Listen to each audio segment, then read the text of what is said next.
You're welcome, Mr. Cuellar. We are now recognize Sheriff Rutherford. Thank you, Mr. Chairman. Mr. Secretary, thank you for being here. I want to go back to a statement that you made in response to the chairman's question about how many people we have deported. You said 630,000 have been returned. That is not accurate. The actual ICE deportations is 142,580. All those other people that you're talking about were rejected at the border. These are not ICE deportations, and you conflate those two numbers, and it's aggravating to me that you do that. Now, and here we are. We've got the same problem that we had a year ago when you were here. In fact, you last testified since you last testified before us, 2.4 million people have crossed our southern border. That's more than 4 years of President Trump's presidency combined. Your immigration policy is in chaos. You don't need Congress to do anything. The president's got the ability to do it.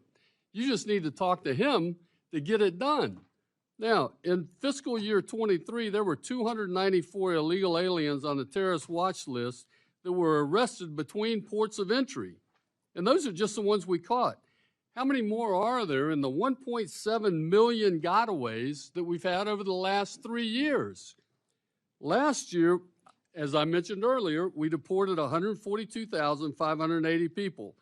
But more than that have crossed the border every month for the last 36 months. We have 6.1 million. Listen to this number, people. 6.1 million people in the interior of this country on the non-detained docket, almost double what it was in 2020. Of those, roughly 13%, 1.2 million of them have orders for removal, Mr. Secretary. Why haven't you removed those 1.2 million? You said you deported 630,000. No, you didn't. They've exhausted their due process. They've been told they have to get out. They've got orders to leave this country, and you let them stay. Migrants in cities across America are waiting to get an appointment in an ICE office. These are the ones that are on the non-detained list. They're waiting years. And despite all the evidence of this crisis, at every single turn, this administration has undermined our safety and our security. You halted the wall construction. You ended migration protection protocols. You've created this mass parole program, and you're making inadequate requests for detention space. This administration's failure is making our communities less safe. We have people crossing the border without identification. We don't know who they are. I've talked to you about this before, about the improper vetting that is going on, and your default policy seems to be to just let them in. We can't figure out who they are. We don't know who they are for sure because they're not in any database. Come on in. Just a couple years ago in my hometown in Jacksonville, we had a 28-year-old illegal immigrant he was 23, murder one of my constituents. CBP encountered him and couldn't confirm who he was or how old he was because he had no identification, but he said he was a juvenile, used a fake name. So under your catch and release policy that you reinstituted after President Trump had ended that, handed him off to HHS, and then it wasn't until after he killed Mr. Cuellar, not this Mr. Cuellar, but Cuellar in Jacksonville, that we find out who he is. It's Mr. Yoha, and he's now serving 60 years in Florida State Prison. Just last month, we saw another one.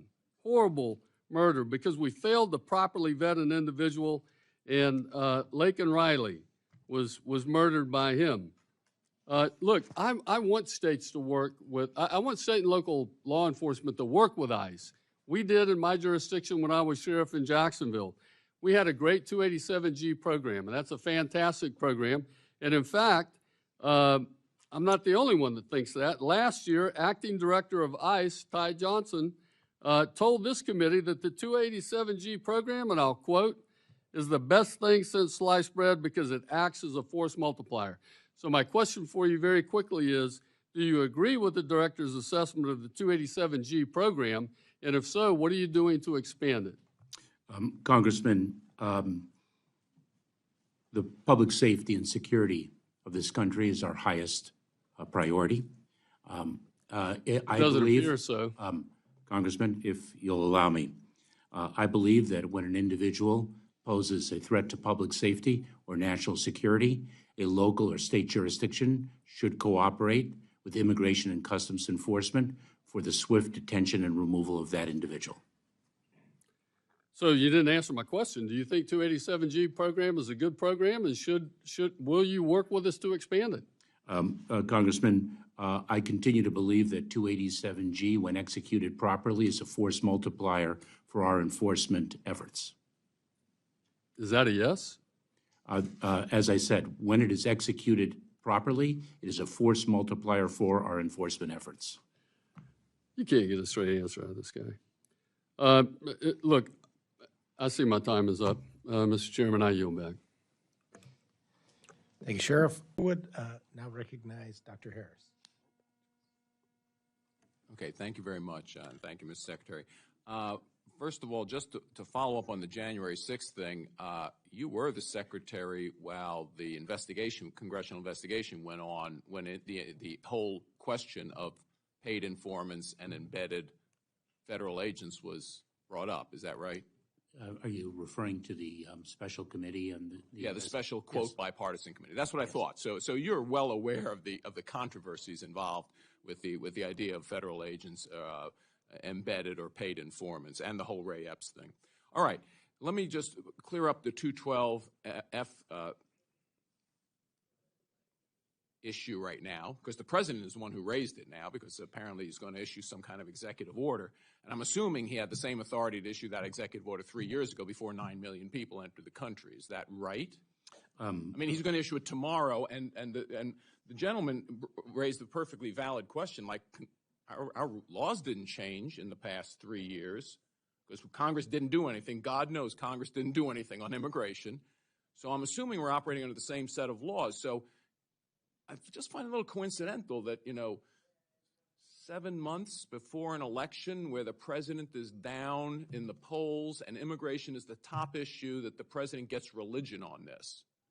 So has the feeling in the administration changed on 212F? Because we always asserted on our side of the aisle that the president had authority under 212F. We know because President Trump exerted the authority. So has the president sought your opinion on this?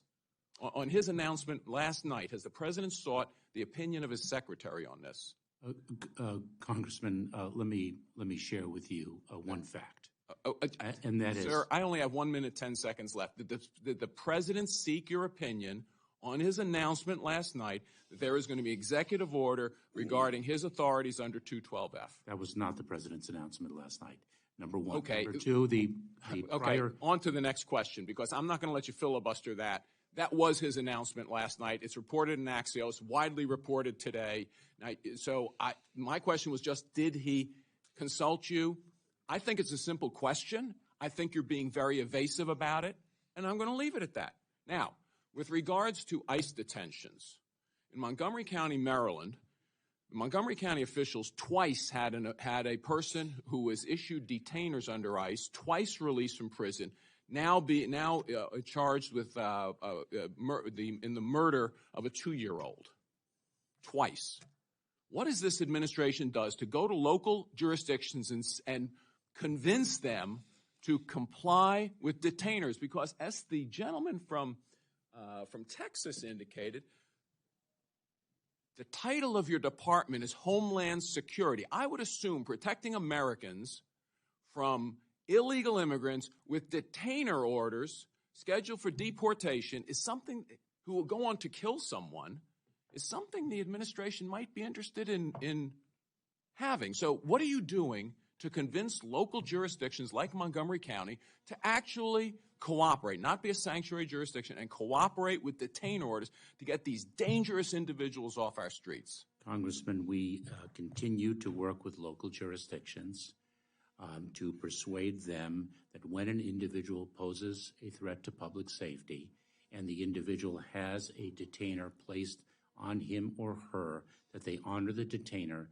and not release the individual onto the streets, but rather turn the individual over to Immigration and Customs Enforcement for continued detention. Mr. Chairman, may I have a 30-second privilege? to answer. I'll ask for the same 30-second privilege. The prior administration executed what it believed to be its authority under 212F, and the courts enjoined it.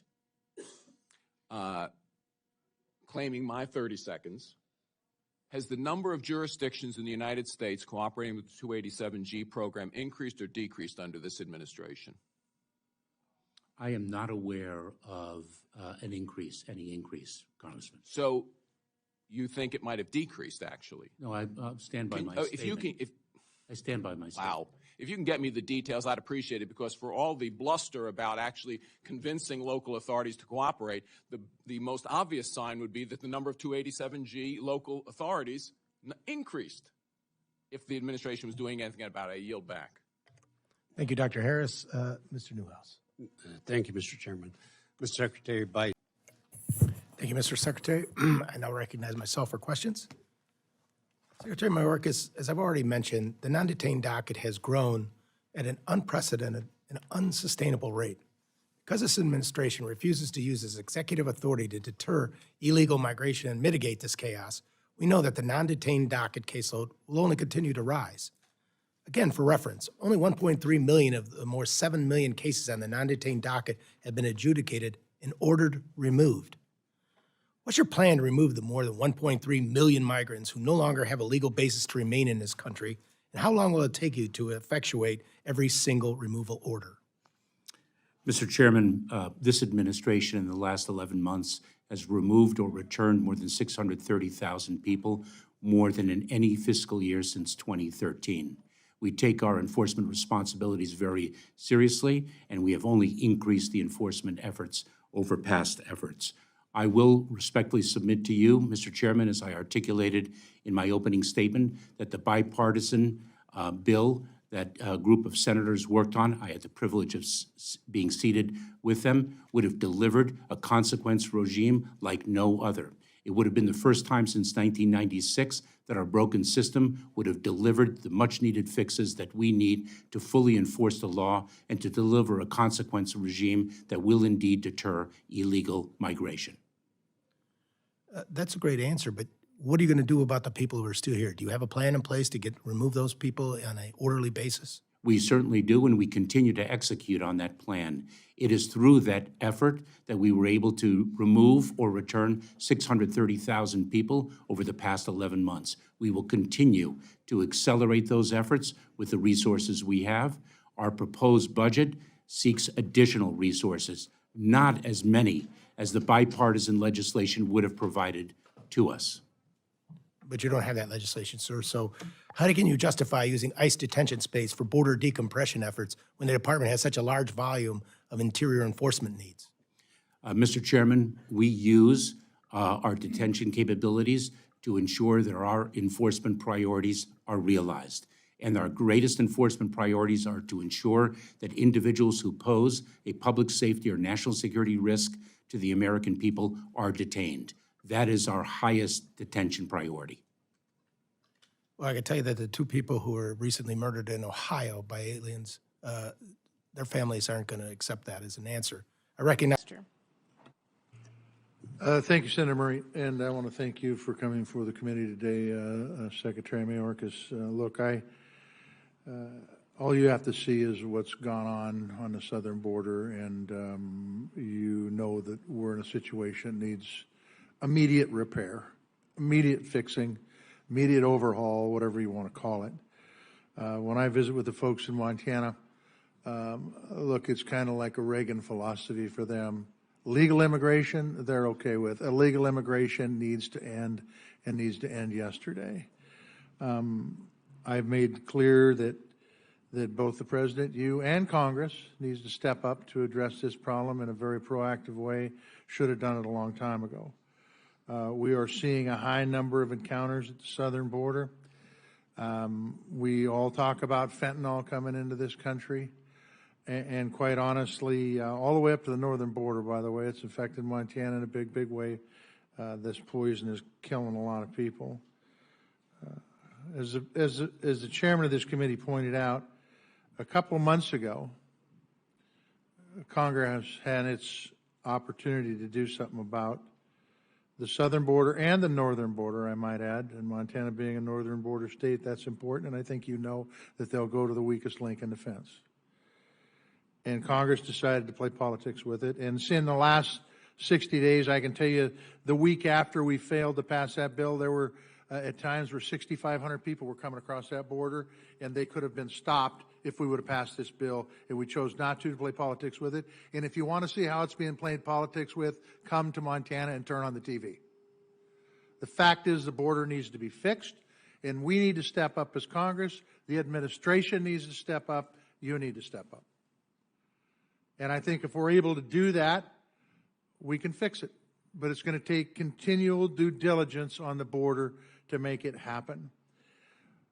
After Congress missed their opportunity to help fix this problem by changing the asylum rule and bringing technology to the southern border and bringing manpower to the southern border, I called on you and President Biden to use your executive powers to do whatever you could do to secure that border, as many of my colleagues have talked about here. So my question for you is, does the administration have any plans to use any additional executive powers to address the situation at the southern border? Senator Tester, we continue to consider what additional executive actions we could take that would survive legal scrutiny and have an impact on border security. And I should note that the effort to close the border through executive action is something that the prior administration tried, and they were enjoined from doing so. So the real enduring solution is the bipartisan piece of legislation that was negotiated intensely over several months, but we are and continue to look at what executive actions we can take. Well, it's apparent the status quo has not worked and is not working currently. And I would also say that this proposal for funding for Homeland Security is inadequate, and we need to work on this. I will say the same thing, by the way, about the Defense Subcommittee budget. It is inadequate. I don't know about the others, but we've got to figure out a way to fix this, because the threats at the southern border and the threats we see in the world through the Defense Committee are entirely connected. And so that if we see folks coming across the border, you know, they aren't necessarily from the countries we assume they're from.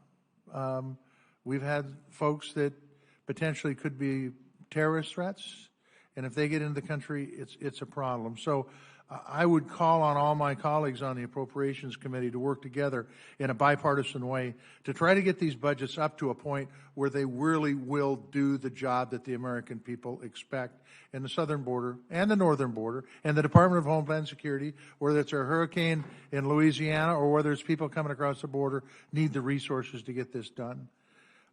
You know, the National Border Council, which represents thousands of Border Patrol agents to keeps our borders safe, they endorsed that bill that the Congress decided to play politics with 2 months ago.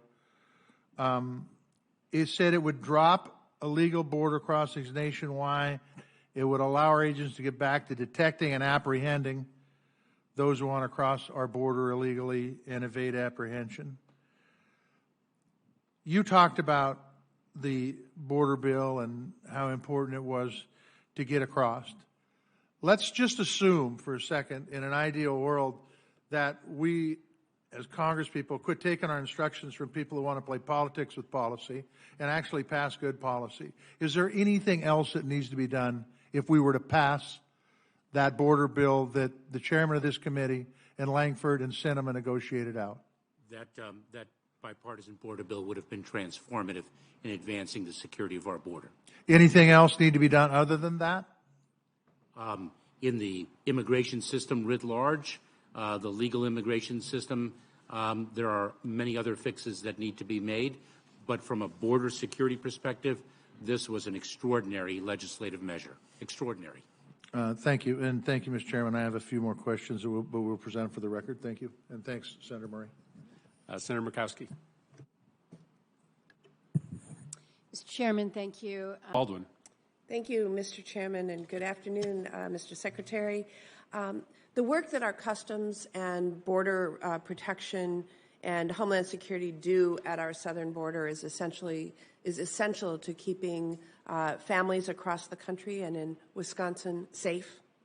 I am eager to discuss how appropriators can continue to support this critical mission. So between 2019 and 2021, opioid overdose deaths in Wisconsin grew by a staggering 97%, in no small part due to synthetic fentanyl.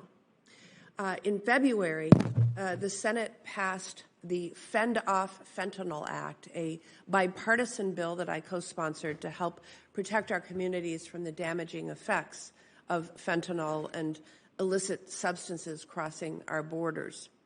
I was also proud to vote to advance the bipartisan border security bill that would have, among other things, invested in high-tech border security, disrupted the deadly flow of fentanyl into our country, and ensured that Wisconsin communities receiving migrants have the resources they need.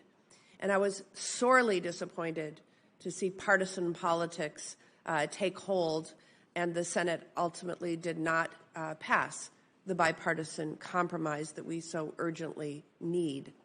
Secretary Mayorkas, I know you've gotten another topic or question on this topic before I was able to return from presiding on the floor, but I'd like to give you another opportunity to speak specifically to how this bill that we didn't pass, but that was negotiated over months, would have bolstered your efforts and the resources that you need to secure the border and stem the flow specifically of fentanyl coming into this country. Can you please speak to that? Thank you, Senator. We have interdicted more fentanyl in the past 2 years than in the last prior 5 years combined. We have arrested more individuals. That requires not only a dedication of personnel and effective strategies, but also the ability to harness technological advancements, most notably the non-intrusive inspection technology. The importance of funding personnel is not only to secure our ports of entry where 90% or more of the fentanyl is smuggled in commercial trucks and passenger vehicles, but also to be able to deploy people in the international arena to plus up our transnational criminal investigative units in different countries in Latin America, to deploy individuals in different parts of the world to work with our allies. But the bipartisan, or I should say, and the bipartisan legislation would have given us funds for that technology, would have given us funds for our personnel, would have been transformative in plussing up our capability to interdict more fentanyl and address the smugglers and traffickers that deal in death. Thank you, Mr. Secretary. I want to switch to a different topic, but that bears on certainly the fentanyl issue. Our current trade policy allows nearly 3 million packages into the United States daily, and almost none are inspected, so long as the shipper claims that the value of the product is less than $800. Our trade policy is being abused. It's being abused by companies from China that make products with forced labor or sell counterfeit goods, wreaking havoc on American manufacturers and retailers. Worse, the loophole is used to ship fentanyl and its precursor chemicals directly into American communities, killing children and tearing families apart. I've authored legislation to lower the $800 threshold and to bar China from using this so-called de minimis channel. However, if Chinese exporters simply lie about the origin of their shipment or its contents, it doesn't matter what threshold Congress ultimately sets. The shipments will keep coming in and the destruction will continue. We need CBP to dramatically improve its inspection of shipments to protect our communities. And our fiscal year 2024 appropriations bills calls on you to do just that. So what steps are you taking to use your existing authorities to address this issue, and how can this committee help? Senator, I share your concerns with respect to the de minimis exception. There are 3 lines of effort that I have undertaken specifically. One is, for the first time, engaged with my counterpart from the People's Republic of China about the scourge of fentanyl and the fact that China is a source country for the precursor chemicals and the pill presses and other equipment used to manufacture it. Number one. Number two, I think it was yesterday, it might have been the day before, I spoke with the textile industry and spoke to them about our new enforcement plan that I outlined and announced with respect to the de minimis exception and the law enforcement strategies that we are employing to increase our impact on the reality that drugs and other contraband are making their way through packages valued either accurately or inaccurately at lower than $800 in value. And third, we're taking a look at how we can harness artificial intelligence to be a force multiplier of our personnel. Senator Capito. Thank you. Senator Murray. Senator Murkowski. Mr. Chairman, thank you. Mr. Secretary, thank you for being here. I, too, am concerned about the border, as we all are. But I'm going to talk to you about that other border that's a little harder to identify, and that's what happens on the waters. I want to talk about the Coast Guard because I'm concerned about our Coast Guard.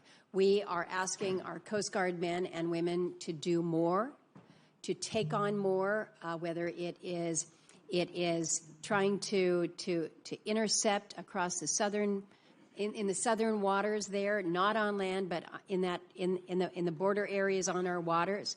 I note in your testimony before the committee today, you don't reference the Coast Guard at all in your oral comments. You do mention in your written testimony the expansion that the Coast Guard presence will take in the Indo-Pacific region. I recognize that, but I will tell you, Mr. Secretary, I worry. I worry about what we are putting on our United States Coast Guard in terms of enhanced mission. In addition to what you want to do in the Indo-Pacific, you've got an Arctic that is wide open and getting wider and more open all the time, and you know that the resources that we have up there to cover that huge expanse are not sufficient. And yet I look at this budget, and I'm not sure who's not advocating for our Coast Guard. Sometimes I think our Coast Guard does not advocate for their budget sufficiently enough. But I am very worried about whether or not the Coast Guard actually even belongs in the Department of Homeland Security. Because as I look at your org chart here, a lot of boxes, and here's the Coast Guard hanging out at the very, very bottom, kind of on its own. And then I look at the budget, and I feel like it's almost orphaned within the department. And our reality is that the priorities just continue. So let me ask about this. We are in a place where, again, the demands are even greater. We did not see the Coast Guard included in the President's border or national security supplemental funding request. That disappoints me a great deal. We have seen the Coast Guard resources basically being cannibalized, for lack of a better word, for funding other agencies within the IHS budget. And then again, the budget anticipates an expanded area of emphasis in the Indo-Pacific. Well, I think the efforts in the Arctic are left languishing. And, You know as well as I do the issue with the icebreakers. We were able to prevent another unforced error this just a couple weeks ago when it comes to meeting the Arctic commitment by securing funding to procure the commercially available icebreaker. That funding had been taken from us in the prior fiscal year, so we had to fight to keep it in. We were successful with that. But we're looking at the Polar Security Cutter line. Admiral Fagan states that the PSC is the top acquisition priority, and yet the FY25 budget reflects zero funding for the program. In fact, the program received a $150 million rescission. We worked hard to limit that. I appreciate working with the chairman on this. She understands very, very well. But again, we've got FY24 rescission. FY25 would have been the second year in a row for funding on that program that would have been paused. So I would like you to share with the committee whether or not you feel that our Coast Guard is receiving the necessary budget support given the increased operations that they face. And second, if you can speak to the issue of the icebreakers and whether or not the PCS is viewed as a top acquisition priority, and really give it to me a little more broadly. Are the Coast Guard budgets being reduced at DHS level? Because that's how those of us that are following Coast Guard are feeling. So I'm going to let you talk now. I've taken 4 minutes to shape it up for you, but please help me out because I'm worried about our Coast Guard. Senator Murkowski, I share your concern because, in fact, more and more is being asked of the United States Coast Guard, and remarkably, they perform more and more every single day. As this hearing is proceeding, they are in Baltimore responding to the tragic collapse Probably of the bridge. Probably going to be in Louisiana, too. And they will be there as well, and they were in Hawaii on a search and rescue mission following the tragic fires there. Let me assure you, with respect to your institutional point, I believe very strongly that the United States Coast Guard belongs in the Department of Homeland Security from a mission perspective, number one. Number two, I fight vigorously for the budget for the United States Coast Guard, and I have encouraged the leadership of the Coast Guard across the country, not just in headquarters, for them to fight for the budget as well. I can only echo the concerns that you have expressed, that the Coast Guard is underfunded, and it is specifically underfunded when it comes to execution of the Arctic strategy. Russia has between 30 and 50 vessels capable of navigating through the Arctic region. They vary in capability, but there are 30 strongly capable vessels, and we fight with two antiquated vessels, and yet our Coast Guard personnel work magic with them. I would be eager to work with you to plus up the Coast Guard's budget. We work under statutory caps. There are trade-offs, but I would welcome the opportunity to work with you to increase the Coast Guard's budget quite significantly. And we're incredibly grateful for, I believe it was $140 million to obtain the commercially available icebreaker. That is the tip of the spear of what we need. Well, it's a gap filler. I'd like to talk to you about the one Polar class vessel 30. that is in the water. Apparently, Polar Star has suffered some damage. I just learned about this. I don't know what the status is going to be, but it's a reminder to me that as an Arctic nation, when we have one operational Polar class vessel and it doesn't even get to the Arctic, we are woefully behind. Mr. Chairman, I want to work with you on this and what we can do to better help our Coast Guard. I know it's important to you as well. No, absolutely. Thank you, Senator Murkowski, for your commitment and vigilance on this issue. Look forward to working with you. Chair Murray. Thank you. Thank you again, Mr. Secretary. Let me just say I have been very frustrated by recent Chairman Murphy, and it's nice to be back in the Homeland Security Subcommittee, and great to see Senator Britt there with you. You'll be both be great partners, and thank you, Mr. Chairman, for being a good partner when I was a ranking member, so I appreciate that. And welcome, Mr. Secretary. I'm just going to cut kind of to the chase here, because this is always something when I was had the lead on our side, is the number of border agents. We're always putting more money in. We put more money in this last time for 150 new border agents. In 2025, request asked for 250 more, 150 officers to staff ports of entry, 135 processing coordinators. I would like to say, just as a statement, that I don't think the solution to the border issue and to bringing these astronomical numbers down is to just keep adding more people to process more people, because that obviously is not going to have the desired result. But I would like to know, with the significant amount of funding that you were granted, what is the number of border agents right now? Is it going up? Is it at your max? You're allowed to have 21,370, I believe. So where are you on that? We are hiring actively, Senator Capito. I will have to get to you the specific number. I concur with you that it's not just personnel that is going to solve the challenge at our southern border, which is why the bipartisan legislation not only included additional resources, but also fundamentally needed legislative changes that would have really changed the system and the number of people we encounter in the first instance. Yeah, how's the morale and retention? I mean, is that an issue? Obviously, when you were trying to recruit, it's got to be. Morale has been an issue in our Department of Homeland Security ever since I joined it, and well before then.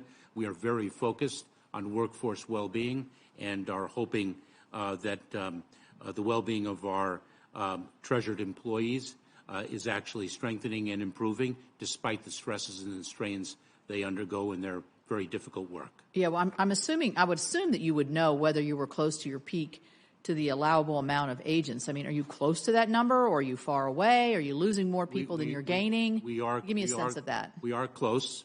We are close, but I don't want to misspeak and cite a figure that would not be accurate to you, and I will provide that to you with, all right, we'll follow with up. swiftness. We'll follow up. I do have a question about the drugs and also the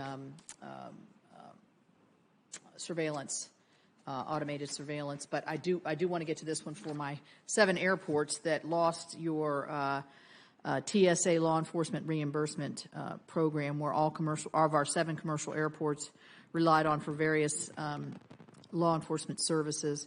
Small airports just aren't able to provide the manpower here, and obviously we were relying on this. What do you say to those airports across the country where this was cut? They now have $100,000 and $150,000 budgets and holes in their budgets to try to do this. What was the reasoning behind that? Certainly doesn't sound like a safety issue. It doesn't sound like it's making our airports more safe. No, I think, Senator, are you speaking of the fact that we sometimes rely on smaller airports to provide the security personnel instead of us? Yes. Yes. With respect to the airports in your jurisdiction, I'll have to follow up with you on that. From a fundamental policy perspective, if we had the resources, we would devote the personnel to. Well, apparently you have had the resources in the past, and these were just cut this year. Our airport was notified maybe a month ago, maybe when we passed this last bill, that their help with law enforcement agent. So that would be like if somebody's coming through TSA and there's a gun in a backpack found, for instance.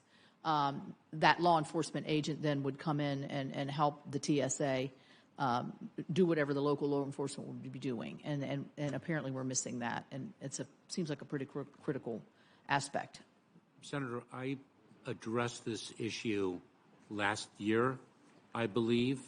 I am disappointed to hear that it remains an issue, and I will circle back with you after I address it internally. Okay, thank you.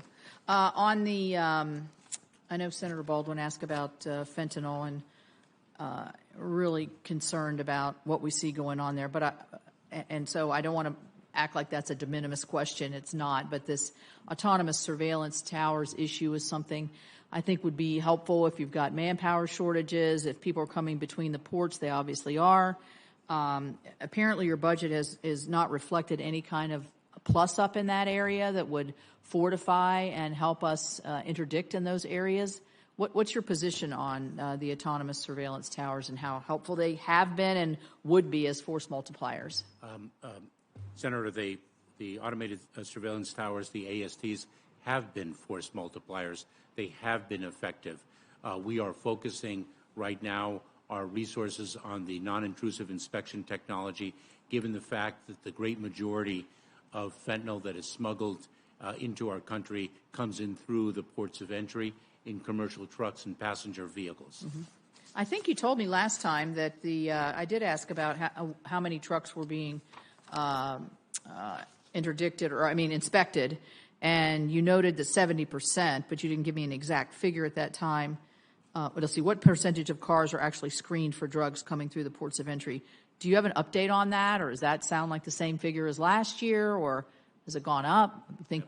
I apologize, Senator. I'll get you that data. Okay, I'm striking out here. All right, thank you. Actually, I am. Senator Shaheen. Thank you, Mr. Chairman, and Mr. Secretary, thank you for being. Thank you, Chair Murphy.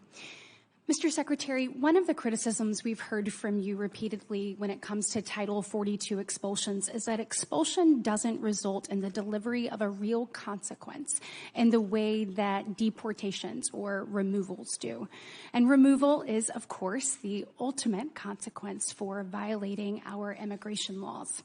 That being the case, do you agree with me that the approximately 1.3 million illegal aliens in the United States who have received due process and have been given their final orders of removal by an immigration judge should be expeditiously removed from the United States?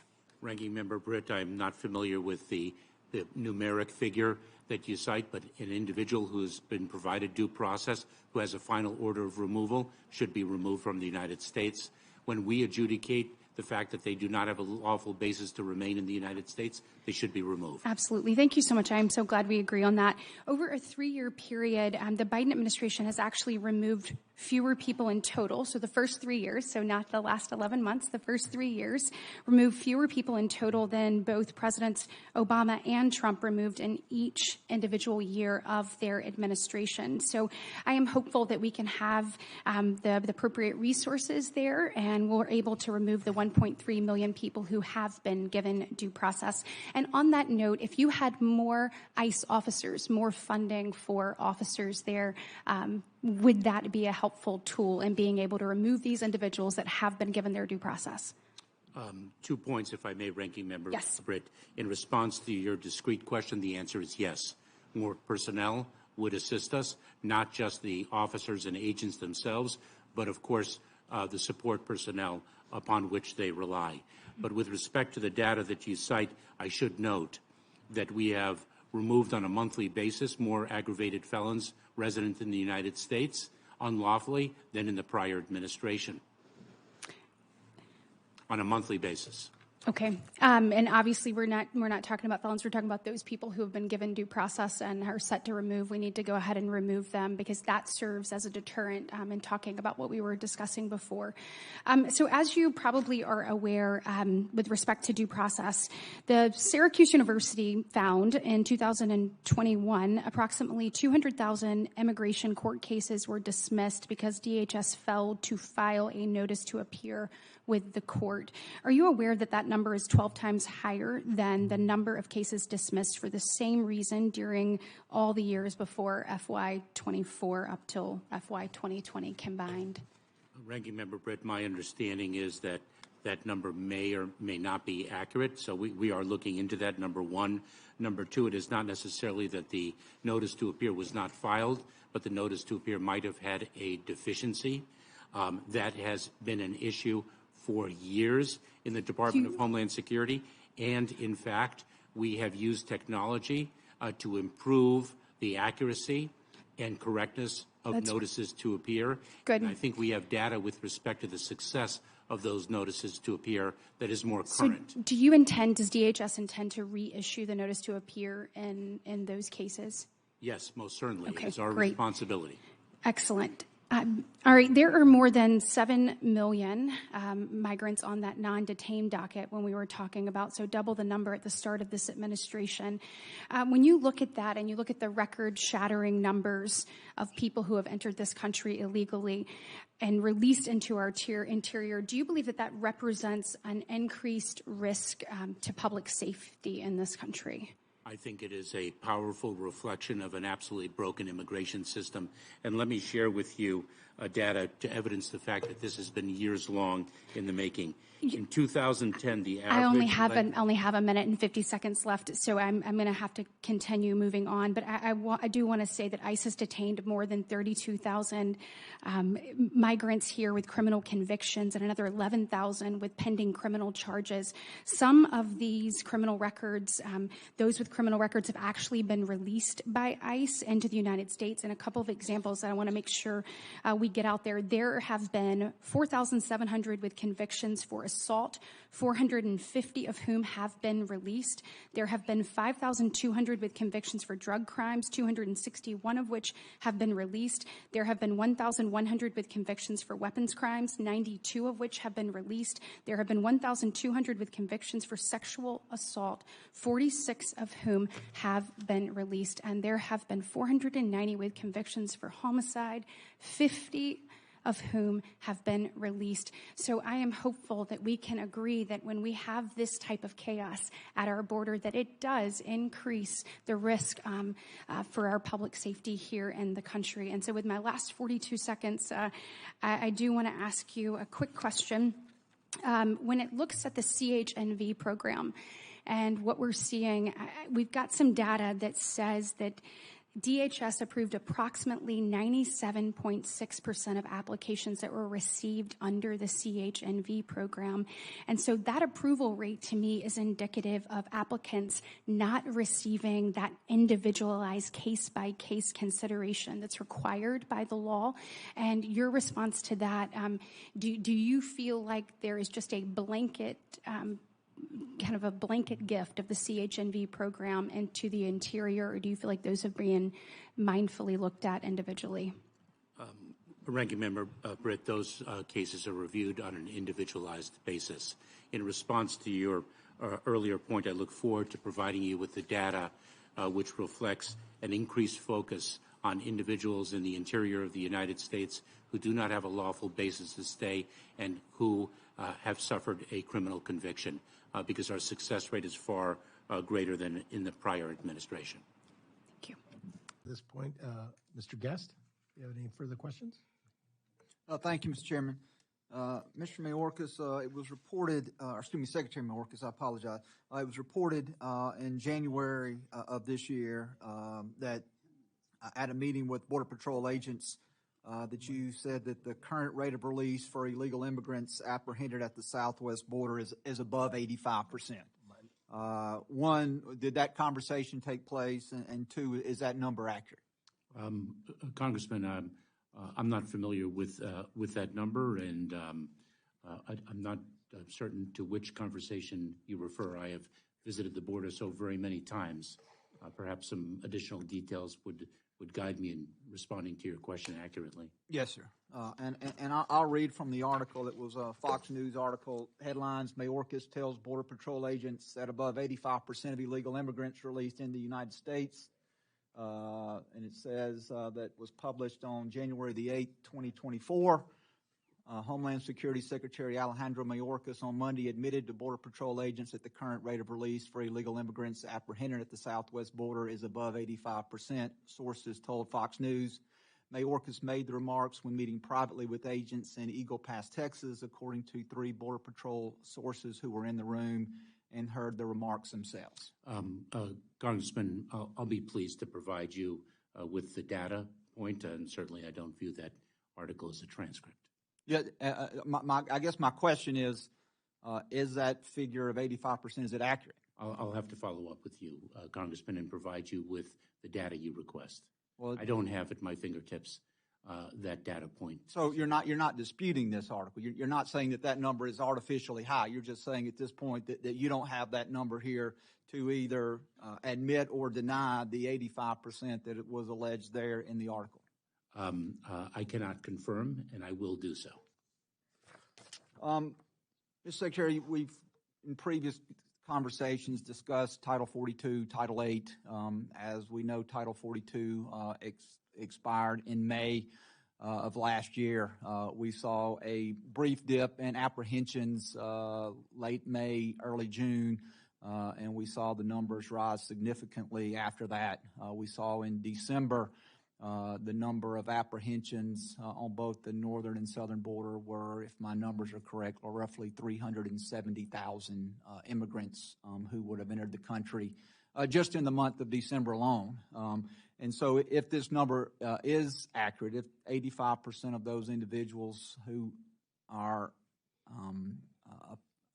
who attempt to enter are actually released into custody, that would put the number at roughly 315,000 just in December alone. And so these numbers to me are very troubling in that we seem to have a large number of immigrants continue to come in the country. After 42 expired, there were some conversations that you had testifying that you believe that once we began prosecuting immigrants under Title 8 versus Title 42, that we would see those numbers drop, because part of the argument under Title 42 was we were deporting immigrants back to their country of origin or back into Mexico, and they were then immediately returning back across the border with no consequences. And so now that 42 has expired and we're operating only under Title 8, I've not seen a decrease in the numbers whatsoever. If anything, we've seen those numbers increase. And so can you explain to me, now that 42 has expired and we don't have that revolving door of immigrants being apprehended, returned to Mexico, and then coming right back in the country, why we can't seem to get any relief, why we continue to see, as what you've referred to the first time I've ever heard you refer to it, as a crisis. I've heard you repeatedly say this is not a crisis and that the border is secure.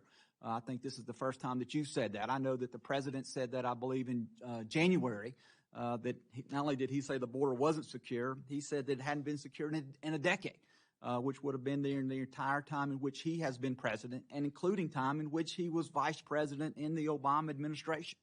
And so now that 42 has expired, now that we're operating under Title 8, now that we're continuing to fund the Department of Homeland Security in amounts in excess that you asked for, what more do we need to do to be able to secure our border? Congressman, first of all, it's not the first time I've used that terminology. I'd be pleased, we don't have the time right now, but I'd be pleased to explain to you why the numbers were as high as they were in December and why they are significantly lower since then. There are clear reasons for that. And what we need to strengthen the security of the border is to pass the bipartisan legislation that would provide us with the legal tools and the resources to address what everyone agrees is a broken immigration system. There has not been, in my time in the Department of Homeland Security, which is more than 10 years now, nor in my time in the federal government, which is approximately 22 years now, 12 of which were spent as a federal prosecutor, have I seen a proposal that is as tough on the border and to strengthen the security as this bipartisan piece of legislation. I yield back, Mr. Chairman. Thank you, Mr. Gass. I remind us, everyone on the panel here, that the second round is supposed to be 3 minutes, although our clock's showing up 5 minutes. So in order to... Terry, let me just say, I have been very frustrated by recent reports on the overuse of isolation from the general population at ICE facilities, including at Northwest ICE Processing Center in Tacoma. University of Washington researchers found that over the last 5 years, half of the 10 longest placements in administrative segregation across ICE's national population were at that facility. And I want to stress how concerning it is that ICE continues to use this practice so frequently for so many individuals and reportedly does so without consistent, accurate documentation of its use. What steps has ICE taken to make sure its contractors are following ICE policy on the use of administrative segregation? Chair Murray, this is an issue that I am underway in reviewing with Immigration and Customs Enforcement, with ICE. The use of segregation sometimes is at the request of the individual detainee, him or herself, by reason of circumstances in a facility. Sometimes it is for the safety and security of our personnel or other detainees. It's a very case-specific issue, but I am meeting with members of the community as well as the workforce, and I just need about 3 weeks to circle back with you and give you a full report on the path ahead, because I know it is an issue of concern to you and to others as well. Yeah, absolutely. And I would really like you to commit to an independent investigation conducted by an entity outside of the department to inspect the conditions and practices at that ICE facility in Tacoma. Would you be willing to do that? I would be very pleased to consider that. Chair Murray, if I may, we have a new leader of the Office of the Detention Ombudsman, an office that was created specifically for this purpose. Her name is Michelle Branet, and I think she would be extraordinarily capable in conducting this review if that would be satisfactory to you, and I'd be pleased to discuss it with you. Okay, I will talk with you about that, but I really strongly caution that ICE needs to take these unsafe, inhumane conditions we have seen documented actually over the last 2 decades very seriously when you consider renewing the contract at that facility. It expires in 2025, and I will continue to talk with you about that. Thank you. Secondly, over the last 6 months, the President has repeatedly sought support from Congress to fund critical needs on our border. It's funding that provides a humane environment for some of the most vulnerable people in our hemisphere. It is funding that supports the critical work of the agents and officers who safeguard our border, and critical resources to improve the detection and seizure of narcotics, including fentanyl, preventing these threats from entering our communities. Most recently, that included our bipartisan effort in the Senate that combined both policy changes and new resources. Given the recent FY24 appropriations provided to the Department, along with the ever-evolving threats on our border, are there additional resources the Department needs in fiscal year 24? There are. Chair Murray, we continue to believe that the resources and the legislative changes that were contained in the bipartisan legislation are greatly needed by our department and would really advance our mission. Okay, thank you. And our committee will work with you on that as we move through this year's process. On a different topic, habitat restoration projects in my home state of Washington and really throughout the country are really key to recovering our endangered species like salmon and upholding our tribal treaty rights. However, the current standards for FEMA's National Flood Insurance Program do not differentiate between requirements for important habitat restoration projects and development projects like a parking lot or a strip mall. So as a result of that, habitat restoration projects that pose minimal risk to people or structures often experience very lengthy permitting delays and millions of dollars in cost increases. And in some cases, our local partners have given up on pursuing any kind of habitat projects entirely because of these FEMA rules. How can we work with your office to ensure that these important projects can move forward in a timely and cost-effective manner? Chair Murray, I am not tracking this discrete issue. I will pay close attention to it and then okay, if we could get back together on that, it's become a real challenge for us. And finally, I know the Senator from Alaska asked you about the Coast Guard, also critical to my state. They are continuing to try to modernize their fleet and replace older vessels that are now working far beyond their expected service lives. Many of those programs, like the offshore patrol cutter, require investments in shoreside infrastructure to adequately accommodate their needs. With so many capital investments needs across the service, how does your FY25 budget prioritize those investments to make sure the Coast Guard continues to have the assets and capabilities it needs to execute its mission? Chair Murray, I remember very well when you and I visited a Coast Guard facility in your jurisdiction when I served as the Deputy Secretary. The FY25 budget does provide for 2 additional cutters to begin that process, but I do believe that Senator Murkowski is correct that we need to fund the Coast Guard at a greater level than historically has been the case. Very good. And I'll just mention quickly, I'm out of time, but on child care, it's an issue near and dear to me, and we've just provided new authority in the 25 appropriations bill to use operations and support funding across your department to fund an employee emergency backup child care program. If you can get back to me on how that's going to be implemented and how that's going to be used, I would really appreciate it. Most certainly. Thank you, Chair. Thank you.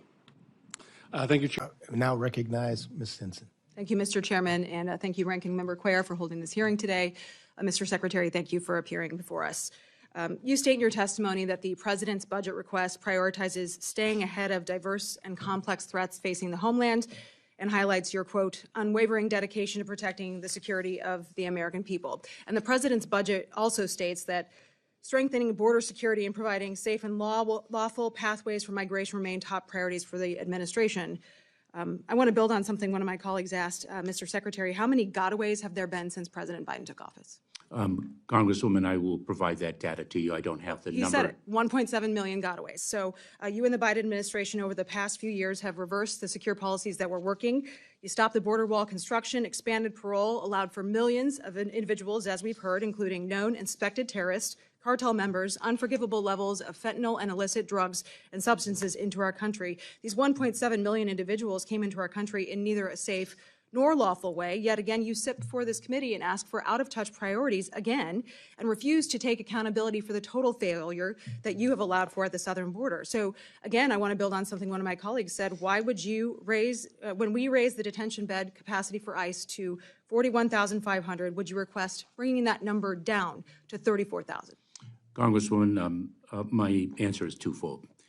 Number one, of course, the 2024 budget and the 41,500 beds allocated to us postdated our submission of the fiscal year 2025 budget, where we remained at 34,000 beds. We will, of course, work with this committee and the Senate Appropriations Committee to ensure that the 41,500 bed capacity is sustained in the year ahead. And this is about deterrence. This is about border deterrence, and what we want to see happen is a proper accountability and oversight of that deterrence. $4.7 billion you've got for the Southwest Border Contingency Fund, which we know is a slush fund that you have access to because you came before the committee last year asking for that same out-of-touch priority. So I think you've really disrespected hardworking taxpayers, again, through these processes, attempting to get this slush fund in place to circumvent congressional direction. I think that's appalling. That's what I hear from Iowans. The purpose of the slush fund is stated to be around the uncertainty surrounding border conditions in any given year for surge-related functions. But you've systematically wasted taxpayer dollars already. You've opened the door for these surge-related activities, waving the green light for all these migrants to come, cartels, the human drug traffickers. There is no excuse to call for billions of dollars of additional slush fund dollars when it is clear that your leadership and decision-making is so off the mark here. And I think it's very concerning and alarming for a secretary that is instilled to protect our homeland to compromise on this. In your testimony, you did state, I am eager to work with Congress to deliver for the American people and the men and women who protect our homeland. But you're pointing the finger at Congress to fix the very decisions that the administration has made that have led to this crisis, correct? No, that is incorrect. Why do you think that's incorrect? Actually pointing to Congress to fix what everyone agrees is a broken immigration system. Congresswoman, you mentioned the 41,500 detention beds that are funded in fiscal year 2024. That is less than the bipartisan Senate bill would have provided. The bipartisan Senate bill would have provided 50,000. The Senate bill also allows the president way too much authority in terms of circumventing all of the legal processes that we do have in place. And we've seen emergency requests for, obviously, the crisis that you and the Biden administration have created purposefully and systematically. I don't think that's a good argument. You've reversed, again, countless policies that were in place that were working to keep our southwest border under control, opening flood walls for this security crisis at our southern border. Again, unprecedented levels of illicit drugs and deadly fentanyl. You speak of a consequence regime, Mr. Secretary. My constituents are feeling the consequence of this regime every single day. Pounds of drugs instead of ounces in my district, increased crime. We are seeing a complete overwhelming number of illegal immigrant children in our district, overwhelming Iowa classrooms and teachers every single day. You can try to hide from the American public at how we got to this point. You can point fingers at Congress for fixing systems, but Mr. Secretary, we've seen gamesmanship out of the administration and gimmicks. And I called for your resignation last year, and I stand by my request, and I yield back, Mr. Chair. Thank you. We now recognize Congressman Case. Thank you. Mr. Newhouse, we now recognize Mr. Guest. Thank you, Mr. Chairman. Ms. Secretary, the discretionary budget this year is $62.2 billion. Is that correct? I believe that's correct. And the request last year was $60.4 billion as it relates to discretionary spending. Is that correct? I believe so, Congressman. You stated in your opening statement that there was an insufficient budget, that we were not giving you the funds necessary for you to be able to carry out your job and the men and women who serve under you. Last year, you requested $60.4 billion, and Congress appropriated $61.8 billion. So we actually appropriated more money than you asked for. When you look at what you're asking for this year versus what we appropriated last year, those numbers are very similar. There is not a huge discrepancy between $62.2 and $61.8 billion. And as I look through the individual items that you requested, one of the things that Ms. Henson brought up were detention beds. Congress this year funded 41,500 detention beds, but yet you're only requesting 34,000 detention beds. And you also referenced the Senate bill. In the Senate bill, you said the Senate bill, which never passed out of the Senate, but was a bill in which they were debating as part of the overall funding package, you said would have funded 50,000 detention beds. And I'm assuming you supported the Senate bill, did you not? Oh, I hope you would have as well. Well, if it would have come over here, I would have been happy to have looked at it, but unfortunately, it never made it out of the Senate, so the House did not have a chance to review the legislation. So do you support then the 50,000 detention beds that would have been in the Senate bill? In the context of the bipartisan Senate bill, yes. All right, but yet you're asking for some 16,000 less detention beds and actually 7,500 less detention beds than we currently fund. And you talk about expedited removal, and you say that people who are in detention often have expedited removal. And so if the intent is to those individuals who don't need to be here, to remove them from the country sooner rather than later, and we know about the immigration courts and the backlog and all the problems that we face, putting people in detention expedites their removal from the country generally, does it not? Congressman, a few things. Number one, remember that when we fund detention beds, we also have to fund personnel. It is part of a... Do you need more money for personnel? I want to know what you need to fund more detention beds, because to me it seems asinine, Mr. Secretary, that we're going to ask for less detention beds when we see a record surge in immigration, when we see a record number of orders of removal that have been issued by the court, but yet we're saying that we don't need detention beds if we're going to, one, prevent people from coming into the country, or if we're not going to prevent them once they're here and once there is a final disposition of their case, if we're going to seek to remove them. Okay. And I'm very concerned about that fact. I'm very concerned that you're asking not only for less than we funded this year, but you're asking for substantial... I articulated earlier, our fiscal year 25 budget request was submitted before Congress passed the fiscal year 2024 budget. What number do you need? Is 34,000, is that the number that you need right now? We are committed to working with Congress to sustain the 41,500 beds that Congress funded. If that's the number, why didn't you put that in your budget? Why are you substantially underselling the number of detention beds and then making Congress come in and bump those numbers up? If those are the numbers you need, if those are the appropriate numbers, Mr. Secretary, I would ask that you put those numbers actually in your budget and that you ask Congress to fund that. And that you don't expect us that we're just going to plus up those numbers, and so you leave those numbers artificially low. Now, one last thing, and I know my time is running short, so in an effort to make sure that I save time for other members, Fox News is reporting that there is going to be a possible executive order issued by the president. This says to shut down the border by the end of the month. Are you aware, are you in any discussions with the president about executive orders that would relate to border security and or immigration? Congressman, we are consistently evaluating what options are available to us. We do that on a regular basis. I will share with you that executive action, which is inevitably challenged in the courts, is no substitute for enduring solution, if I may, for the enduring solution of legislation that will fix what everyone agrees is a broken immigration system. And as a secretary, do you believe that the president has the power to issue executive orders that would deal with border security and/or immigration? We have actually implemented executive orders by way of very critical and effective regulations, and I would be pleased to speak with you about those. Thank you, Mr. Chairman. I yield back. Thank you, sir. We now recognize Dr. Harris. Thank you very much. And first at the top, I want to make sure that you convey. Congressman Case.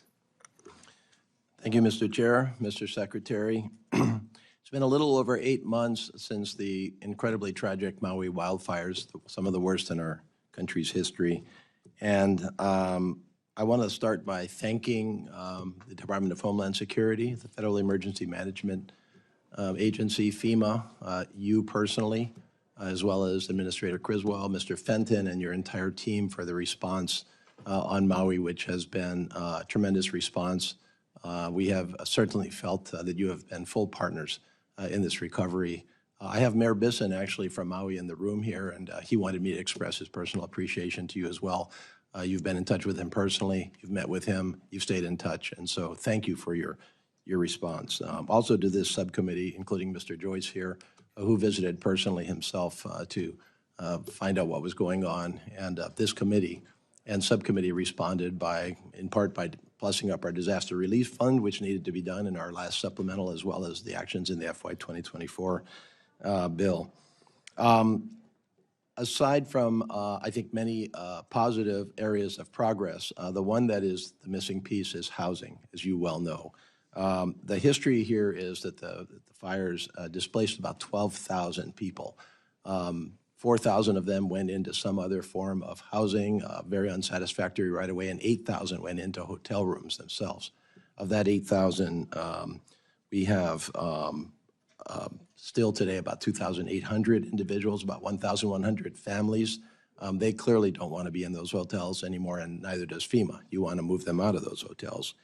And yet, the very unique circumstances of the Maui housing market make it very difficult for you to follow your kind of standard approach. FEMA has made choices in the past between rehousing and rebuilding. You've chosen rehousing on Maui, and I understand that, but that's not going to be all of the solution here. You actually do need some form of rebuilding to pull this off over time. It's not going to really do the job. The federal delegation, the Hawaii delegation, the state of Hawaii, Mr. Bisson and the county have all asked FEMA to come off of the rehousing exclusively solution here and instead move to the actual construction of at least some temporary transitional housing on land that the state of Hawaii is making available to you to do that. Either the actual housing itself, which would be transitional, or at least the infrastructure for that housing so that other people can take care of it and put in about 1,000 units that are desperately needed to cover a gap in the housing availability. And that gap is caused not only by the shortage of housing on Maui in general, but by the fact that there are many people that are being housed in hotels and otherwise that are not eligible for FEMA housing right now. They've been disqualified for many reasons. And so there's two solutions here. The rehousing exclusively is not going to work. The rebuilding has to happen in some way, shape, or form. Some combination of rebuilding, transitional housing, and or the exercise of your waiver authority to allow the people that are being disqualified from rehousing to actually get into that rehousing market. I think this would be good all around. You certainly are spending a heck of a lot of money that you don't need to be spending on some of these housing options that you've pursued in a very tight market. So what can you tell us about your thoughts in terms of the Maui wildfire overall? And again, I say this in the context of sincere appreciation for your efforts. Congressman, thank you very much for recognizing the extraordinary work of FEMA in close partnership with state and local officials. You correctly described the housing challenge following the tragic fires as extremely complex and difficult. And we are looking at all our options and also are eager to work with Congress to assess what additional authorities FEMA might need.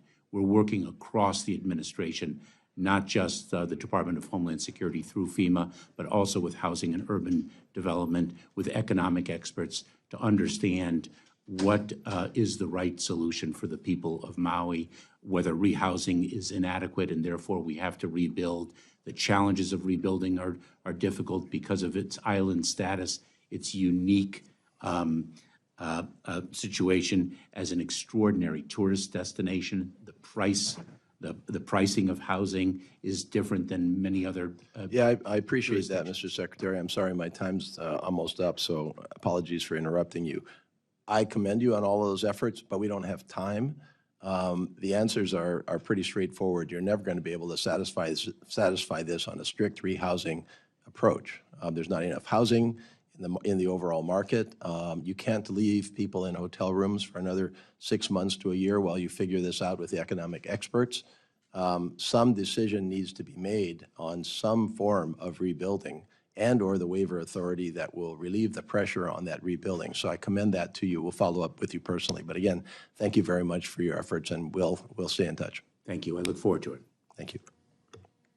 Thank you, sir. We now recognize Gentleman Mr. Cloud. Isn't it a fact, Mr. Secretary, that the number of illegal immigrants that you and the President allow into our country counts for congressional district reapportionment? Senator, I'm not sure I understand your question, but I can surely share with you that I disagree with its phrasing. Isn't it true, Mr. Secretary, that the number of illegal immigrants that you and President Biden have allowed into our country counts for allocating electoral votes? Same answer. Okay. You don't know? I don't understand your question. Never crossed your mind? The notion, Senator, that we intend to allow illegal immigration is nothing short of preposterous. So you do understand my question? And if I may, it is disrespectful to the extraordinarily hard work that we perform, and far more importantly, that the personnel in the Department of Homeland Security and across this administration perform to stem illegal immigration, build lawful, safe, and orderly pathways, and invest in a working system. And we only wish that bipartisan legislation, about which I have not heard a critical term, Mr. Secretary, you're using up my time. You do this every single time. You do this every single time. And it's a fact, and you know it, and I know it, that the more people you allow into our country illegally, the more people are counted for reapportionment. And the more people that you allow into our country illegally, the more people are counted for allocating electoral votes. Now, maybe that's a coincidence, but that's a fact. And you know that. And you've done nothing for 4 years. Nada. Zero. Absolutely false. Zilch.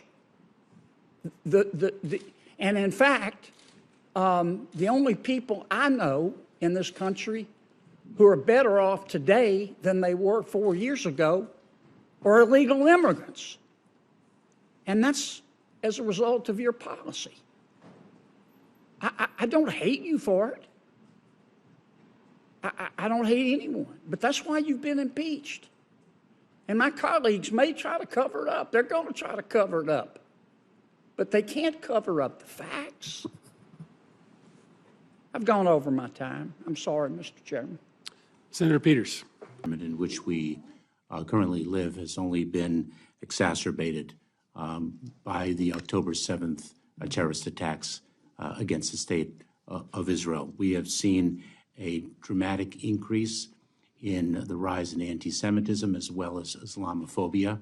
The Nonprofit Security Grant program provides much needed dollars to places of worship and other nonprofit organizations such as synagogues, religious day schools, mosques, and that is precisely why our fiscal year 25 budget request sees an augmentation of that grant program funding.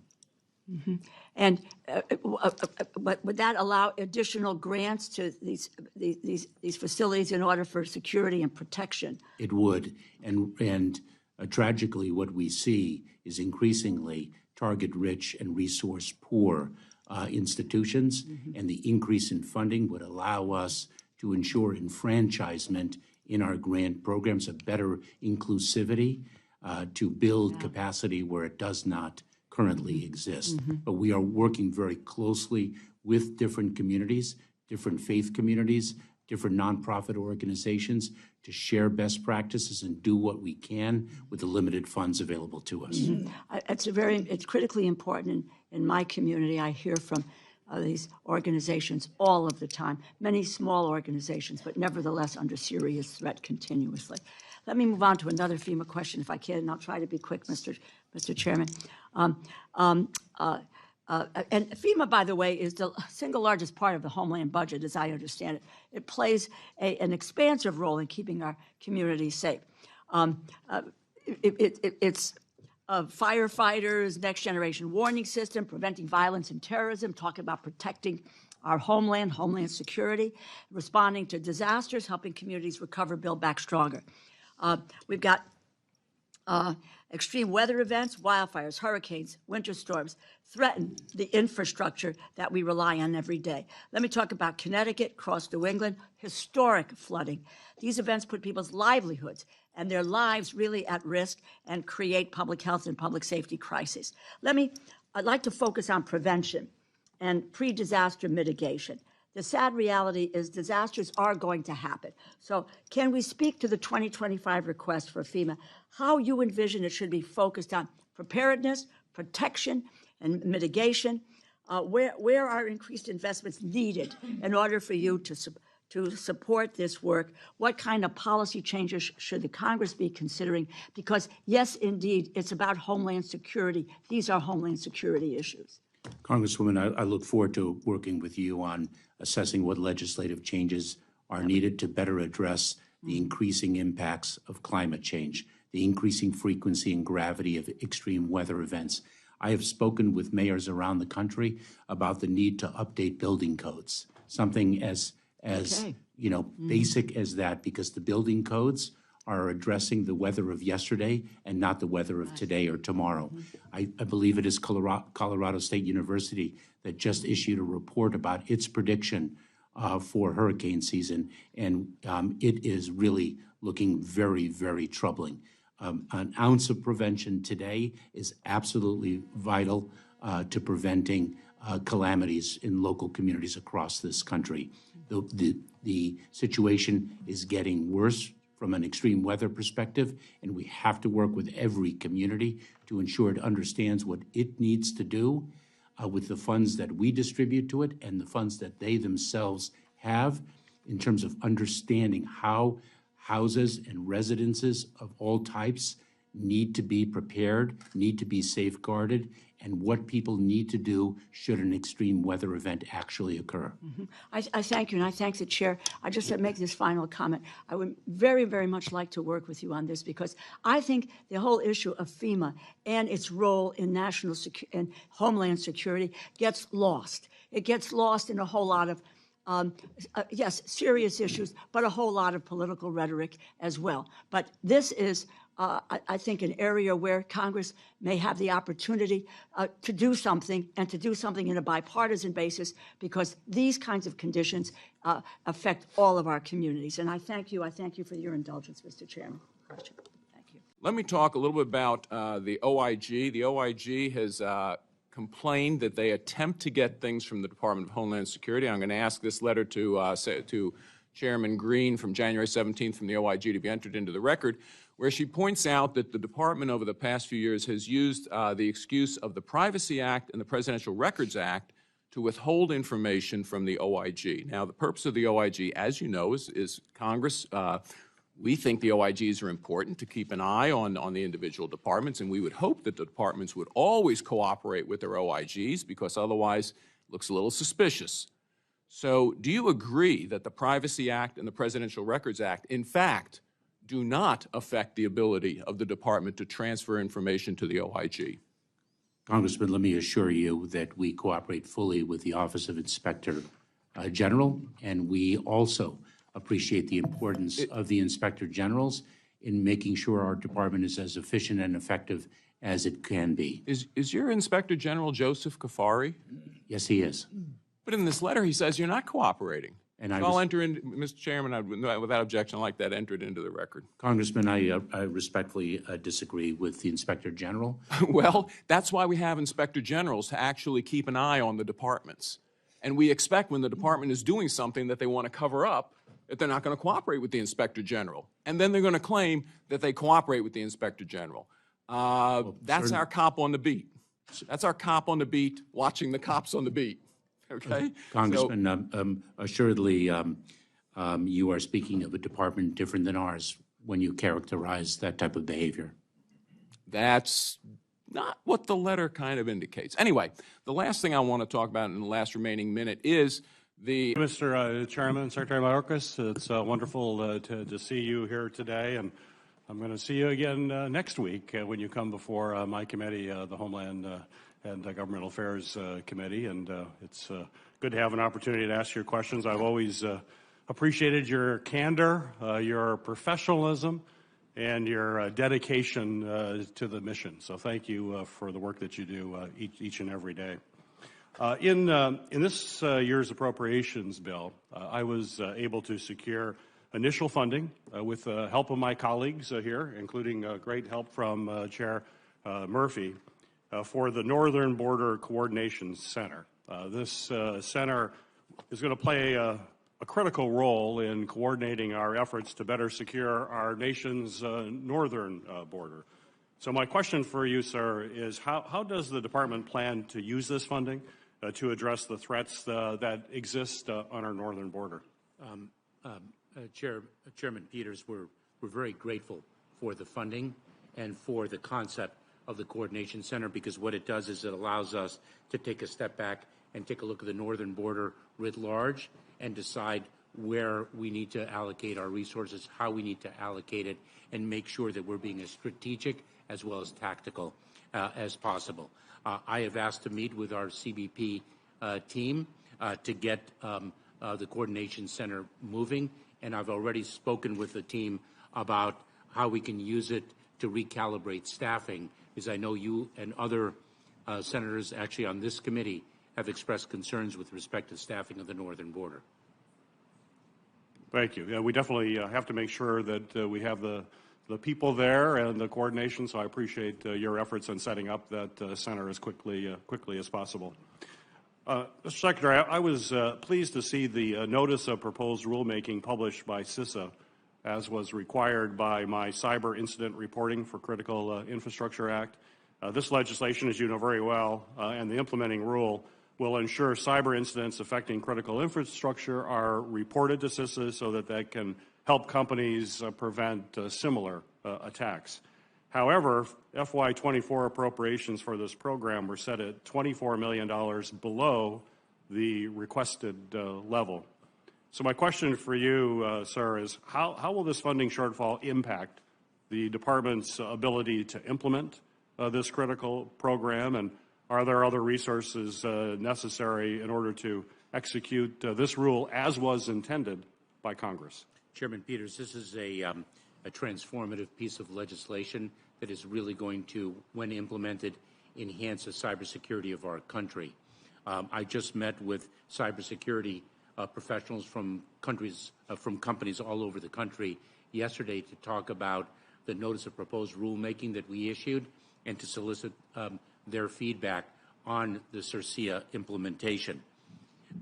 One of the responsibilities that we are going to have as a department is to actually receive the cyber incident reports, to be able to really analyze them and assess them and communicate to the community, the public and the private community, our findings and our best practices. To fund us insufficiently is really going to handicap our ability to realize the full benefits of this transformative legislation. we do need to be properly resourced here. It is a very significant undertaking.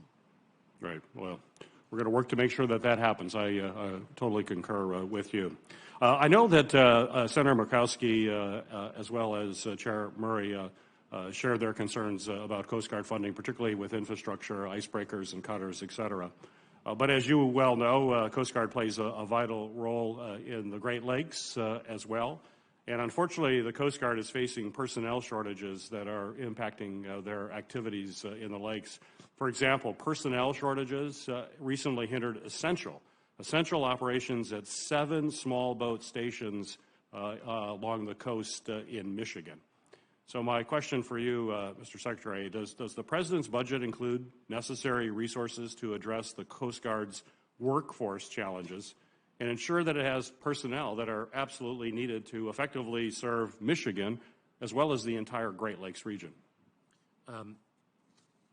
Chairman Peters, I've got to take a look at the budget and confer with Coast Guard about the implications of the budget for Michigan specifically and the facilities that the Coast Guard staffs there. Forgive me for not knowing today that geographic specificity, but I will circle back with you. I appreciate that, and we can follow up with you. Finally, I was pleased that Congress provided TSA with sustained funding to ensure that TSA frontline staff receive the pay and benefits equivalent to counterparts throughout the federal government.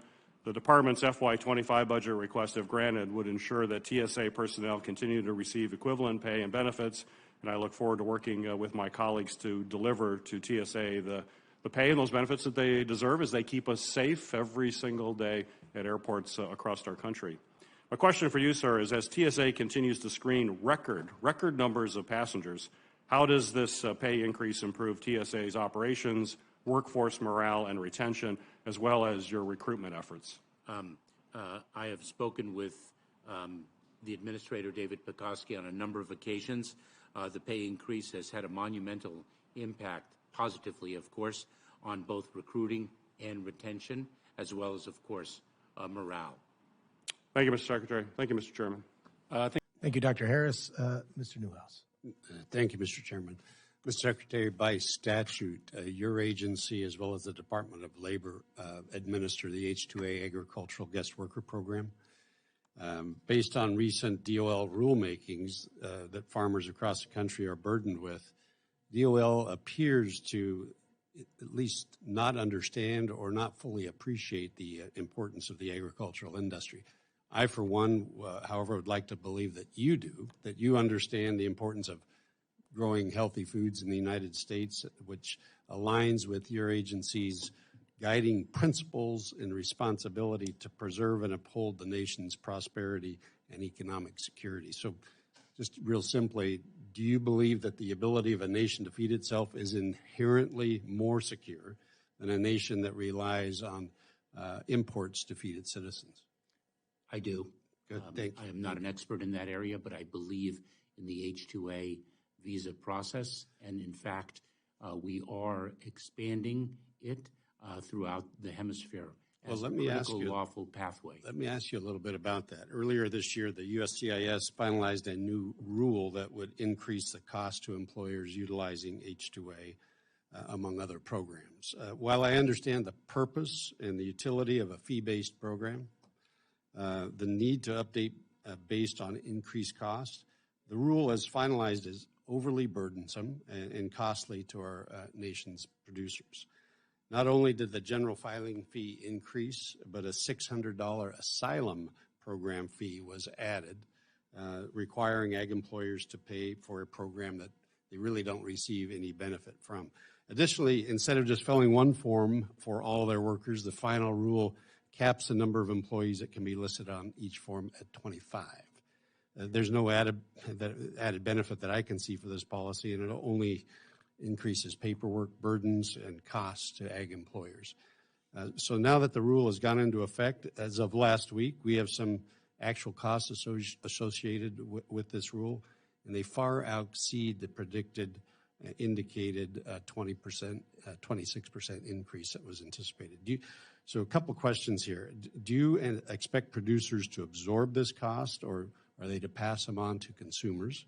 If producers are expected to absorb these costs, how do you expect them to stay in business?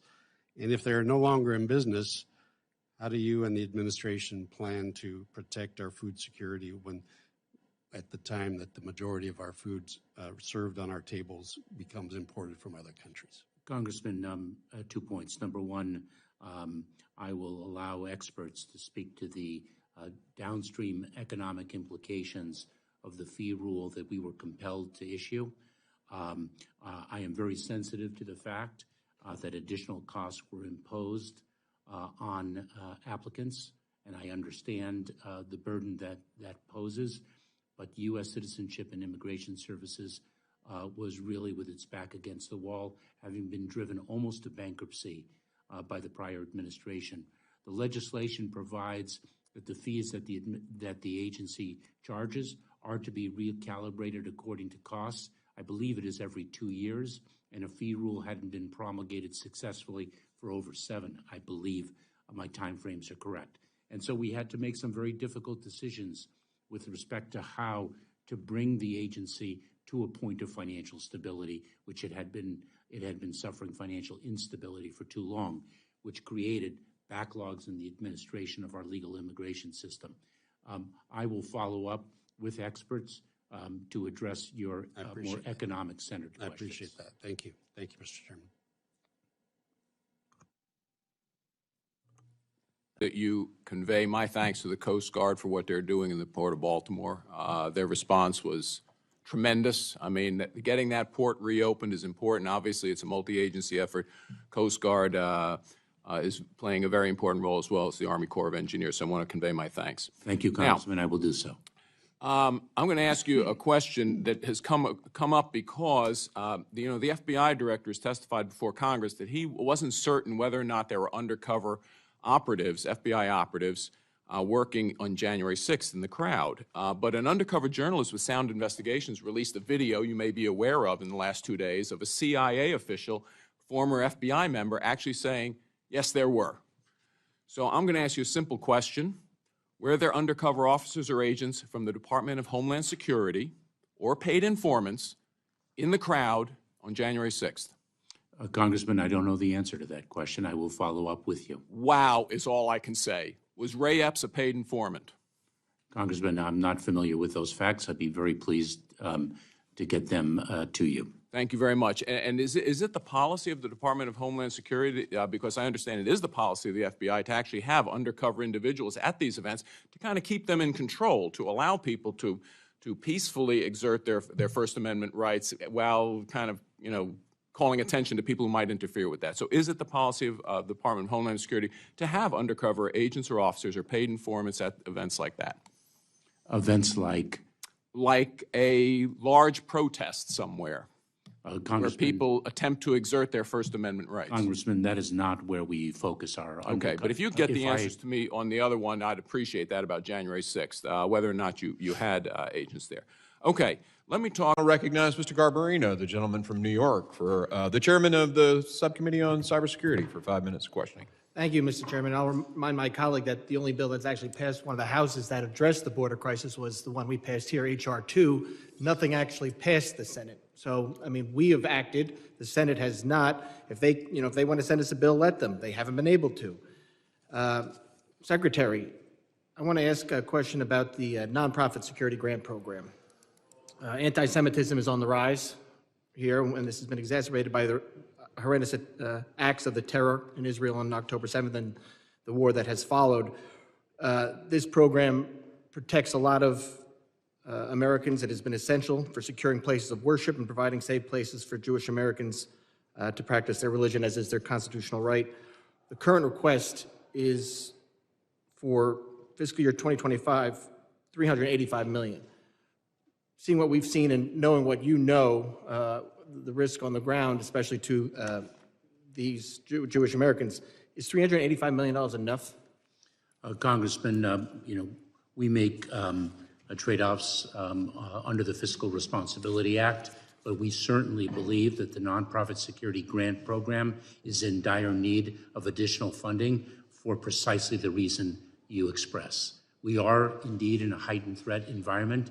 Anti-Semitism and violence born of it continues to be on the rise, as do other violent acts born of hate.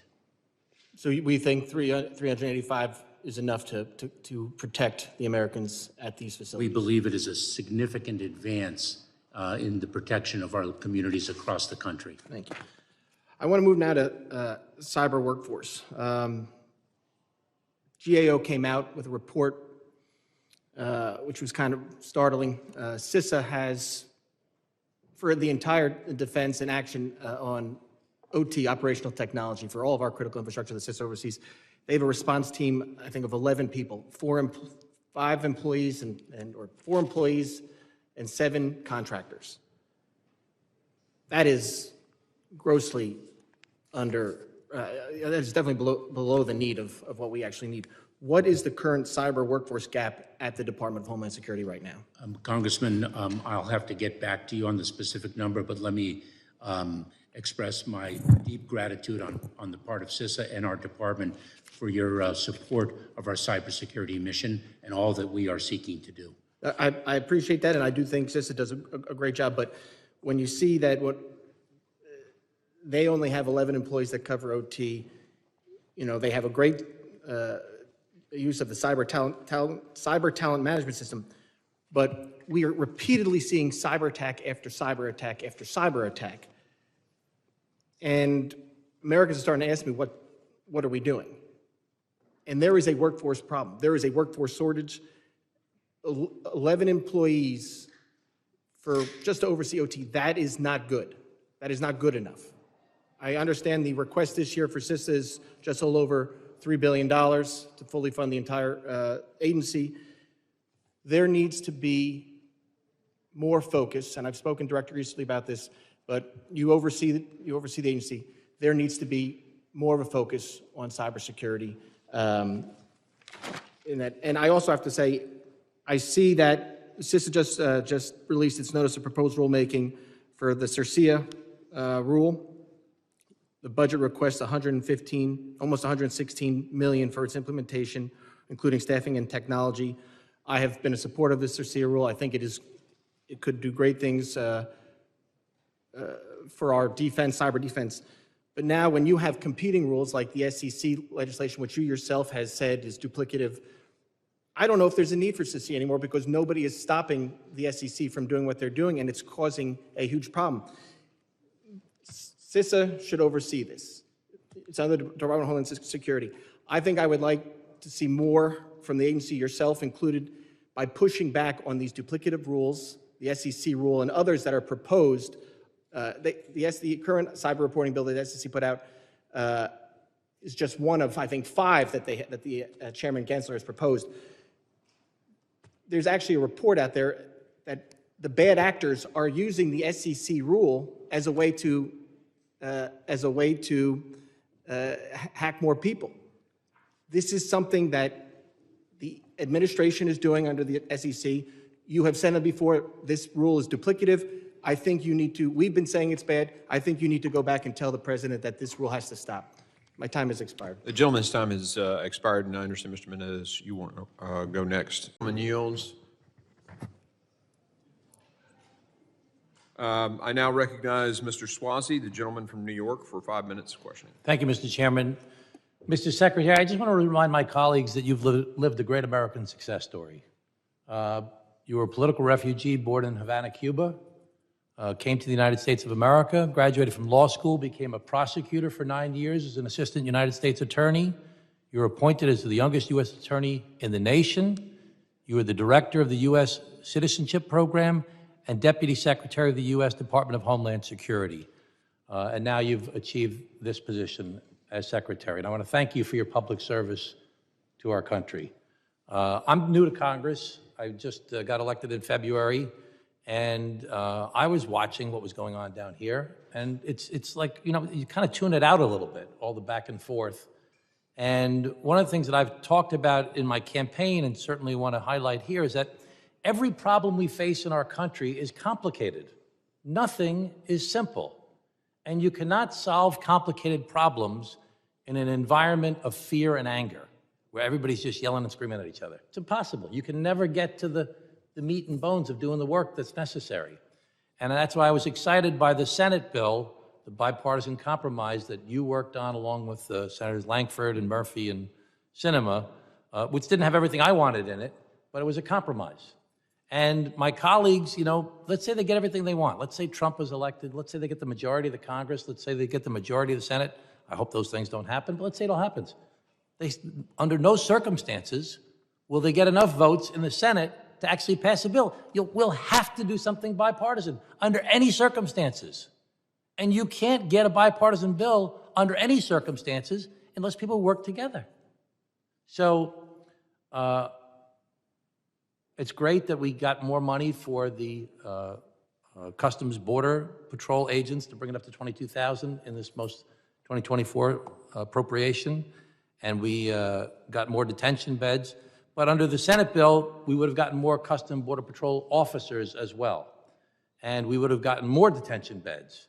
And we would have gotten money for the wall. And we would have gotten money for technology. And we would have gotten money for a whole bunch of other things. And there would have been some serious policy changes. So I just want to use my last half of my time to ask you. The thing I'm most interested in and excited about is this idea that we have to reduce the time it takes to adjudicate asylum cases.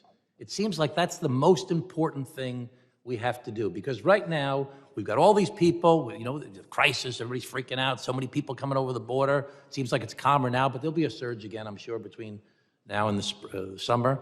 But if people have to wait 5, 6, 7, 8 years and they get a work permit in the meanwhile, then that's going to encourage more people to come. If we could cut down that period, as you said earlier, I think you said 90 days, I've heard 6 months from other people. If we could cut down that period to adjudicate these asylum cases, of which 80% of the people will be denied asylum, and many of whom will be then deported immediately, it'll discourage other people from paying the coyotes and coming over here to do this stuff. So could you explain to me how we can reduce the time that it takes, what's it going to take from this body to reduce the time it takes to adjudicate the asylum cases from what is now years down to a matter of months? Congressman, you are correct that reducing that time would change the risk calculus of intending migrants and deter them from taking the dangerous journey and spending their life savings in the hands of smugglers. The Senate bipartisan legislation would have delivered on that with changes to the system, policy changes to the system, as well as ample resources for us to implement those fixes. Could you tell us some of the policy changes that would happen that would make the asylum process, we have about another 45 seconds, that would make the asylum process happen more quickly so these can be adjudicated? Because when they get adjudicated, 80, 70, 80% get denied. And then they're not eligible to be here. So if we could speed that up, we'd stop this from happening. What are the policy changes? Among the compromises that the Senate bipartisan legislation included was raising the credible fear standard, shrinking the disparity between that initial threshold screening standard and the ultimate merits standard. It also resourced, Congressman, our system with 4,300 asylum officers to adjudicate those cases much more swiftly. Well, I want to thank you again for your public service. You know, I'm saddened when I hear some of the stuff that's being hurled about by different people. It's upsetting. It's not productive. We have serious business to do. These are serious problems. We don't want people creating crimes and breaking the law, but we got to work together to solve it. Thank you, Mr. Chairman. Gentlemen. Thank you. Secretary Mayorkas, your open border policies have granted parole to a host of illegal aliens from regions in the Middle East and West Africa that are known for hotbeds for terrorism. Clearly, this administration's policies have emboldened countries such as Iran, like what we saw over the weekend with their attacks on Israel. Can you tell me confidently that this committee that no current or former Iranian Revolutionary Guard Corps members or members of Islamic terrorist organizations have been granted parole into the United States? Congressman, let me assure you that an individual who poses a threat to our national security is a priority for detention and removal. What about anyone from the People's Liberation Army of the Chinese Communist Party? Same answer, Congressman. Mr. Secretary, I want to switch to DHS violations for Americans on free speech. 4 months ago, the Assistant Secretary of Cyber at DHS testified at the Oversight Subcommittee that, I quote, countering disinformation that threatens the homeland and providing the public with accurate information in response are critical to fulfilling DHS congressionally mandated missions, unquote. Secretary Mayorkas, do you believe Congress has given DHS the authority to use censorship to counter disinformation? Congressman, we do not censor free speech. We abide by the First Amendment. Secretary Mayorkas, the Fifth Circuit Court of Appeals in Missouri versus Biden found that CISA, and I quote again, likely significantly encouraged the social media platforms' content moderation decisions and thereby violated the First Amendment. Did you know your agency was pressuring social media platforms to censor Americans? Congressman, we do not censor speech. We do not pressure platforms to do so, and I believe the trial court's ruling was reversed in part by the appellate court. I cannot speak further because I believe the litigation continues. Documents recently obtained through the Freedom of Information Act, FOIA, show that DHS argued the agency has the authority to regulate misinformation, disinformation, and malinformation. However, the content of these documents has been redacted. I've questioned members of CISA regarding this and was not satisfied with their response. So I'll ask you, what congressional authorities does DHS have in the MDM space? Oh, let me give you some real-life examples of the work that we do, Congressman, because I'm sure you will support it. When human smuggling organizations spread disinformation with respect to the policies of the Department of Homeland Security, we publish accurate information with respect to our policies. When criminal organizations domestically in the wake of a natural disaster spread disinformation to victims of that natural disaster to deceive them to fall prey to those criminal organizations, we provide accurate information with respect to what FEMA does and does not do. When a foreign adversary spreads disinformation with respect to the processes of our elections, for example, if you don't make it to the voting booth on time on Tuesday, don't worry, you can vote on Wednesday. We actually communicate accurate information with respect to the election process in coordination with state and local officials. That is the type of work that we do, and I know that you endorse that work wholeheartedly, given the fact that it is about enforcing the law and making sure that people do not fall prey to criminals who do not seek to enforce the law. Will the gentleman yield first? Yes. Mr. Secretary, is DHS able to touch each individual that the nefarious actors are touching? Now, I respect that what you just told us, but my concern is, and I hope this is happening, but is DHS able to reach out to all the bodies that the nefarious actors are engaging with the right information to oppose the negative information? We seek to disseminate the accurate information as broadly as possible. Does that live on the site, DHS site, or is it in the social media platforms? We have web pages that disseminate and broadcast that, and we also use force multipliers, our state, local, tribal, territorial partners, state and local law enforcement, et cetera, Congressman. That's fine. I now recognize Mr. Magaziner, the gentleman from Rhode Island, and the ranking member of the Subcommittee on Counterterrorism and Law Enforcement and Intelligence for his 5 minutes questions. Thank you, Chairman, and thank you, Mr. Secretary, for being here. Our country faces a range of security threats, from foreign terrorist organizations, domestic extremists, cartels, organized crime, and natural disasters, just to name a few. And while you have been diligently doing your job, along with your colleagues at the Department, to protect the American people in the face of these challenges, our Republican colleagues in the House have instead been playing politics, culminating with a political impeachment that had no legal basis. I am sorry that some of our colleagues have chosen to make you the target of political attacks instead of getting you the tools that you need to do your job to keep people safe. And I want you to know that many of us are still willing to put politics aside and work with you and work with each other on a bipartisan basis to protect the homeland. The President's fiscal year 2025 budget requests $62 billion for the department, including hundreds of millions more for staffing and technology to secure the southern border. It also proposes $4.7 billion for a Southwest Border Contingency Fund to provide resources to the department when migration along the southwest border warrants additional capacity. This is the right thing to do, and I hope that our Republican colleagues will support this funding, unlike last year when they delayed action on the President's supplemental funding request for the border for months while they wasted time with impeachment.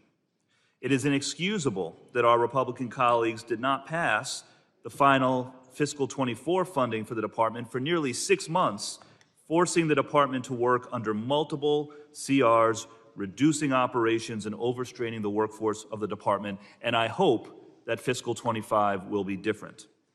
Funding the Department of Homeland Security is also critical because our nation faces an increased threat from the rise of domestic violent extremists.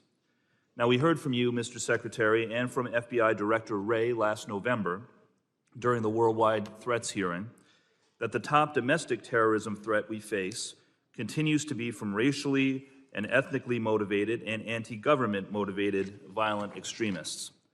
Some of these are organized groups, like the group that engaged in the plot to kidnap the governor of Michigan, and some of the groups who stormed the Capitol on January 6th in a violent attempt to overturn a legal and lawful election.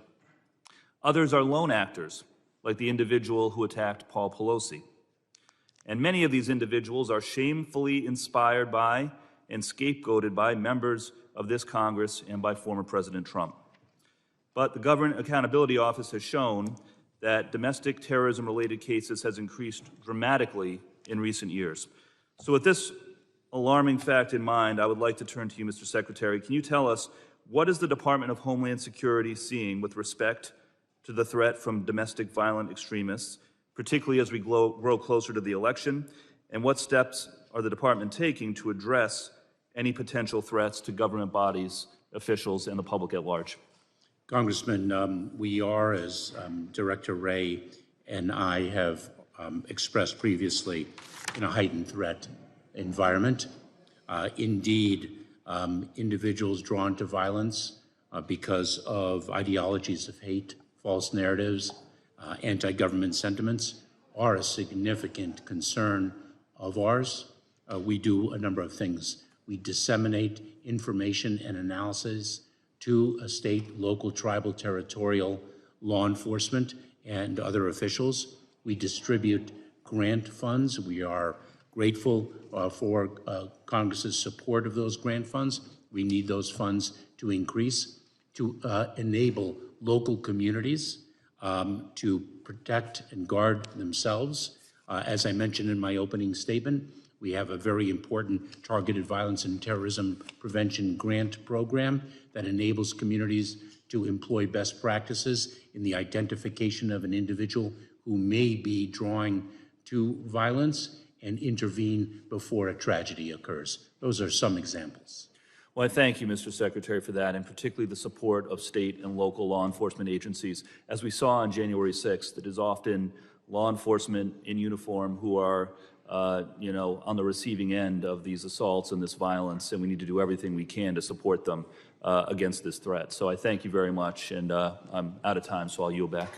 Gentlemen, there's a gentlelady from Texas, Ms. Sheila Jackson-Lee, for 5 minutes of testimony. Or questions. Secretary, I appreciate your presence here today, as I do millions of Americans and the members of this committee who are here seriously to do the work of the American people. Let me, first of all, speak the obvious, since my colleagues want to attribute more money to Democrats. I'm very proud of my legislation, H.R. 3208, which has passed this committee, cyber workforce legislation that has been drafted which the committee favorably reported in July, it appears, and would also address the question that Mr. Gabarino was speaking about. He has departed, about your workforce issue. If we would pass a number of legislative initiatives, we might move you along further. And this bill in particular talks about cyber workforce, which is one of my very serious issues. Let's train them. Let's give them internships or access, and let's put them to work. And I think if we did that, you would have at least a portion of the battle where you would have a staff that could begin working at Homeland Security. It is a place that I have heard people are interested in working primarily to defend their nation. So let's see if we can do something constructive in this committee. But I do want to address the question of dealing with the articles of impeachment, willful and systemic refusal to comply with the law. It's always difficult to ask someone to detail their own failings, frailties. Do you believe, Mr. Secretary, that you have failed to comply with the law? And where would you do better in complying with the law on behalf of the American people? Congresswoman, I've been in public service, I think, about 22 years. I've taken the oath, I think, 5 times, maybe 6. I've adhered to the oath to which I have sworn, and I have abided by the law each and every step of the way. When your question is asked over and over again, and this is for the American people, if you're still tuning in about whether the southern border is secure, they need that answer. And so I would ask the question, as someone who believes that you do the best with what you have and you work hard, and that we owe the American people the duty of a secure border, what more would you do if that was the question and the answer was that we need to do more? What more would you do to secure the American border if you felt that was necessary and that you wanted to tell the American people this is what I needed to have? Congresswoman, we are dealing with a fundamentally broken immigration system. That is our fundamental problem. And I would encourage Congress to pass a bipartisan Senate legislation that would bring tremendously advancing reform to the broken immigration system, and it would also resource our department to execute those reforms advantageously. It seems a simple proposition to me, and throughout the entire questioning that I've decided to sit and listen, I've heard no offering of a resolution by my friends on the other side of the aisle. There is absolutely nothing to answer the second article of impeachment, breach of public trust. And that is that we know that Congress has the sole power of impeachment, and that you shall be removed for the breach of trust. Then what is that breach? What is your belief is a breach of trust? Congresswoman, I'm not aware of any, and let me assure you that I do not spend time on the impeachment proceedings. I focus my attention exclusively on the work of the Department of Homeland Security.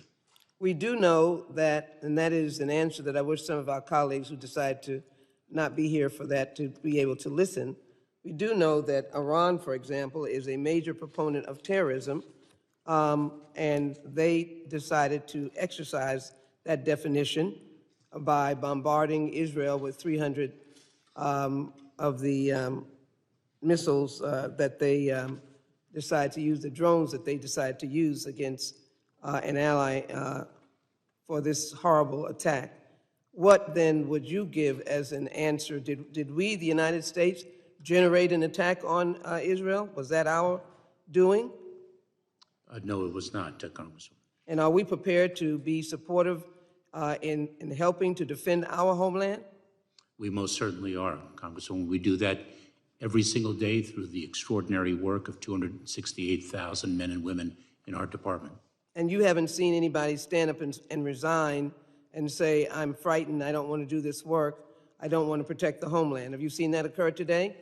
I have not, and people risk their lives every single day on behalf of our country, both in the department, in other departments, and of course, in our branches of the military. Well, let me Gentlelady's conclude, Mr. time has Chairman, and just expired, say and I now I see no gentlelady's reason time has for the expired, and we're gentleman to having be to impeached. insist on the 5 minutes I know because he of would the want me to time say that, remaining. Mr. Chairman. I see no Gentlelady is reason not for recognized. the gentleman to be impeached. Gentlelady is not recognized. I see no I reason now for the gentleman to be recognize impeached. Mr. Ezell, the gentleman I from thank the Mississippi. chairman. There's no reason for him to be Thank you, impeached. Mr. Chairman. Thank you. I now recognize Mr. Crane from Arizona for 5 minutes of questioning. Thank you, Mr. Chairman. You know, it's interesting because I hear my colleagues on the other side of the aisle consistently talk about how we can't agree on anything over here on the Republican side of the aisle. You know, and there's some truth to that. There has been, you know, definitely some debates, some arguments within our own party. But one thing that we can agree upon is that you're doing a horrible job, sir, and that you needed to be impeached. That's pretty wild, seeing as how we've been able to agree upon very few things and with the margin that we have. But we could all come together, look at the data, hear the stories back in the district, listen to the family members that have been destroyed because of your complete dereliction of duty, and we all agree that you needed to be impeached. Secretary Mayorkas, did you swear an oath to protect and defend the Constitution of the United States? Yes, I did, Congressman. Yeah? How many times have you done that? I certainly can identify 5 when I Okay, thank you. in. Are you aware of Article 4, Section 4? Do you know what that article is? There may be more than 5 instances. I just want to be clear to the Yeah, best. okay, great. Article 4, Section 4, are you familiar with that article? When I was sworn in as an assistant. Okay, since you're not going to answer, it's called the Invasion Clause. You know what the Invasion Clause says, sir? The second time was The federal government will protect and defend each state from invasion, okay? Since you don't seem to be getting it, I had our staff here bring up this graph here. This is you. This is the last administration. Again, you, last administration. That looks like an invasion on a graph. We've heard from the people that have sat here and testified in these chambers about their family members being raped and murdered by people that weren't supposed to be here, that your administration allowed to be here and then didn't keep track of, didn't deport, didn't detain. Tell me, sir, how you haven't allowed an invasion into this country. Congressman, I am incredibly proud to support the men and women of the Department of Homeland Security who enforce the laws of the United States every single day, many of whom risk their lives to secure our borders. Yeah, despite your horrific leadership, yes, they do. And I'm proud to know many of them as well. They are great people. But we all know what the morale is like in the Border Patrol right now, and it's horrible. I hear it from Border Patrol agents every day. Again, sir, my question is, how have you not violated your oath to protect and defend the Constitution of the United States, specifically Article 4, Section 4, which says that you, as Homeland Security, will protect each state from invasion? Again, you, last administration. How can you make that argument? I work every day quite proudly to advance the security of the border and support the men and women of the Department of Homeland You may be Security. working every day, but it seems as if you're working for the other side of the aisle. It seems as if you're working for our enemies. And that's exactly what the American people see. That's exactly why they supported us impeaching you. And that's exactly why you had so many members of this conference that is often divided come together to impeach you, sir. Let me ask you this question, Secretary Mayorkas. Do you think our enemies are stupid? Congressman, you could launch whatever false and deplorable Do you accusations. think our adversaries are stupid, sir? Congressman, our adversaries vary in capability, and we address the defense of the United States and the interests of the United States accordingly. No, you're not. Okay, you are not doing that. As a matter of fact, do you think it's possible that maybe some of our adversaries, the most dangerous ones like the Chinese, the North Koreans, the Iranians, the Russians, etc., might employ unconventional warfare and send their soldiers, because our border is wide open, through the southern border without a uniform, without firearms, with instructions to wreak havoc in this country once they're here, once you've allowed them to be here? Do you think that's possible, Secretary Mayorkas? Congressman, over the last 11 months, we have removed or returned 630,000 people, more than any fiscal year since 2013. And Well, you're bragging about how much you've returned, but you don't want to brag about how many you've let in, do you? Congressman, individuals who arrive and claim asylum are placed in immigration enforcement proceedings. If they do not qualify for relief under our laws, we seek to remove them in enforcing our laws. Thank you, Mr. Chairman. I yield back. The gentleman's time has expired. I now recognize the chairman of the Committee on Foreign Affairs and former chairman of this committee, Mr. McCall, for his 5 minutes of questioning. Mr. Chairman, and good morning. Mr. Secretary, you took an oath to protect the country from enemies, both foreign and domestic. I believe in many respects you violated that oath. Let me start with the Immigration and Nationality Act. It states that, quote, the government shall take into custody any alien that has committed an aggravated felony. Those are dangerous, violent criminals. End of quote. And as you know, you're an attorney, as am I, shall is mandatory language. It doesn't say maybe, doesn't say, well, whatever you think at the time. It says shall. Those are words by the Congress. Mandatory language means you shall detain. Yet in September 2021, your memo to your Border Patrol agents titled Guidance for Enforcement of Civil Immigration Law, you instructed your Border Patrol officers not to take prior criminal conduct into account when taking enforcement action. Whether a non-citizen poses a current threat to public safety is not to be determined according to bright lines or categories. Our personnel should not rely on the fact of a conviction or the result of a database search alone. In other words, you directed your own agents on the ground on the border to defy the laws of Congress, to release violent criminals into our countries. And you know what aggravated felon means under the statute, but for those who don't, it includes murderers, rapists, pedophiles, and drug traffickers. And God knows how many have been released into this country due to this policy that you issued in September 2021. My state took this up to appeal to the Supreme Court, where Justice Kavanaugh asked whether impeachment would be warranted for an official who defied the laws passed by Congress. President Biden's own Solicitor General replied that such steps would be warranted, quote, in the face of a dramatic abdication of a statutory responsibility by the executive. In my view, you've defied the law, you defied congressional intent in the best interest of the American people, and you've made this country, sir, a far more dangerous place, not to mention the hundreds of those in the terror watch list who have gotten into this country. How do you respond? Mr. Chairman, I have 3 points to make. One, you mischaracterize the enforcement guidelines that I published. I read directly from them, sir. Secondly, we have removed more aggravated felons each month than the prior administration did. Third, my enforcement guidelines mirror to a great extent, and in the quoted language, prior enforcement guidelines that other administrations have issued. The fact of the matter is that we enforce the law. We deem public security.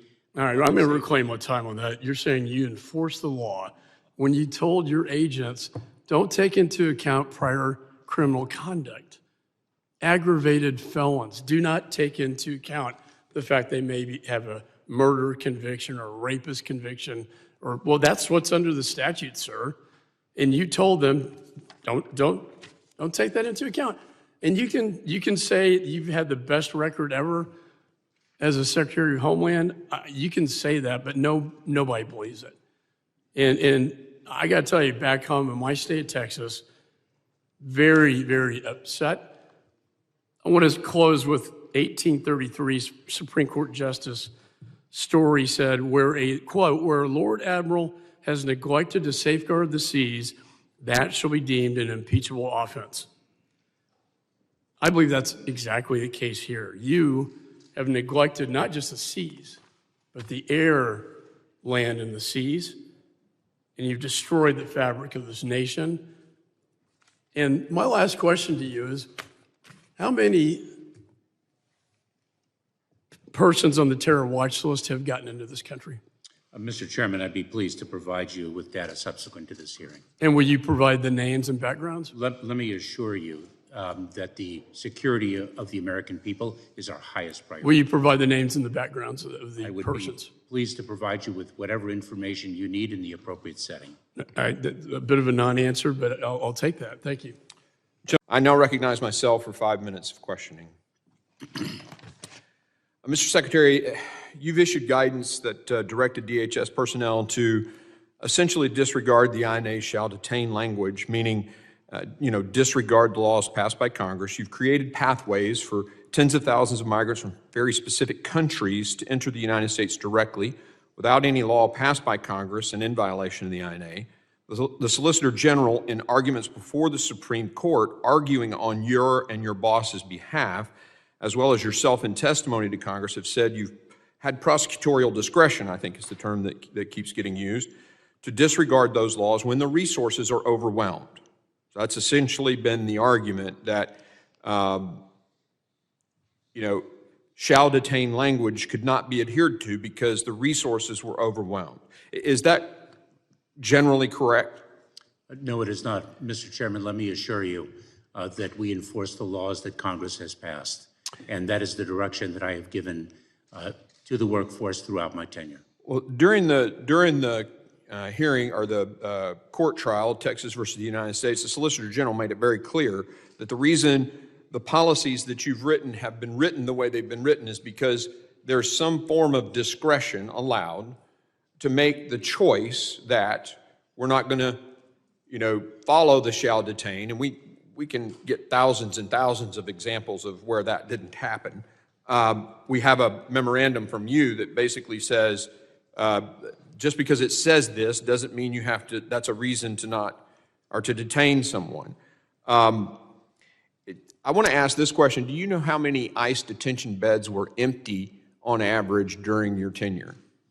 Mr. Chairman, let me be very clear that we maximize the use of detention beds that are available. Sometimes we are curtailed by using detention beds by reason of orders, if I may, Mr. Chairman. But do you know the number? I'm just kind of going for the number. By orders of court. For example, certain restrictions were used in terms of space and availability of beds by reason of the COVID-19 pandemic. Well, let me just share what has been put out in documents from your department.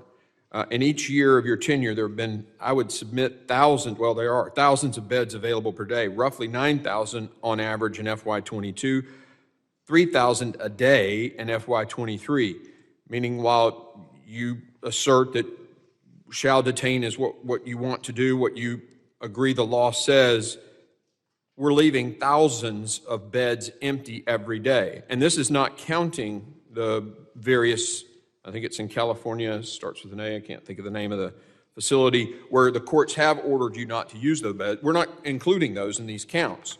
And it's thousands, at least 3,000 a day empty, and yet the arguments before the Supreme Court and in your testimonies before here to Congress have been that the resources are overwhelmed and therefore we have to just catch and release these people into the country. I mean, in your opening statement, you said we need more resources. It's interesting, though, in that claim for more resources so that we can adhere to the laws, you're actually in this budget decreasing the requested ICE detention beds. So that seems to me to be illogical. If the reason we can't enforce the laws as they're written on the books is because we don't have enough resources, there are thousands of empty beds, and we're going to ask for less beds in this budget. I mean, that doesn't make any sense to me. And I would submit to you that it speaks to somewhat of an intent to not adhere to that shall detain. But that's my perception on this. Let me ask you this question. Just recently, your last trip here, you actually admitted that there was a crisis at the southwest border. What changed? Mr. Chairman, nothing changed. I have recognized the enormous challenge that the southern border presents ever since I began my tenure, and actually well before that, then when I served as a deputy secretary. Let me ask this question then. When you came to Congress and said there was no crisis at the southern border in your first few trips here, no crisis, there's no, it's secure, the border secure, nothing changed between then and now you're saying it's a crisis? Mr. Chairman, I have never minimized the challenge that the southern border presents. I didn't minimize it when I served as a federal prosecutor for 12 years from 1989 through 2001. I'm going to gavel myself since I have 5 seconds left, and I now recognize the ranking member. Gentleman yields. I now recognize Ms. Green, the gentlelady from Georgia, for 5 minutes of questioning. Thank you, Mr. Chairman. Mr. Mayorkas, we do not have a country without a secure border, and we cannot have a safe country. We cannot protect our own democracy without protecting our elections. That is a fact. The open border is the #1 issue across America in poll after poll, and that is exactly why this committee impeached you. Mr. Secretary, the Oversight Project released a bombshell report last night on your connection to the dark money NGO industrial complex of illegal immigration. I know you saw this from one of my colleagues just earlier. They found flyers throughout the Resource Center Matamoros refugee camp in Mexico telling illegal aliens, reminder to vote for President Biden when you are in the United States. We need another 4 years of his term to stay open. Eyewitnesses saw the flyers also being handed out to migrants who were using RCM for assistance in coming to the United States.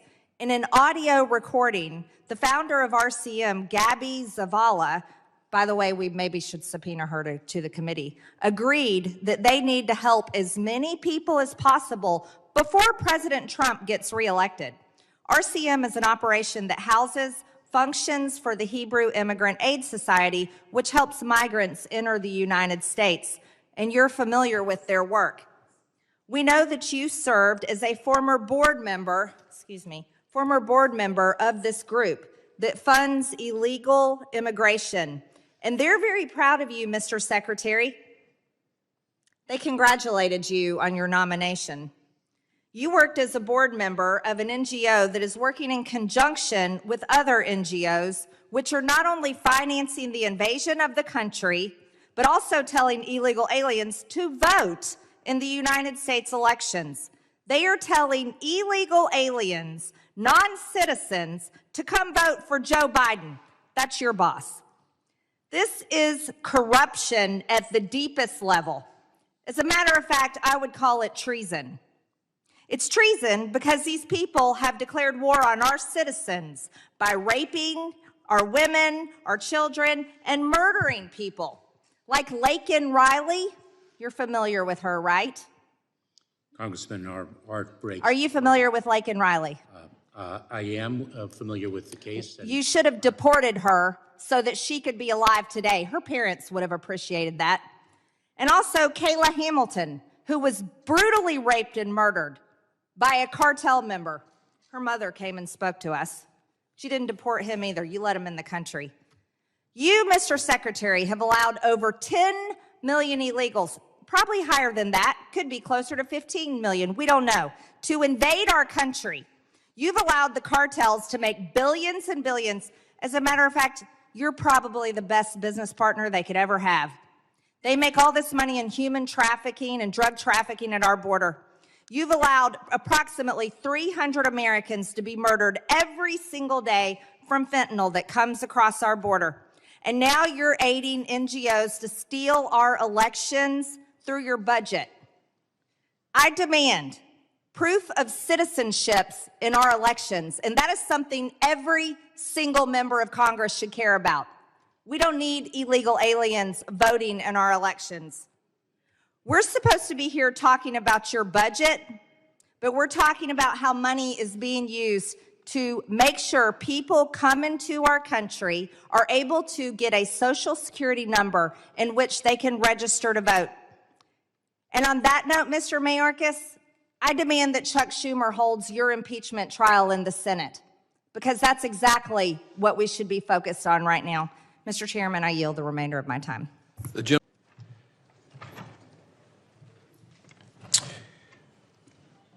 Good morning, Secretary Mayorkas, and thank you for joining the committee to discuss the budget that you and President Biden have put forward for the Department of Homeland Security. On March 1st, the department celebrated its 21st anniversary, and I want to thank all the public servants throughout DHS who dedicate their lives to securing the homeland. This work is vital to our nation's safety and security. Mr. Secretary, when you took the oath of office, you swore to, quote, support and defend the Constitution of the United States against all enemies, foreign and domestic. Well and faithfully discharge the duties of the office, end quote. The Immigration and Nationality Act further makes clear that you have a, quote, duty to control and guard the boundaries and borders of the United States, end quote. During your 3 years as Secretary, you have failed to fulfill this oath. You've refused to comply with the laws passed by Congress, and you've breached the public trust. You've facilitated and encouraged record levels of illegal immigration since your first day in office, and we've all witnessed the devastating results of your open borders agenda. I've shared this before, but I feel it's necessary to repeat it. You abolished working policies, and following the statements of your boss on his campaign trail, promises to improperly grant asylum to anyone who came. As a result, people from all over the world tested the system. They came and were released, they phoned home, and the mass waves began. With this increased demand, the cartels took advantage, regulated that flow to overwhelm the crossing sites at our border. You responded by removing the Border Patrol agents from the border, marshals from the air, customs agents from airports, to process and release these record numbers of people, and issued guidance to DHS law enforcement to violate laws passed by this co-equal branch of government, Congress, on detention and removal. With the border wide open and Border Patrol occupied processing the mass waves of people, the cartels have poured drugs, criminals, and trafficked humans into this country. This has led to the deaths of thousands, the loss of billions of dollars, and created the crisis that you just finally acknowledged as such in recent testimony. Even your counterpart, the FBI Director Christopher Wray, has said there's no way to ensure Hamas and other terrorists are not a part of the roughly 2 million gotaways who've entered our country uncaught on your watch. And the massive increase in Chinese nationals, 53,000 encountered in 23, adds to the threats we now face at home because you chose not to enforce the law. Your refusal to follow those laws is contemptible. Your disregard of the requests from this co-equal branch of government in pursuit of our constitutional duty to conduct oversight, your false statements to this body and the American people, and your issuance of guidance to the employees of DHS telling them to violate laws passed by Congress shows a disregard for the Constitution you swore an oath to uphold. However, instead of acknowledging those failures and pledging to change course, your actions and directives remain unchanged. You've doubled down. This budget request reflects this obstinance. It fails to take seriously the crises threatening our national security interests, especially our wide open borders. For example, you request a $1.45 billion cut in top-line spending for CBP's budget from what Congress enacted last year. That includes a $245 million cut in funding for CBP's border security operations budget. Instead, as you did in last year's budget, you propose a $4.7 billion slush fund called the Southwest Border Contingency Fund, which ironically would not be used to actually secure the border, but simply help you process and release more illegal aliens quickly into the interior. And might I remind you that our founders wanted the executive branch. If the founders wanted the executive branch to just get a slush fund, they would never have detailed the funding duties of this body in the division of power. Again, that's treading on the Constitution. And this fund won't solve the humanitarian crisis that you've created. It would facilitate it while trying to hide the truth from the American people. Your budget proposal only provides for 350 new Border Patrol agents. The Secure Border Act, passed by this House in 23, provided enough funding for 8 times that number. Your budget only requests funding for 34,000 ICE beds. By comparison, in FY 2021, the previous administration requested 60,000 ICE beds at a time when illegal crossings were at their lowest in decades. Your targets for removals of illegal aliens are abysmal. In 2020, amid the COVID-19 pandemic, ICE removed 185,884 illegal aliens, while in fiscal year 19, ICE removals exceeded 267,000. Last year, despite more than 3.2 million inadmissible encounters at our border, you only accomplished around 143,000 removals. And in this budget, you're only targeting 125,000. At that rate, it would take 16 years to remove just the roughly 2 million gotaways on your watch, to say nothing of the more than 9 million encounters, many of whom have also been released. Meanwhile, the Chinese Communist Party continues to carry out multifaceted covert espionage and influence missions against the United States. Beijing has shown that if we give an inch, they'll take a mile. And Mr. Secretary, you have given them all 1,951 miles of our southern border. While we're deeply appalled by your handling of the border security and immigration issues, this committee does look to work with the department on key issues. This past February, the administration issued an executive order providing for more stringent cybersecurity at our ports, as well as an emphasis on supply chain security. We support these initiatives. Your proposal also recognizes that our cyber workforce is vital to the protection of our homeland. Strengthening our cyber workforce pipeline will be one of the top priorities for the remainder of this year, and it is imperative that the 419 full-time employees you requested for Cybersecurity and Infrastructure Security Agency are utilized effectively. And to that end, we must ensure CISA's authorities and resources align with its mission. Secretary Mayorkas, the world is only growing more dangerous. Our adversaries in China, Russia, Iran, and elsewhere are expanding their capabilities and seeking to undermine our interests, even within our homeland. While parts of this budget request deal with some of those threats, the request as a whole fails to meet the important time we have. I now recognize the gentleman, Mr. Higgins from Louisiana, the chair of the subcommittee on border security and enforcement, for 5 minutes. Thank you, Mr. Chairman. Over the past year, I found that many members of Congress fail to grasp the founders' true meaning regarding the constitutional writ of impeachment proceedings. Impeachment is not a criminal proceeding. It may include violations of written law, but it was never intended to be bound by specific criminal violations of statute. In many ways, impeachment proceedings are intended to be guided by principles of conduct that are far more deeply etched upon human history than any written law could ever be. The embezzlement of money by an employee is a criminal act and is a betrayal of trust, but betrayal of trust is not a statute. The House Committee on Homeland Security advanced articles of impeachment against Department of Homeland Security Secretary Alejandro Mayorkas. He has been impeached by the People's House. These articles do not impugn the Secretary's character, nor list dissenting views on how to handle the crisis at our border. Instead, the impeachment articles against Secretary Mayorkas carry the charge of high crimes and misdemeanors. It's important that all Americans recognize the true meaning of high crimes and misdemeanors. While some of my colleagues have claimed that this charge is confined to specific violations of criminal statute, let us not fail to recognize the founders' original intent and well-documented debate regarding the origin and meaning of this term.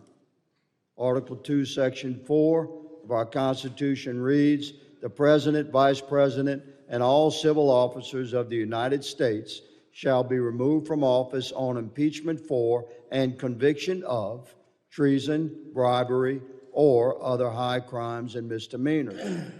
Our founding fathers used this phrase, high crimes and misdemeanors, having 400 years of British Parliament historical precedent, which did not limit itself to direct criminal misconduct, but more importantly, encompassed a neglect of duty and abuse of power. This is not funny, Mr. Secretary. Literally misdemeaning the office and high authority that had been entrusted. Enshrining this phrase in the Constitution, the Founding Fathers put explicit trust in Congress to determine what constitutes an impeachable offense and what is encompassed in high crimes and misdemeanors. Impeachment was never intended to be a criminal proceeding. but instead a review by the American people of a rogue executive and a mechanism for accountability when all else has failed. Secretary Mayorkas has not only betrayed the trust of the American people, his service as Secretary has left a scar on our nation's soul that may never be removed. The articles of impeachment brought against Secretary Mayorkas passed the House and have now been delivered this afternoon to the Senate. It is vital that the Senate upholds its constitutional obligation to hold a fair impeachment trial. The American people deserve accountability for the gross misconduct of the Secretary's handling of our borders. It is incumbent upon members of Congress to enforce the authority outlined by the Founding Fathers for impeachment. Under Secretary Mayorkas, America has suffered. Over 300,000 Americans have died from cartel drug poisoning. Our communities are crushed under the weight of 12 million illegal aliens in the span of 3 years, and crime has reached unprecedented levels within American communities across the country. Secretary Alejandro Mayorkas' arrogant disregard for the security and sanctity of the American people has brought Congress to this point. He has brought unspeakable pain upon the nation. His service as Secretary will forever be shrouded in shameful failure and generational trauma. Alejandro Mayorkas has been impeached by the House. He must now be tried by the Senate and removed from office. Mr. Chairman, I yield. Gentlemen, I understand, Mr. Menendez, you want to go next. And Mr. Garcia, you're going to hold. Okay. So I now recognize the gentleman from New Jersey, Mr. Menendez, for 5 minutes question. Thank you, Chairman. And Mr. Secretary, thank you as always for being here. We appreciate your willingness to engage with us both in this setting and in individual offices and conversations. I just feel it's important to address some of the things that have been said here by our Republican colleagues because they should not stand uncorrected. First, it's been said by Chairman McCall that you violated your oath. I wholeheartedly disagree with that. Chairman McCall said you have made this country much more dangerous. I disagree with that. You and everyone at DHS works every single day to keep this country and all of us protected. So thank you, and to all the dedicated public servants who serve alongside of you for your work.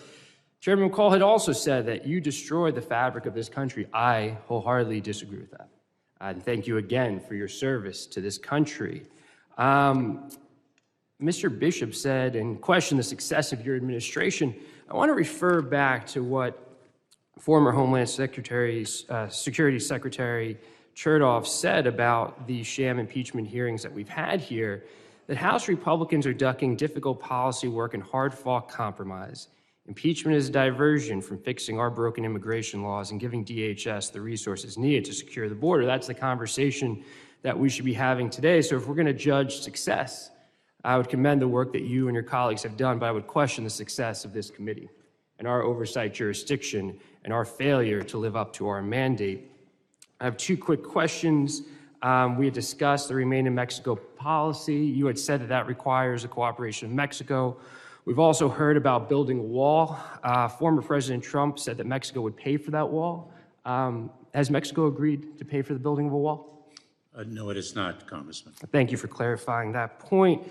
And before I move on to the substantive questions that you came here to discuss, as you've had to, I imagine, spend an immense amount of time and resources as the agency has had to preparing for that impeachment proceeding that came through this committee, and I'm proud to see you still standing. And you will continue to keep standing.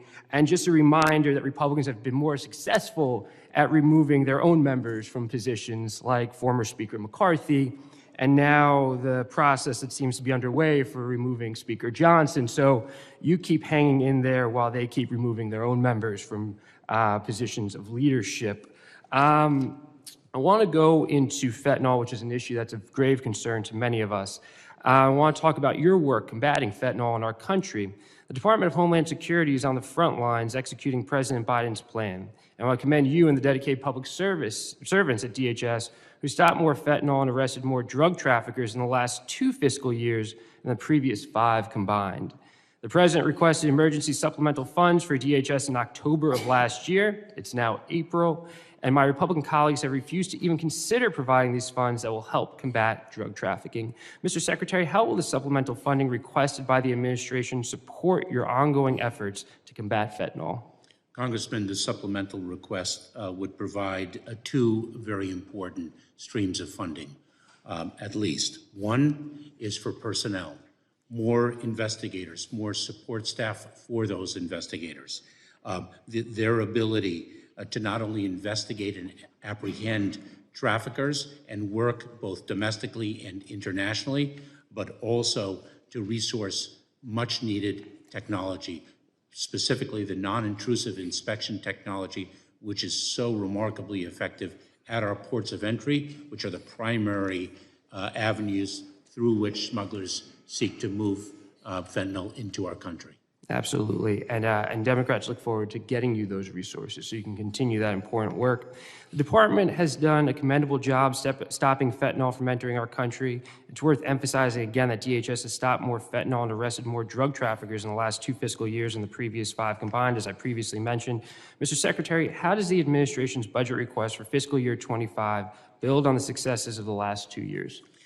Congressman, it continues to fund our personnel so that we can continue not only to implement the strategic operations that we have underway, but also to build on those operations and develop new ones, deploy personnel to different countries that are source countries, and plus up our transnational criminal investigative units, where our investigators work with international partners to interdict not only precursor chemicals, but also the equipment used to manufacture fentanyl and the finished product itself. Thank you, and I appreciate again all your service to our country. I yield back. I now recognize the gentleman from New York, Mr. D'Esposito, for 5 minutes of questioning. Thank you, Mr. Chairman, and Mr. Secretary, thank you for being here this morning, or now this afternoon. Have you read H.R. 2? Congressman, it's been a while since I have, but I certainly reviewed the legislation. Okay, and were there any parts of H.R. 2 that you agreed with?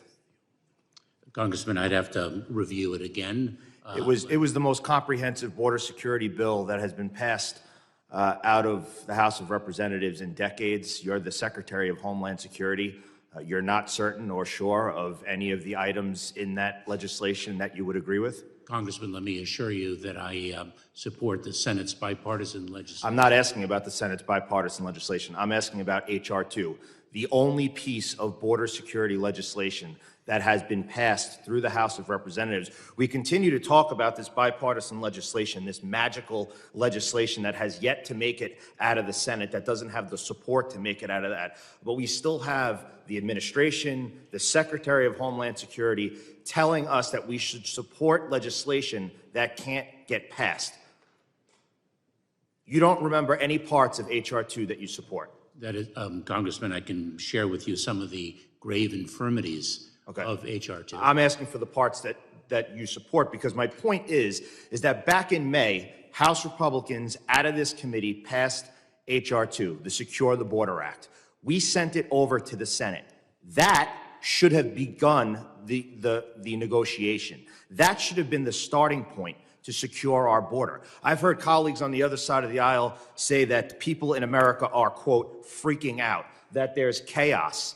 Yes, people are freaking out. Yes, there is chaos, because Joe Biden and the Homeland Security has left our borders wide open. That's why people are freaking out. And there is a solution. It was H.R. 2. Do I agree with everything in there? Absolutely not. I would assume you don't agree with a lot of things in there either. Democrats didn't agree with things in there, but you know what it was?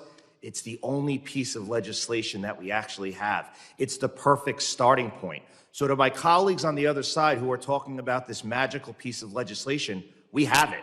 It's H.R. 2. So let's start there. Now I'm going to take it back home. So time after time, this committee has listened to the devastating impact that the border crisis has, of course, because of the policies that have been implemented by you and President Biden.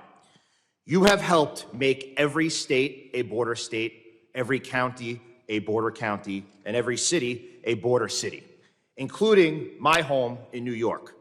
Now, a Democrat mayor, who I don't agree with on everything, but I agree with him on this. He said that, quote, "This issue will destroy New York City." Now, I'm proud to have served in the NYPD as a detective, and it has been absolutely devastating to see the horrific challenges that law enforcement are faced with throughout this country. I mean, just recently, we saw NYPD cops who were attacked by illegal migrants who just got done robbing a Target. Months ago, we saw NYPD officers brutally attacked in Midtown Manhattan. They actually were our guests at the State of the Union by illegal migrants. We saw in the Bronx recently where there was a 911 call made for a person with a gun.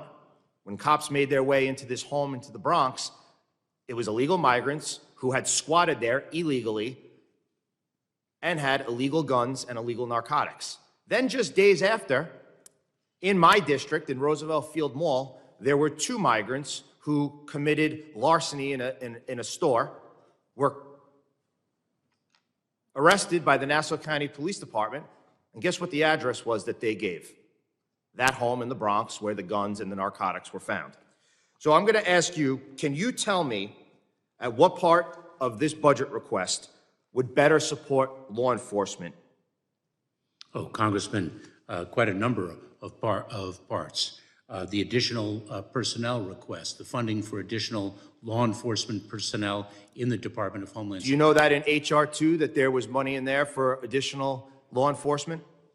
In addition, Congressman, the grant funds that we are seeking to distribute to state and local law enforcement through the Homeland Security Grant Program, the Urban Area Security Initiative, and other programs.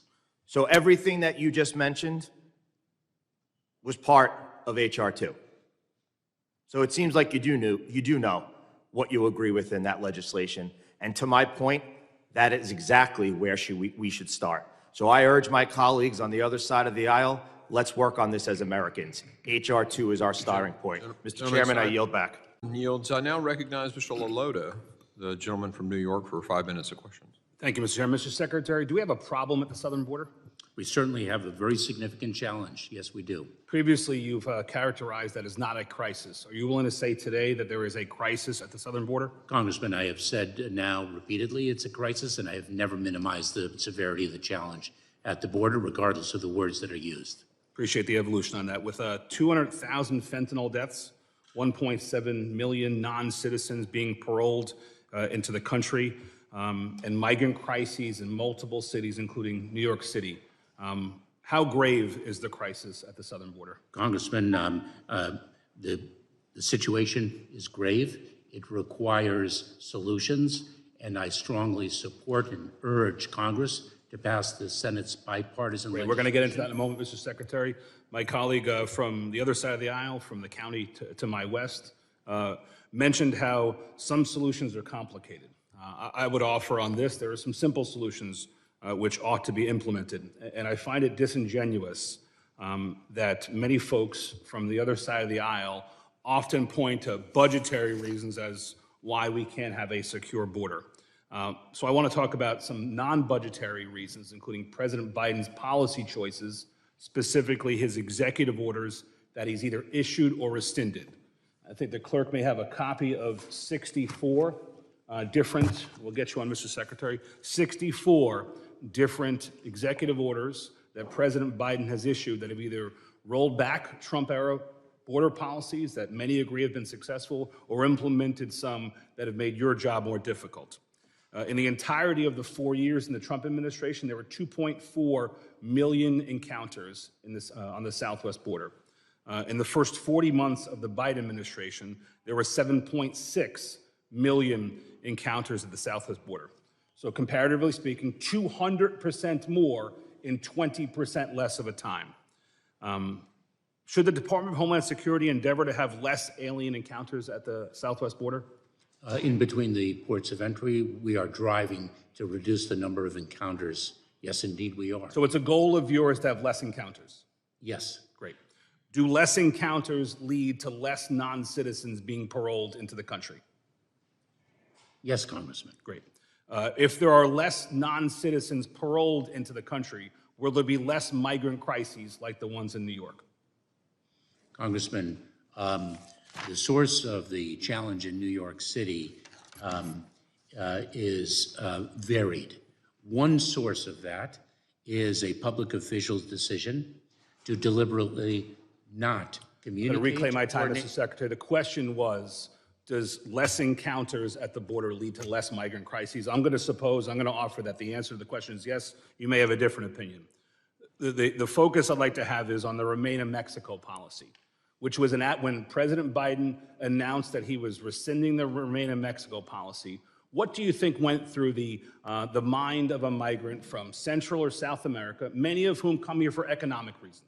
What do you think went through the mind of that migrant who now know that if he or she made it to the southern border, that they would be granted entry, more likely to be granted entry into the country? Congressman, I believe that the Remain in Mexico policy, throughout its duration, I believe, and I'll verify this, approximately 70,000 migrants ran through it in the 2 years it was in operation.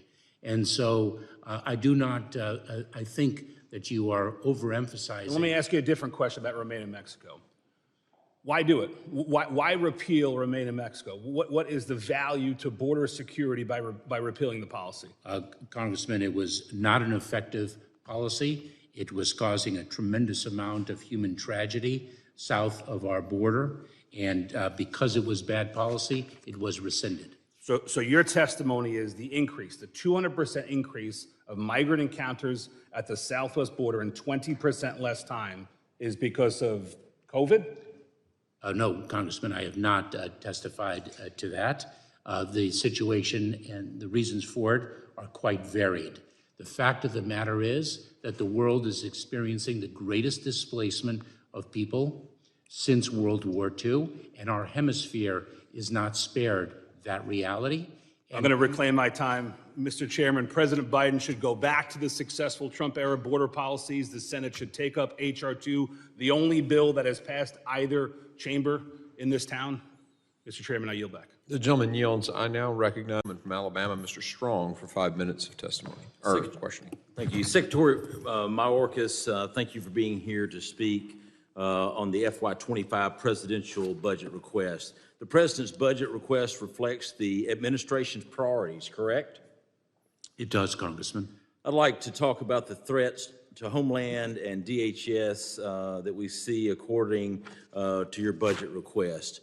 I was pleased last year that you acknowledged the threat that unmanned aircraft systems pose at our southern border, saying in part that, I quote, drones are being used in a myriad of ways, a number of different ways to create a public safety risk, close quotes. You and I agree on this point. The cartels use the drones at the border and is alarming, from using them to track the movement of Border Patrol agents to providing overwatch for human smuggling to transporting narcotics and even outfitting them with explosive payloads. While for each drone that the CBP flies, the Mexican cartel flies 17, based on the last information I got. This issue hasn't improved since last year. In fact, last month in a Senate hearing, NORAD Commander General Gio testified that the number of drone incursions alarmed him, saying that he has, quote, talked to CBP, who are responsible for UAS incursions at the border, and they put the number of incursions at thousands. He went on to say that he sees the potential of a threat posed by drones to the national defense as only growing. Secretary, is counting the illicit use of drones at the border a priority for DHS and CBP? Congressman, it certainly is. It's very concerning and very confusing to me. This is your budget request for CBP's counter-UAS program. You see it right behind me. Zero. Not one penny. Not one penny, and the threat is unbelievable. As the use of drones by bad actors at our border evolves and continues to bring a threat to our homeland, it is unconscionable that you wouldn't request a single penny for CBP to carry out its counter-UAS mission. You requested zero. Thousands of UAV flights into U.S. airspace by Mexican cartel have the ability, we've got the ability to block, drop, or intercept these drones. Moving on, I want to revisit the ICE detention bed issue that my colleagues have mentioned today. As illegal aliens continue to pour across the southern border, your FY25 budget requests funding for just 34,000 ICE beds, barely half of the 60,000 beds requested by the Trump administration in FY21. In May of 2021, you testified in a House subcommittee hearing that you are, quote, concerned about the overuse of detention, close quote. Is it safe to presume that this is why you want to cut bed space and release illegal aliens on the streets of America?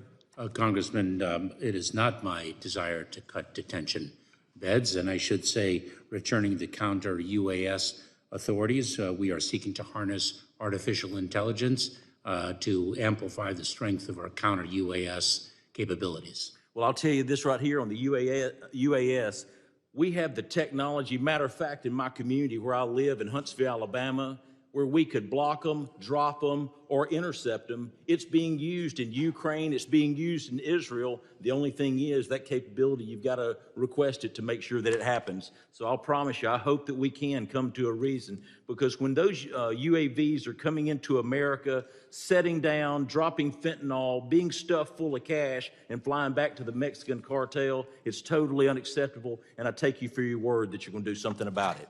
If Congress is willing to fund even more ICE bed space or near Trump-era levels, would this be a solution to detaining more illegal aliens? Congressman, the greater the detention capacity, the greater our ability to detain more people. The bipartisan Senate legislation funded 50,000 detention beds, and that's a powerful example. Thank you, Mr. Secretary. Mr. Secretary, at the beginning of 2022, you testified to Congress that you had operational control of the border. Then the following hearings, you backtracked to alter the definition of operational control. Now in 2024, in a hearing last week, you testified that we have a crisis at the southern border. Are you finally admitting to what the American people have known to be true, that your border policies don't work? Mr. Chairman, I yield back. Gentleman's time has expired. I now recognize the gentleman from Oklahoma, Mr. Burkeen, for 5 minutes question. I thank the chairman. Mr. Secretary, I'm really concerned about Real ID compliance. I want to shift a narrative to discuss that, which would be a part of budget implementation. Real ID, under your administration, says by 2025 there will be compliance. It was designed, supposed to build confidence in the identity of travelers post 9/11 to protect our U.S. citizenry. That's how it was sold when it was passed years ago. Under your leadership, the department is going to start implementing this. This Transportation Security Administration, TSA, will be prohibited from accepting driver's license and identification cards that don't meet certain standards, federal standards. You've said that you're continuing to work closely with U.S. states to meet the Real ID requirements. So here's where I'm going to take this. I've heard from 2 Illinois state lawmakers that illegals in their states, they've got verification, are now able to obtain Real ID compliant driver's license. I want to reiterate that. In Illinois, illegal aliens now can get Real ID compliant driver's license by checking the box on, quote, employment authorization document, which is one of the subsets on the state website that is required by the state of Illinois as an option. It can be obtained by this illegal, but it comes under the parole, which has been something that's been implemented by you in this administration. And so with that parole, this employment authorization document box can be checked. And this, in my opinion, and I think that most Americans would say, this totally undermines Real ID compliance given the lack of background checks that goes into knowing who these people are. There's a real lack of information. Yes, you can do some Interpol. Yes, you can do some background checks, but you have, in terms of the United States' ability to understand who these people really are, we don't. Is Real ID compromised? I believe it is. And I think this is a glaring fault in the system. And so I'm going to go to a quick question to you, yes or no. Should illegal aliens get Real ID driver's license? Congressman, I look forward to following up with you on the integrity of the Real ID program as it is envisioned and we are phasing in. That has been a program. Because I've got limited time, Mr. Secretary. Yes or no? Should illegal aliens have the option, in your opinion, to get Real ID compliant driver's licenses? Yes or no? Congressman, I look forward to following up with you. Okay, I wish you'd had a no on that. Next question. Should illegal aliens vote? As Illinois and New York, we know that they're voting. Should illegal aliens be allowed to vote in this country? Yes or no? It is my understanding that illegal aliens cannot vote in federal elections. Are they allowed to vote? The answer is yes. In New York and in Illinois, they are allowed to vote. And so whether it's federal elections or others, my question to you all ago, I'd love your answer. Should they be allowed to vote? Congressman, that policy issue is outside the remit of the Department of Homeland Security. It is our I need to move on for time. I'm sorry. Mr. Secretary, you have contended that the entire, quote, the entire hemisphere is gripped with a level of migration that is unprecedented in recent history, end of quote. You said that more or less today in your opening statement. I think that this avoids accountability for the invasion of our southern border. I think it shifts the blame on random events. But if that narrative is to be understood or followed, what are those events? I mean, I look around the world and I go, in South America, was there some tsunami? Was there a hurricane that I was not aware of? But the answer is no. It ultimately is, for those who have the context of the Wizard of Oz, it's like the wizard standing at the microphone saying, disregard the man as the curtain's being pulled back by the little dog, Toto, disregard the man standing behind the curtain pulling levers and spinning wheels. I mean, I think the American people have this figured out. The migration is because it's been an advertisement under this administration, come into this country.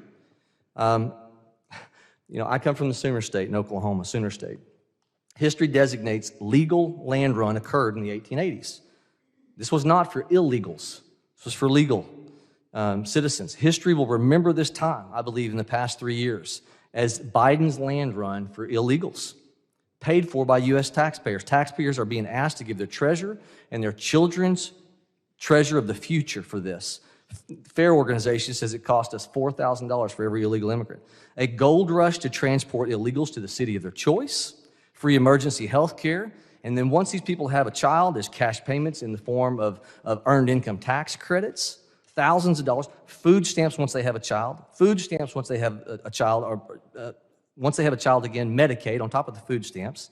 So here's where I'm going with this. Does your budget proposed, which I will contend it does, especially the one that we're deeming as the slush fund, allow for dollars to go into countries as far south as Panama for NGOs, non-government organizations, to promote people coming to our country, in effect telling military-age men, go north, young men, go north? Gentleman's time has expired. Gentleman's time has expired. I now recognize Ms. Clark from New York for her 5 minutes of question. Thank you very much, Mr. Chairman. And I want to thank you, Mr. Secretary, for your hard work, your dedication, and your fidelity to our nation. It is inspiring, notwithstanding all of the challenges that my colleagues on the other side of the aisle present to you. At the end of the day, you have kept the homeland safe during your tenure, and we're grateful for that. I want to respond to a false allegation raised by some of my Republican colleagues about non-citizens voting in federal elections. First of all, federal law already prohibits non-citizens from voting in federal elections, and there is absolutely zero evidence that there are significant violations of that law. Republicans' efforts to make it harder to vote will disenfranchise low-income and minority voters and will do nothing to make our elections more secure. Instead, we should focus on the real threats to our election security, which include foreign interference efforts, which I know Secretary Mayorkas is committed to addressing. And additionally, I'm deeply disturbed by Congresswoman Green's attacks on HIAS, originally known as the Hebrew Immigrant Aid Society, an organization that has been supporting refugees for over 140 years. Baseless conspiracy theories about HIAS fueled the anti-Semitic murder of 11 individuals at the Tree of Life Synagogue in Pittsburgh. And it's disgraceful to see the same kind of misinformation repeated in this committee. So I wanted that on the record. Mr. Secretary, last month CISA issued the notice of proposed rulemaking for mandatory cyber incident reporting, and I congratulate the department on this important milestone. Now that the NPRM is out, DHS must redouble its efforts to harmonize incident report rules across government. The Department's Cyber Incident Reporting Council, CIRC, will play a critical role in that process. Secretary Mayorkas, CIRC issued a report containing recommendations regarding the harmonization cyber incident reporting rules last September. What actions has the CIRC taken since the report was released to promote harmonization? And what more can the CIRC be doing to promote harmonization? Thank you very much, Congresswoman, for your question. We are working with federal departments and agencies across the administration to execute on the imperative of harmonizing our reporting rules. Not only that, Congresswoman, we are working with our international partners so that harmonization would not be restricted to the domestic environment, but the international arena as well. That's good news. As part of the Infrastructure Investment and Jobs Act, Congress provided $1 billion in grants to state, local, and tribal and territorial governments to strengthen their cyber defenses. This program is based on bipartisan legislation I authored with my colleagues on this committee. Unfortunately, this funding expires in FY 2025, which could mean state and local governments cut their cybersecurity spending, even as they continue to face serious cybersecurity threats, including from foreign adversaries like China and Russia. It's my hope that this committee will work together to extend the vital program so we can build our initial investment. Secretary Mayorkas, do you agree with me that state and local governments will continue to need federal support as they defend their cyber intrusions? And will you commit to working with me and this committee to reauthorize the state and local cybersecurity grant program? I do and I will, Congresswoman. Wonderful. And Mr. Secretary, just one other note of concern, and that's with the nation of Haiti. You should have received a letter or been CC'd on a letter regarding the concern about individuals being returned at this stage who could be sent into harm's way, into famine, into the myriad of challenges that that nation continues to face in this moment. I look forward to speaking with you further about this. It's a major concern for many constituencies, many families across this nation of Haitian descent. The gentlelady yield. You have a second? Sure. Yes, I will yield. Thank you so very much. I wanted to follow your line of questioning very quickly, which is a very important line of questioning, and that is to ensure that we get fixed, Mr. Secretary, what is broken. Sometimes we have equipment, technology that is not working correctly. I'd like to submit into the record, as unanimous consent, healthcare.gov, ineffective planning and oversight practices underscore the need for improved contract management. Will you continue to access getting our equipment refunded or improved so that we can work with equipment that will help you do the job? Yes, Congressman. So ordered, and it's entered into the record, and the gentlelady's time has expired. I thank you for yielding. Absolutely. I now recognize the gentlelady, Ms. Lee from Florida, for 5 minutes of questioning. Secretary Mayorkas, I'd like to continue the discussion about the Cybersecurity and Infrastructure Security Agency, and specifically the Chemical Facilities Anti-Terrorism Standards Program that is overseen by CISA. The CFATS program, would you please describe for us how your budget provides continued support for the CFATS program? Congresswoman, I'll have to remind myself of the specific funding for that program. That funding is very important, and of course it has been in tremendous peril recently. We strongly support the continuation of the CFATS program. It enables us to ensure that high-risk chemical facilities are as secure as they need to be. And would you agree that a continuation of that program is an important part of the mission to protect critical infrastructure? I would, Congresswoman. And would you also encourage our friends and partners over in the Senate to take up the bill that was passed by the House and is currently there awaiting their consideration and action? Congressman, I'll look forward to reviewing that bill again, but we do indeed consider the CFATS program to be very important. And I'd like to then return to the subject of CISA and its role in elections infrastructure and its efforts to help state and local election officials protect elections infrastructure. Specifically there, could you describe what CISA does to help state and local elections officials defend against threats from foreign adversaries and domestic adversaries to that infrastructure?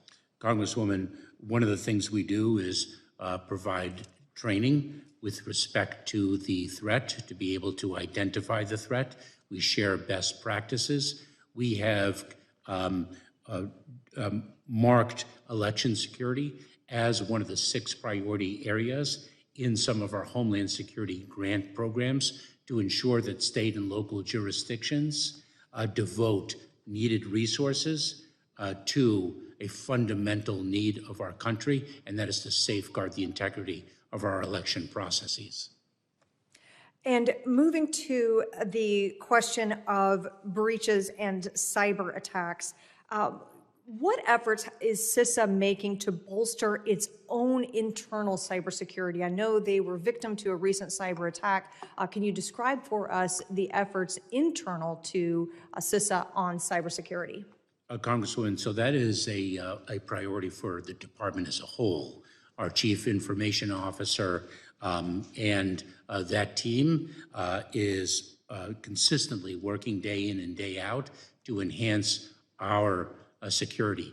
In addition, CISA works to enhance the cybersecurity of the federal civilian domain. It issues binding operational directives based on what it learns from particular incidents to ensure that agencies and departments are patching or protecting themselves against detected vulnerabilities. This is a very significant mission area of ours. The cybersecurity threat vector is not, unfortunately, diminishing.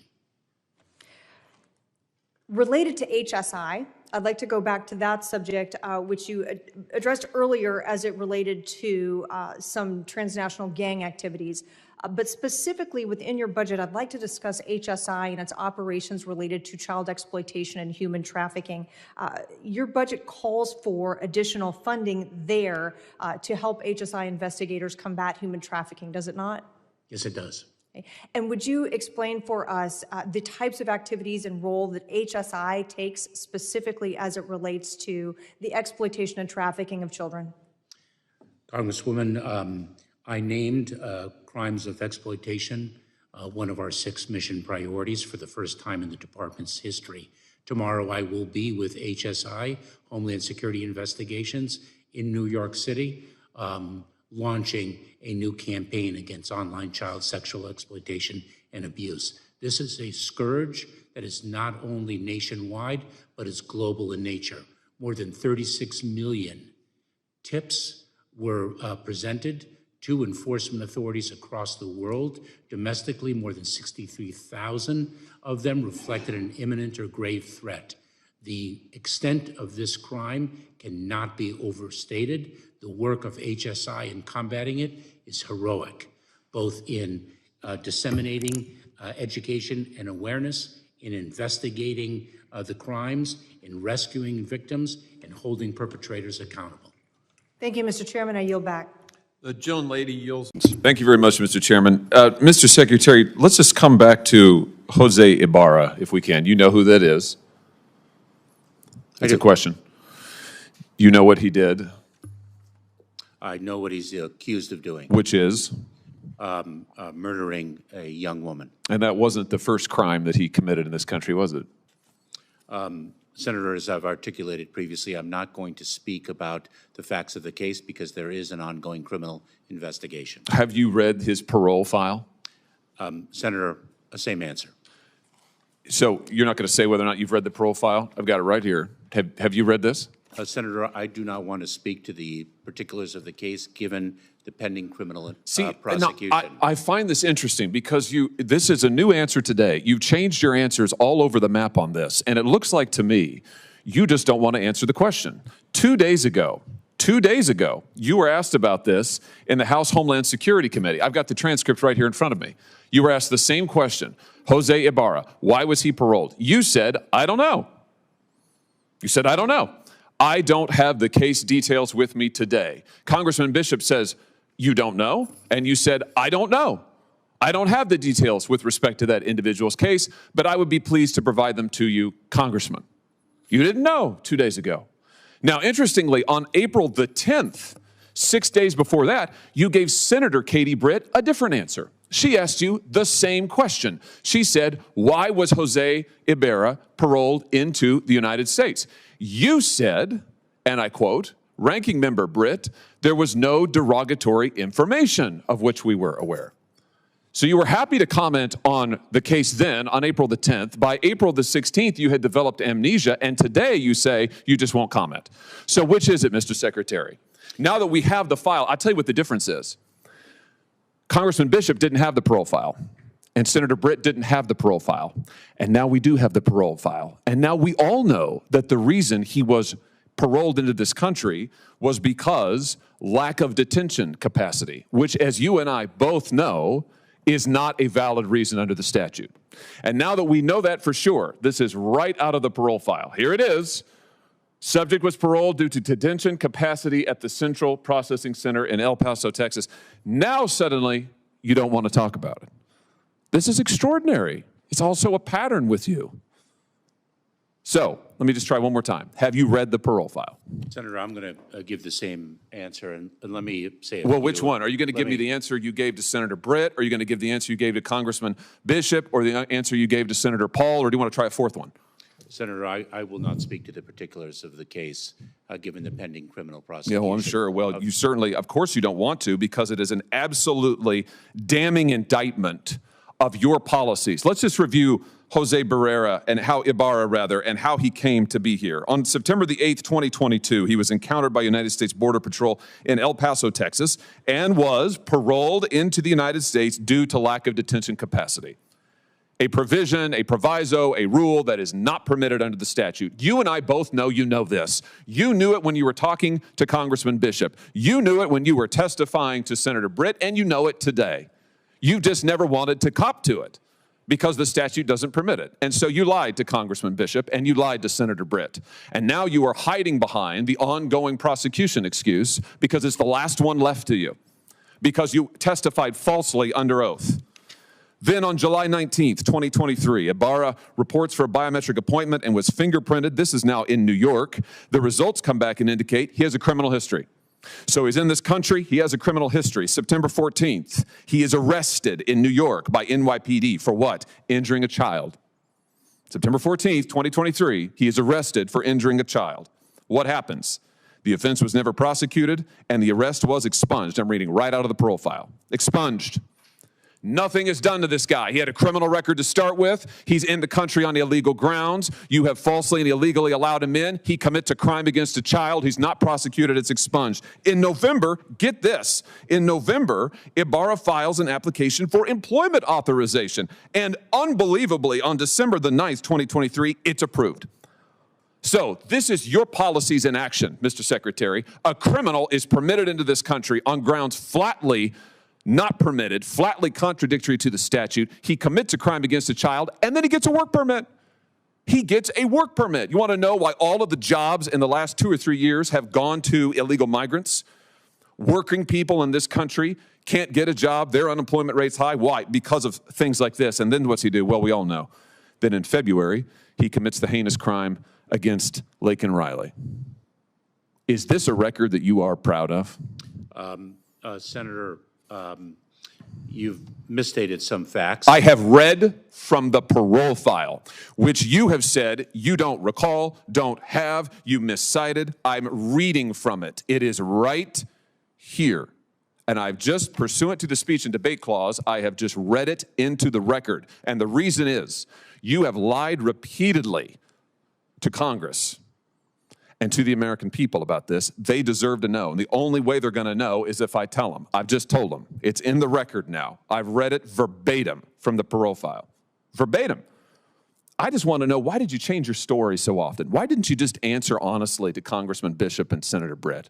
Senator, I am confident that justice will be vindicated in the criminal prosecution of the case. Well, hopefully he'll get more of a trial than you got.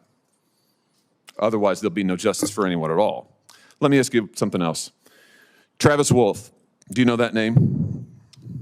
Not off the top of my head. Travis Wolf is a 12-year-old boy from Missouri. This is him. Travis was killed on December 20th, 2023, or I should say he was in a tragic attack on that night. He died some weeks later, head-on collision. The person driving the vehicle, who's now been charged with 6 criminal counts, is Indrina Bracco. Do you know who that is? I do not, but let me communicate that I know that all of our hearts break for the family of this young boy who died in that accident. Well, she's an illegal migrant here from Venezuela. Local law enforcement tell me that she was detained briefly at the border in 2023 and then released. And then she commits this crime. Multiple people have been stabbed in O'Fallon, Missouri by illegal migrants. Mr. Secretary, I know that you think your policies are a success. You've sat right there in that chair and you've told me over and over our policies are working. You're on the record years and years saying that. Maybe they're working for you. Maybe they're working for your political objectives, whatever they may be. I don't know. But they're not working for Laken Riley or Travis Wolf or the people of my state. They are, in fact, a travesty. What you have done is a travesty. And, sir, it is long past time for you to go. Thank you, Mr. Chairman. Senator Hassan, you're recognized for your questions. Well, thank you, Chairman Peters. Thank you, Mr. Chairman Emeritus. Mr. Secretary, you've seen this chart before. This chart not only shows just the undeniable reality of the catastrophe of your open border policy, but it also shows cause and effect. You know, dating back to 2012, the unlawful deferred action on childhood arrivals, that's what sparked all the subsequent crises. But I want to focus in the crisis that President Trump faced because of DACA, because of the reinterpretation of the Flores settlement. He was rapidly, the number of apprehensions or number of encounters at the border was rapidly increasing to peak in May of 2019 at about 4,800 per day. By the way, back in 2014, Obama hit his humanitarian crisis when you were part of, when he was Assistant Secretary, 2,200 a day. And President Obama called that a humanitarian crisis. But President Trump took action. He used the existing authority, although weakened by the Flores settlement reinterpretation, he used that authority and he secured the border. By April of 2020, we were down to a little over 500 individuals encountered at the border per day. 500, from almost 5,000. When you entered office, you reversed all those successful policies and you opened up the border and you've created this catastrophe, and it is a catastrophe.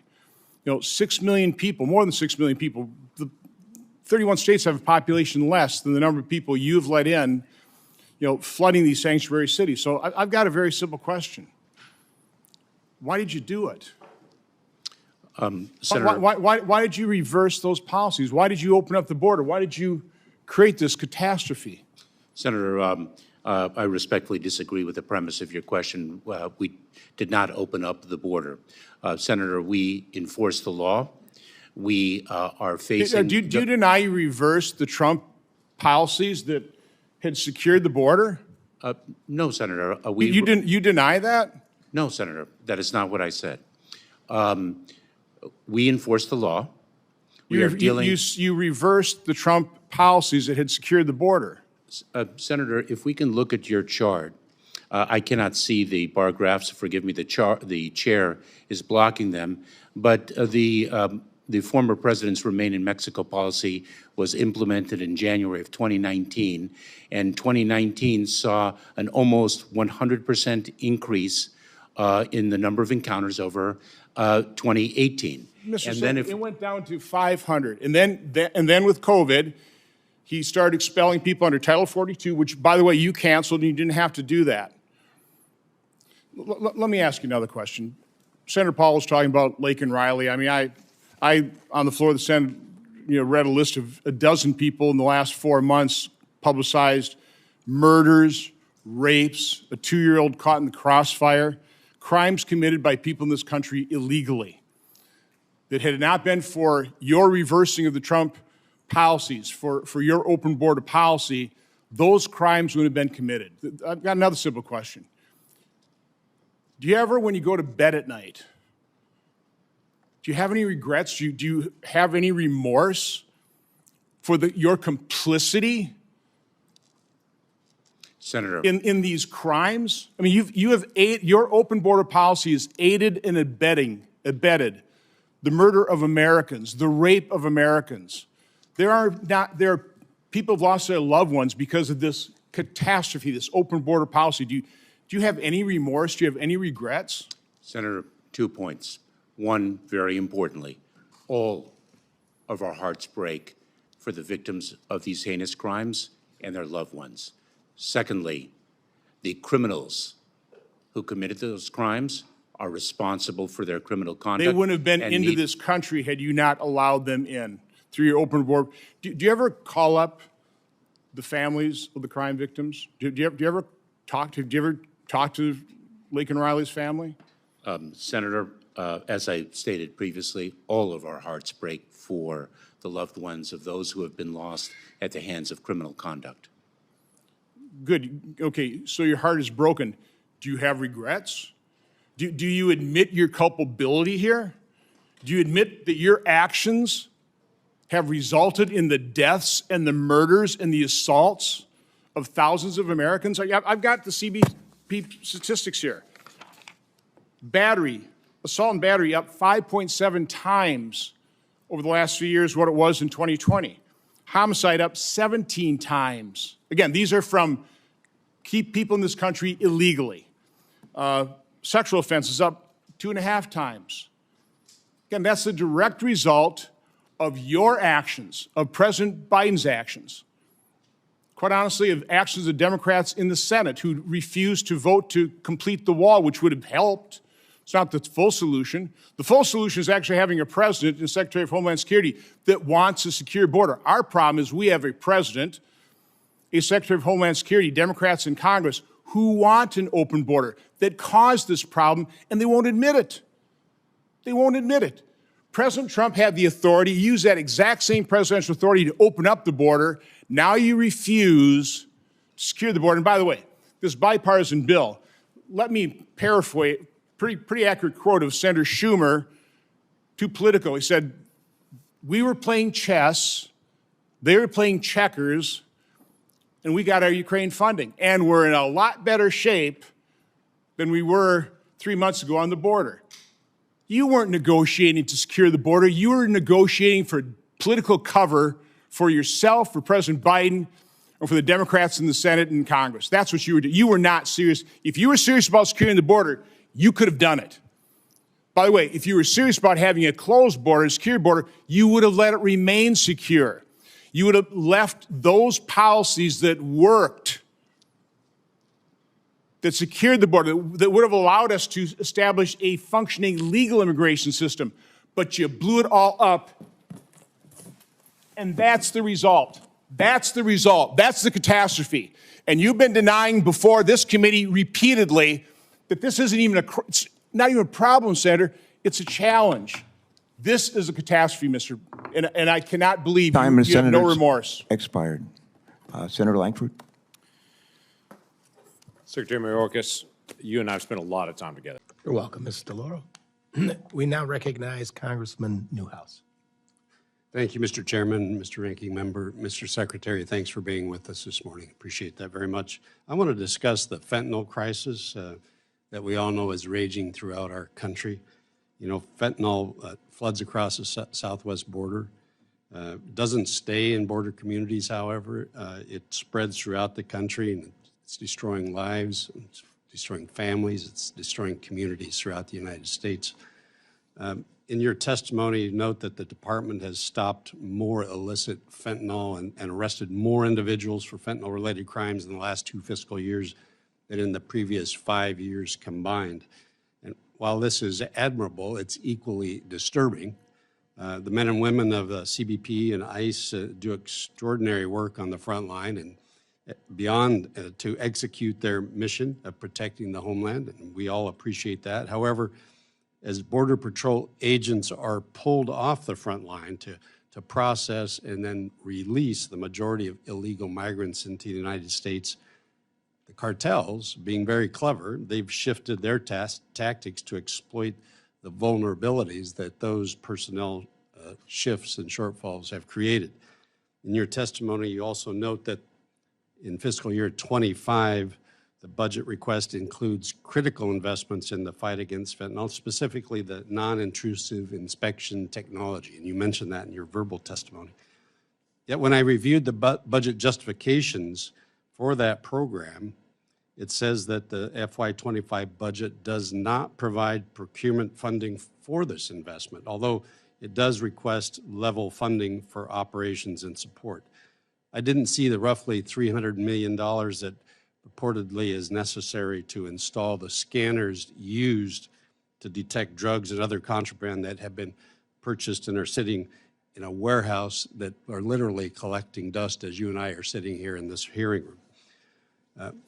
This is something that just totally frustrates and concerns me. When I visited the border in Arizona just this last February, one of our own Border Patrol agents, in answer to my question, told me this directly. We do not control the border. The cartels control the border. The cartels determine who, when, and where people cross our border. Even more concerning, a local resident told me that him and his neighbors don't even lock their doors anymore because smugglers, illegal migrants, they come through the area, break into homes, take whatever they want. They steal clothing, they steal food. People have resorted to just leaving stuff out on their patios and leaving their doors unlocked to try to prevent the damage of people breaking in. I think that's just, to have fellow citizens going through that on a daily basis, to me, is unconscionable. This fentanyl epidemic, it's fueled through the southwest border. Over 50% comes through Arizona alone. Why can the department justify this? Tell me, are you working with Mexican authorities to do what I see two important things? Stop fentanyl precursors from coming from Mexico. And number two, prevent waves of migrants from physically rushing the border. What are some of the specific and tangible actions? Congressman, I'll answer very briefly in the limited time we have, but I would welcome the opportunity to speak with you outside of this hearing to talk about the work that we are doing with Mexico, both in the fight against fentanyl and to ensure that individuals who seek to arrive at our border are interdicted before they reach our border. But we are working very closely with Mexico, and not only with Mexico, to interdict the flow of precursor chemicals, as well as the pill presses and other equipment used to manufacture fentanyl into this hemisphere. And I will share with you, I share your concern, Congressman Newhouse, because for 12 years I was a federal prosecutor battling the trafficking in substances as serious as cocaine and black tar heroin, and we've seen nothing like the toxicity and fatality of fentanyl, and we have to battle it together. And this is a scourge that has been growing for years. I believe it was in 2020 that there were 57,000 overdose deaths. This is not a new phenomenon. It is a years-long phenomenon, and we need to work together to address it. Thank you, Mr. Chairman. I'll yield back. Thank you, Mr. Newhouse. We now recognize Mr. Guest. Thank you, Mr. Chairman. Thank you very much, Mr. Secretary. Thank you for your comments. We will begin rounds of 5-minute questions. I'll begin. I have first a personnel question for you. Jeff Resmovich was nominated to be the Chief Financial Officer of DHS last year. His nomination has been pending for some time before the Senate. Of course, his nomination is especially important to the Appropriations Committee. It doesn't make a lot of sense to have an agency this large without a CFO for this long. I assume you would agree with me that his confirmation. The ability to get a CFO working with you at the department is of the utmost importance. It most certainly is, Mr. Chair. I have worked very closely with Jeff Resmovic for about 7 years now, previously when I was a deputy secretary, and let me say unequivocally that he is pure gold as a public servant. I should also note that the woman over my left shoulder, Ann Tipton, who is serving as our Chief Financial Officer, is also pure gold. We need a Senate-confirmed CFO for the stabilization that it provides our department. You heard me testify to the amount of resources that would have been allocated in the emergency supplemental. That included $20 billion to surge to 50,000 detention beds, to hire over 4,000 new asylum officers to attack the backlog, 1,500 new Border Patrol agents and officers. Can you talk for a moment about what those kind of resources would have allowed you to do had both Republicans and Democrats come together and supported that bipartisan supplemental package? Chair Murphy, my first encounter with the immigration system, the broken immigration system, was in the 1990s when I served as a federal prosecutor in California. And I learned then that the system was fundamentally broken, and it remains so. This piece of bipartisan legislation would have been the most transformative change to our broken immigration system, not only for the resources it provided, but for the changes in the law that it delivered. It would have brought such extraordinary fairness and speed to a system that has suffered backlogs and interminable timelines in the processing of claims. It would have plussed up our personnel in an unprecedented fashion, as you have commented. It would have allowed us to adjudicate asylum claims that now take more than 7 years to run through the courts in sometimes less than 90 days. Absolutely transformative, not only from an efficiency perspective, but also fundamentally from a security perspective. Let me ask you specifically about how you achieve and increase deterrence. I think there's a perception here that by just loading up on detention beds, you can have an appreciable impact on deterrence. But what the bipartisan bill tried to do, at your and others' urging, was to provide more immediate certainty on asylum claims, to adjudicate those claims in a handful of days or weeks instead of what happens today, 5 years or 10 years. Now, that's just the right thing to do for the country. It's just fair to have that outcome at the border rather than 10 years later. But tell us a little bit about the elements of this bill, including that element, that would have had an impact on deterrent, that would have stopped people from ever contemplating the journey to the border, and how that can only be achieved by changes in law, not just changes in funding levels. Absolutely, Mr. Chair.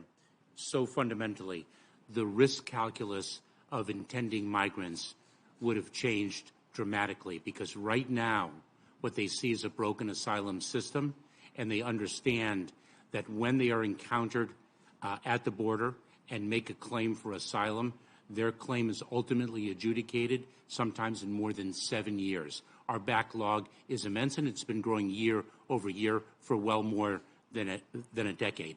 And what happens is, in those 7 years, they work. Sometimes they have United States citizen children, and they gain a sense of footing in the United States before their claim to stay here has even been adjudicated. Under the bipartisan legislation, that multi-year process would have been transformed to as little as 90 days and sometimes even quicker. And given the denial rate for most asylum claims, an intending migrant would have the calculus of deciding, should I take that dangerous journey? Should I place my life savings in the hands of smugglers only to be turned around upon arrival in the United States within 90 days? An absolute game changer. Finally, let me ask you about a topic that we've spent a lot of time talking about relative to the fentanyl trade. The fentanyl trade between the United States and Mexico is a circle. Fentanyl comes into the United States, money and guns leaves the United States. That is why, on a bipartisan basis, we have provided additional money for outbound inspections so that we are catching, not all, but an appreciable amount of guns and money as it leaves the United States. This trade can only work if the guns and the money leaves and the fentanyl comes back. What percentage of traffic today is subject to outbound inspection, and what's a realistic projection for how we're going to expand outbound inspections in this fiscal year? Chair Murphy, I'll have to get the precise numbers to you subsequent to this hearing, but let me say that CBP, U.S. Customs and Border Protection, and Homeland Security Investigations, the investigative arm of Immigration and Customs Enforcement, are working in tandem to address the outbound flow of both money and guns. In fact, Operation Without a Trace, I will provide the data to you, has been an extraordinarily effective operation to curtail the movement of guns and money. We also have deployed transnational criminal investigative units to Mexico to work with our law enforcement partners in Mexico to address this issue. And we are of course, very well and closely aligned with our United States Department of Justice. Great. We'll look forward to that update. Senator Britt. Thank you, Chair Murphy. Go back.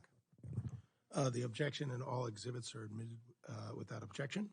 Should the members desire, proceed with the second round, 3 minutes? Okay. Recognizing myself. Congress provided more than $5.8 billion for the border wall, but your agency continues to waste money appropriated in FY 2020 and 2021 explicitly for barrier construction on everything but the actual construction of the wall. This administration finally admitted that the FY 2019 funds were not spent on the wall as Congress intended. They would be breaking the law.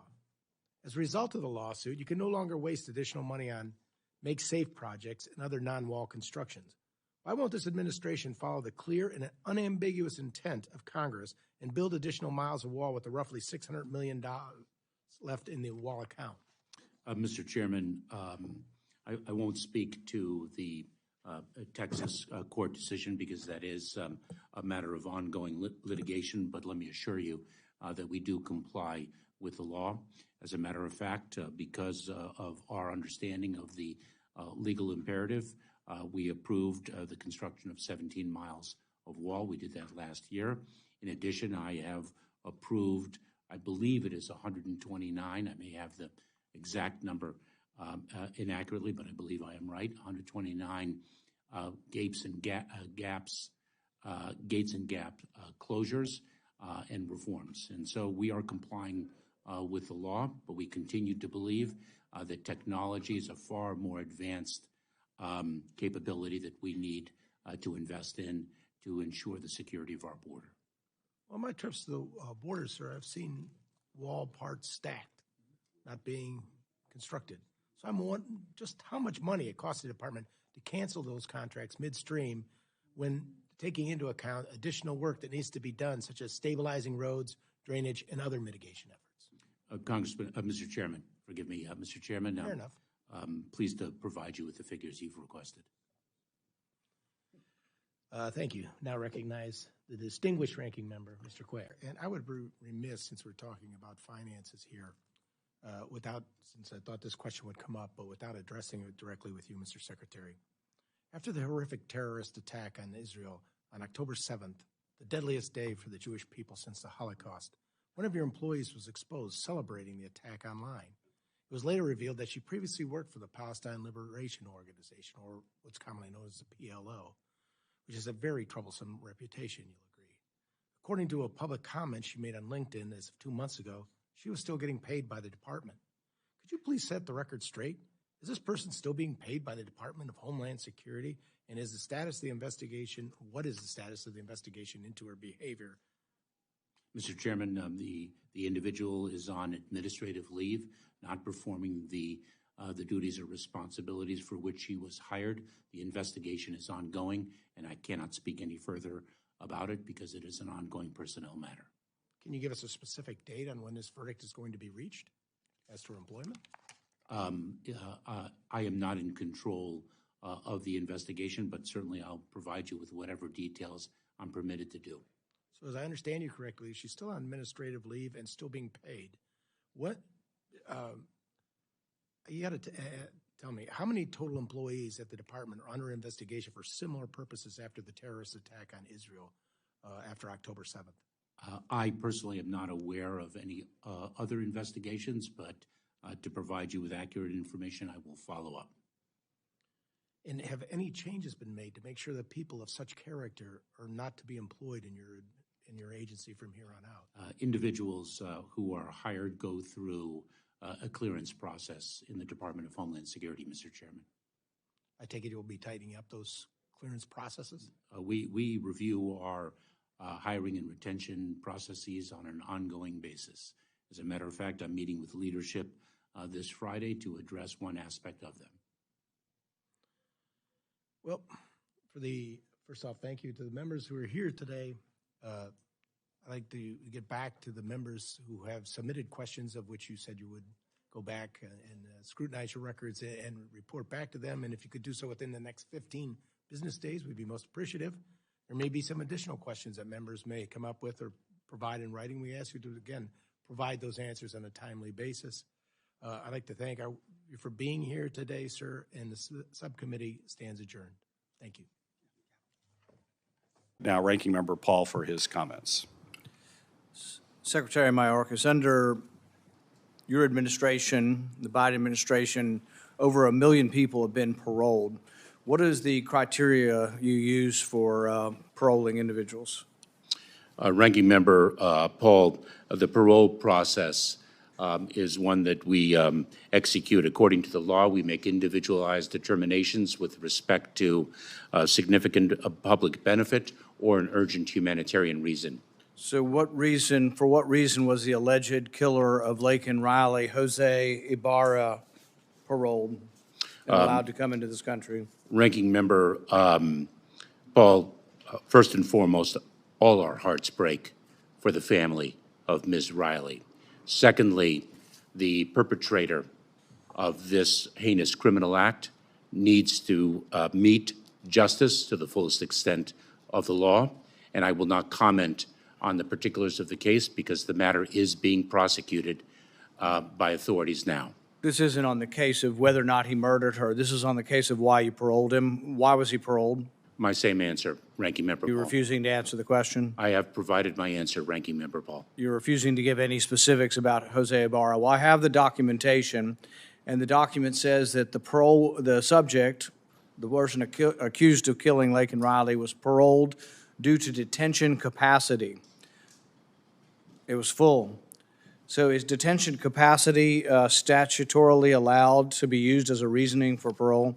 Allow me to assure you that individuals who pose a public safety threat or national security are our highest priority for detention. The reality, not just with respect to this administration, but every administration that precedes me, is that the number of encounters has exceeded the number of detention beds available. The question is it statutorily, legally allowed to use the excuse that our camp is full?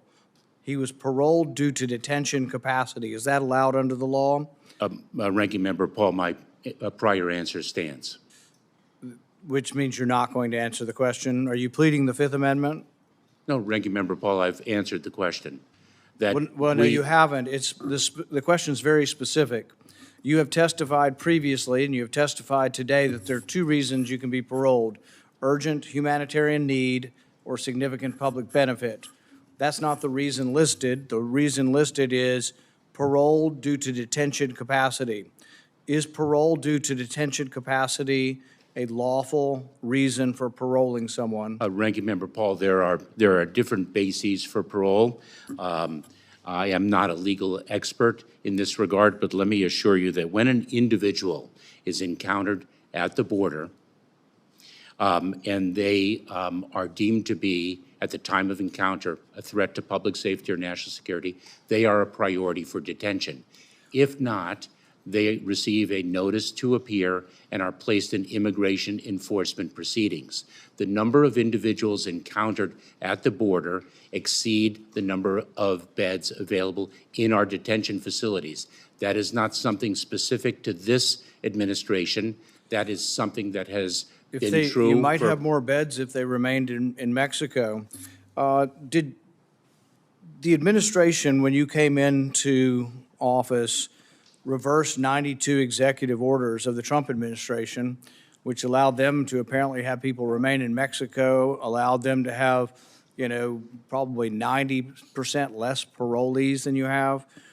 And so when you come to us and you say, oh, gosh, if we only had more legislation, we could do it, why don't you bring back the executive orders of Donald Trump that seem to be working? You immediately got rid of them for political purposes.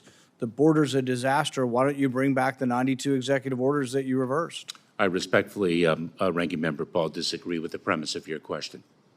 That's because you refuse to look at the facts, and it's still, I guess, insulting to all of us and insulting to the memory of Laken Riley and to the memory of others who have been killed by people who came into this country. March 2nd, an illegal alien who got into the country as a getaway killed Washington State Trooper Christopher Gadd. Haitian man who entered the U.S. via the CHNV parole program was arrested for sexual assault of a 15-year-old girl. March 21st, illegal aliens in El Paso rushed the fence. You saw that on national television. An illegal alien on March 23rd murdered 25-year-old Michigan resident Ruby Garcia. Chinese national came across the border and illegally breached a military base in California. I mean, the stories go on, and I think a lot of people in America are going to be appalled, that you refuse to answer the questions.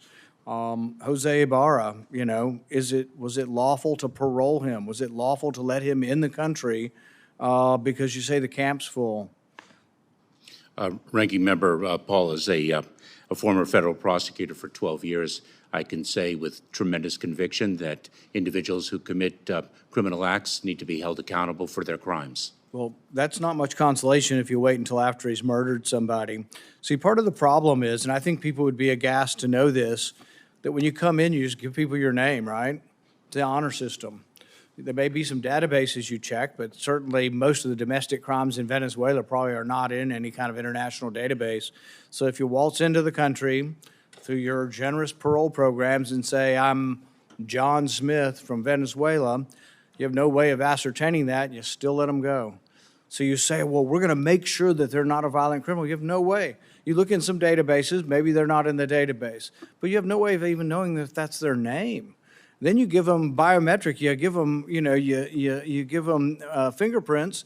Now they have a new name and fingerprints. They essentially have been given a new identity by your agency. I don't know. I'm just so sickened and sad by the families that have lost loved ones from this. I don't see real remorse. I don't see you're willing to answer the questions. I mean, if it were me, I would be so upset by this. I would be doing everything possible to make sure that another Jose Ibarra doesn't get in. But apparently you let his brother in, too, and his brother's got a rap sheet 10 times longer than Jose does. And so, I don't know. All I can express is disappointment and bewilderment that the Democrats let you get away with it. Mr. Secretary, welcome. Actually, recognized for your questions. Thank you, Mr. Chairman. Yesterday, we saw Senate Democrats set fire to the Constitution when they refused to allow your impeachment trial. You, sir, as the bidder of Joe Biden's policies, have set fire to the sovereignty of this nation, to the safety and security of this nation, in a total disregard to the law of the land. The Secure Fence Act of 2006 requires you to maintain operational control of the border. And they define operational control as preventing the entry of terrorists, unlawful aliens, and narcotics. You know, it doesn't surprise me now when I go back and talk to law enforcement officers in my home state, and they tell me that the crime crisis is so bad, the amount of human trafficking, fentanyl trafficking, and the crime related to those is so bad, they tell me that we cannot arrest ourselves out of this. I could triple their officers, and it wouldn't be enough to cover the cases. Mr. Secretary, how many people have died from fentanyl in this country in the last 3 years, the last year? Senator, I would be pleased to provide you with that data. You have, what would be your guess? Senator, I don't want to guess. But So you don't know. 250,000 Americans have died from fentanyl poisoning And that's on your shoulders. How many people have you paroled in the last 3 years? Any idea? Senator, I would be pleased, as I You mentioned. can't, you're in charge of this. You have no idea. Is it 1 million? Is it 2 million? Is it 2 or 3? Senator, I would be pleased to provide. How you many with- of those have committed a crime? How many people that have you paroled have committed a crime? Senator, if you would be, if you're pleased to. Mr. provide Secretary, the- do you recall a visit in January to Eagle Pass? You were in Eagle Pass in January. Do you recall that I visit? recall the precise month, but I've made over 20 visits to the border, so forgive me for not remembering the Do you particular recall count. being in a room in Eagle Pass, Texas, with a large number of Border Patrol officers? Did you admit the release rate was 85% at that time? Oh, as I've testified before, I don't remember the particular exchange to which you refer. What percent would you say, or what range would you say are released? I don't want to guess, but as I've said before, Senator, I would be pleased to provide you with whatever data. How can you come to this hearing and not know these things? These are things that I know, and this is 1/100th of my job as well. So listen, you said at that meeting, and I got multiple witnesses, that that we were releasing 85% of the folks at the border.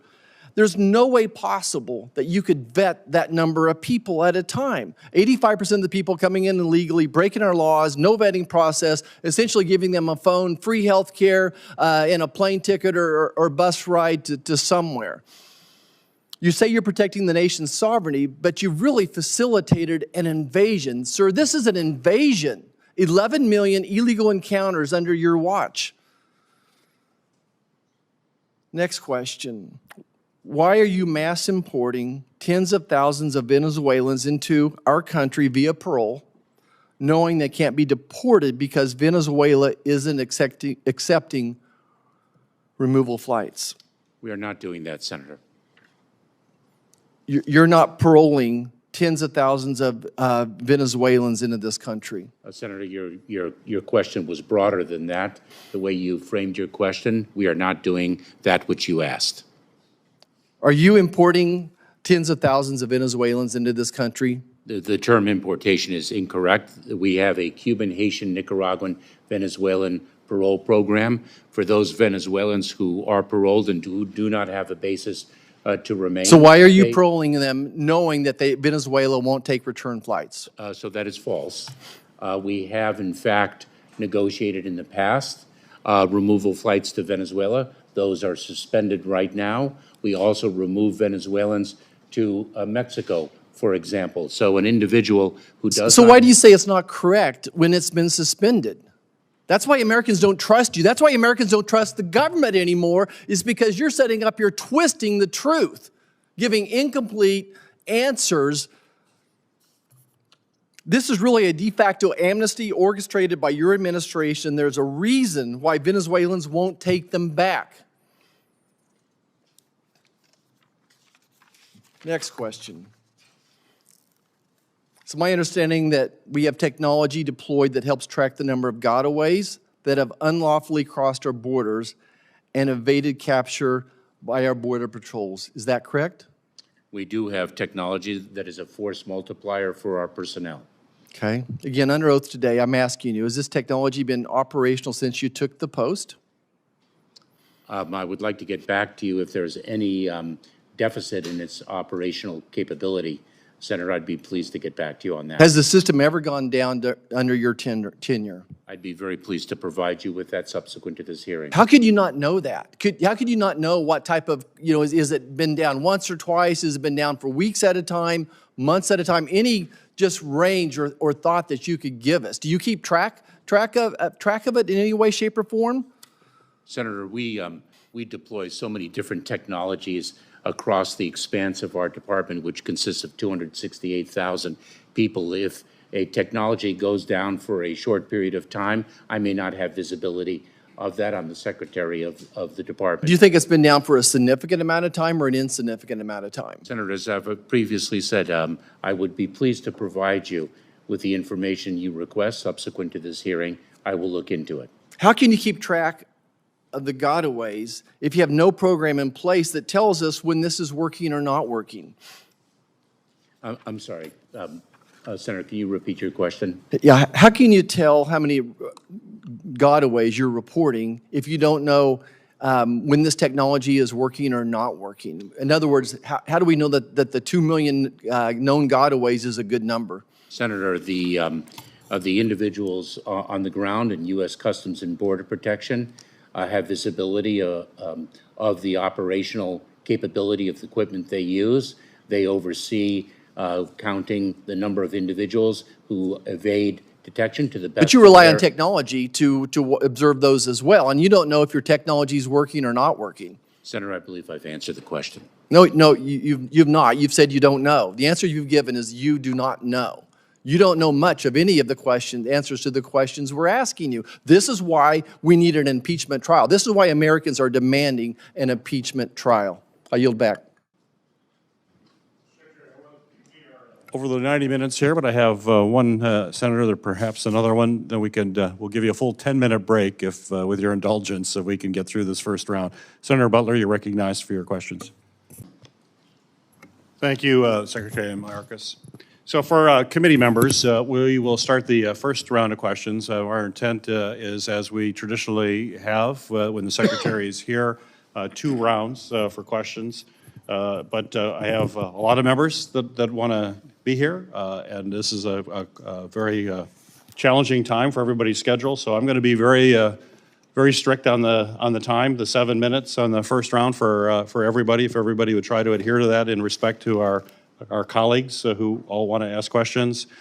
We will then take a break before the second round to give the Secretary some time and to roughly 10 minutes. We're going to try around 90 minutes, so whatever comes first, and we'll play it by ear, but my intent is to do that. And then it's just 5 minutes, whoops, there we go, on a motorcycle. And then there's 5 minutes in the second round, and once again, I'm going to be more aggressive than I usually am because of the interest in this committee to make sure that we stay to the time. And I will start by leading by example and staying within my time.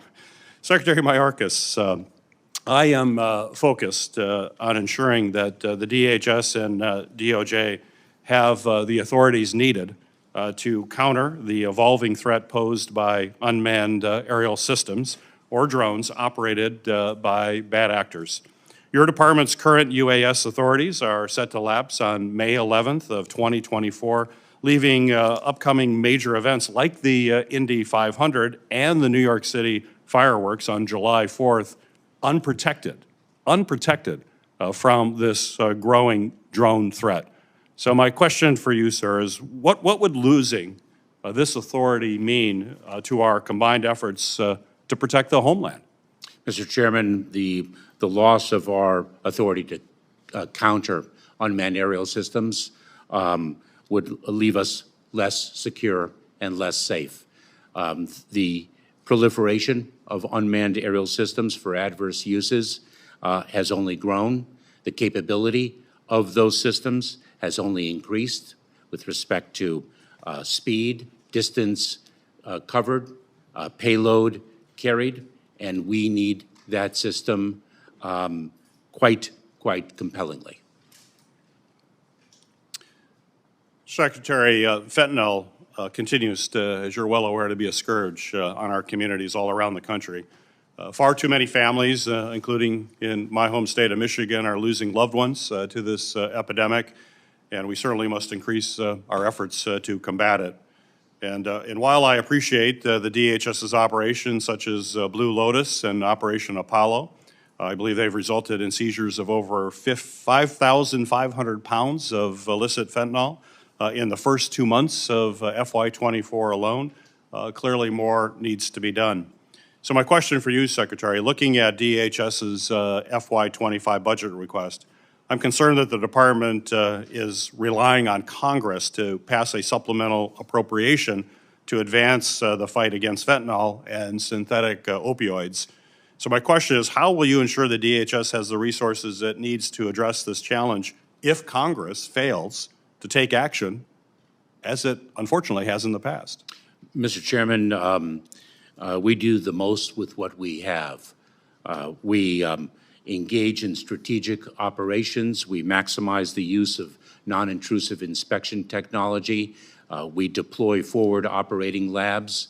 We use our transnational criminal organizations to work with international partners. The men and women of the Department of Homeland Security do so much with the limited resources they have.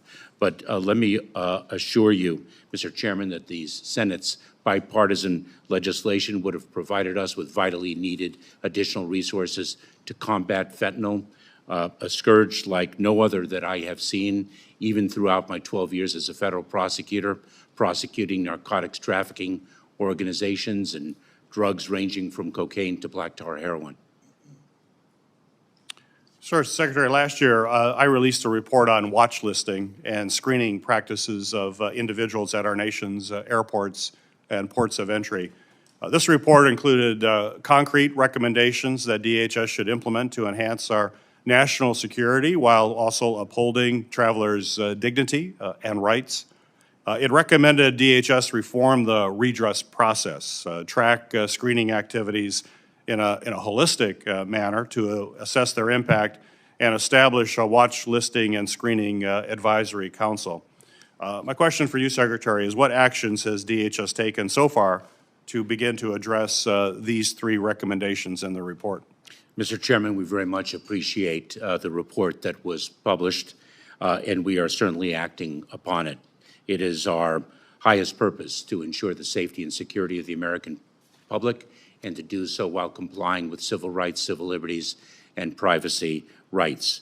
We in the Department of Homeland Security are looking internally at our own practices, CBP, TSA, and the other agencies involved with the offices of civil rights, civil liberties, and privacy. And we're also working with other departments and agencies with respect to the recommendations and the important recommendations that the report issued. Well, thank you, Mr. Secretary. I still have remaining time, and I'm going to set an example. I'm going to stop early on remaining time.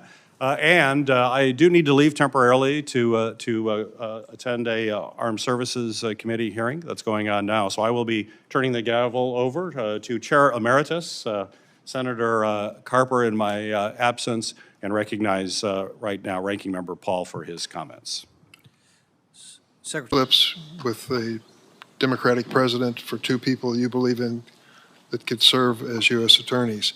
Since last June, one of our fellow senators, a junior senator from Ohio, has put a hold on U.S. attorneys to protest the treatment of the former president.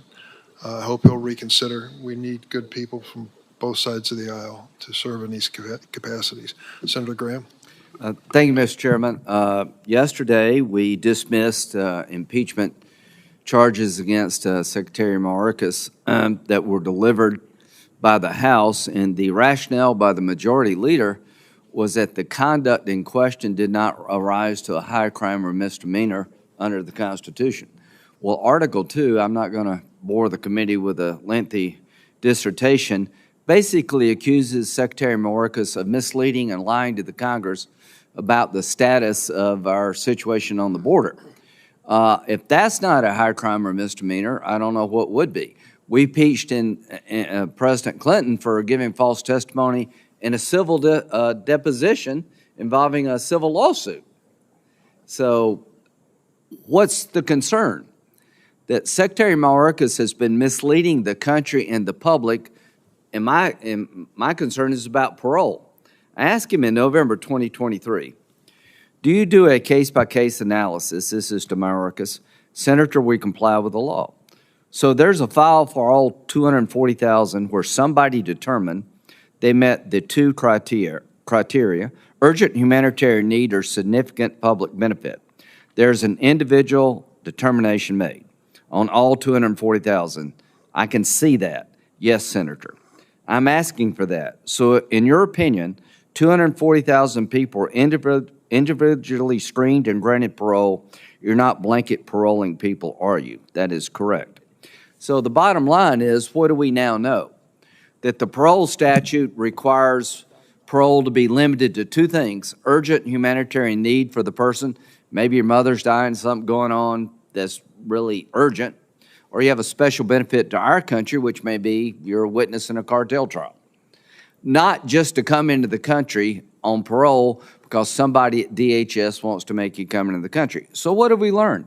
2 days ago, we learned that the man charged with killing Laken Riley, Mr. Ibarra, was paroled because there was no space in the El Paso detention facility for him.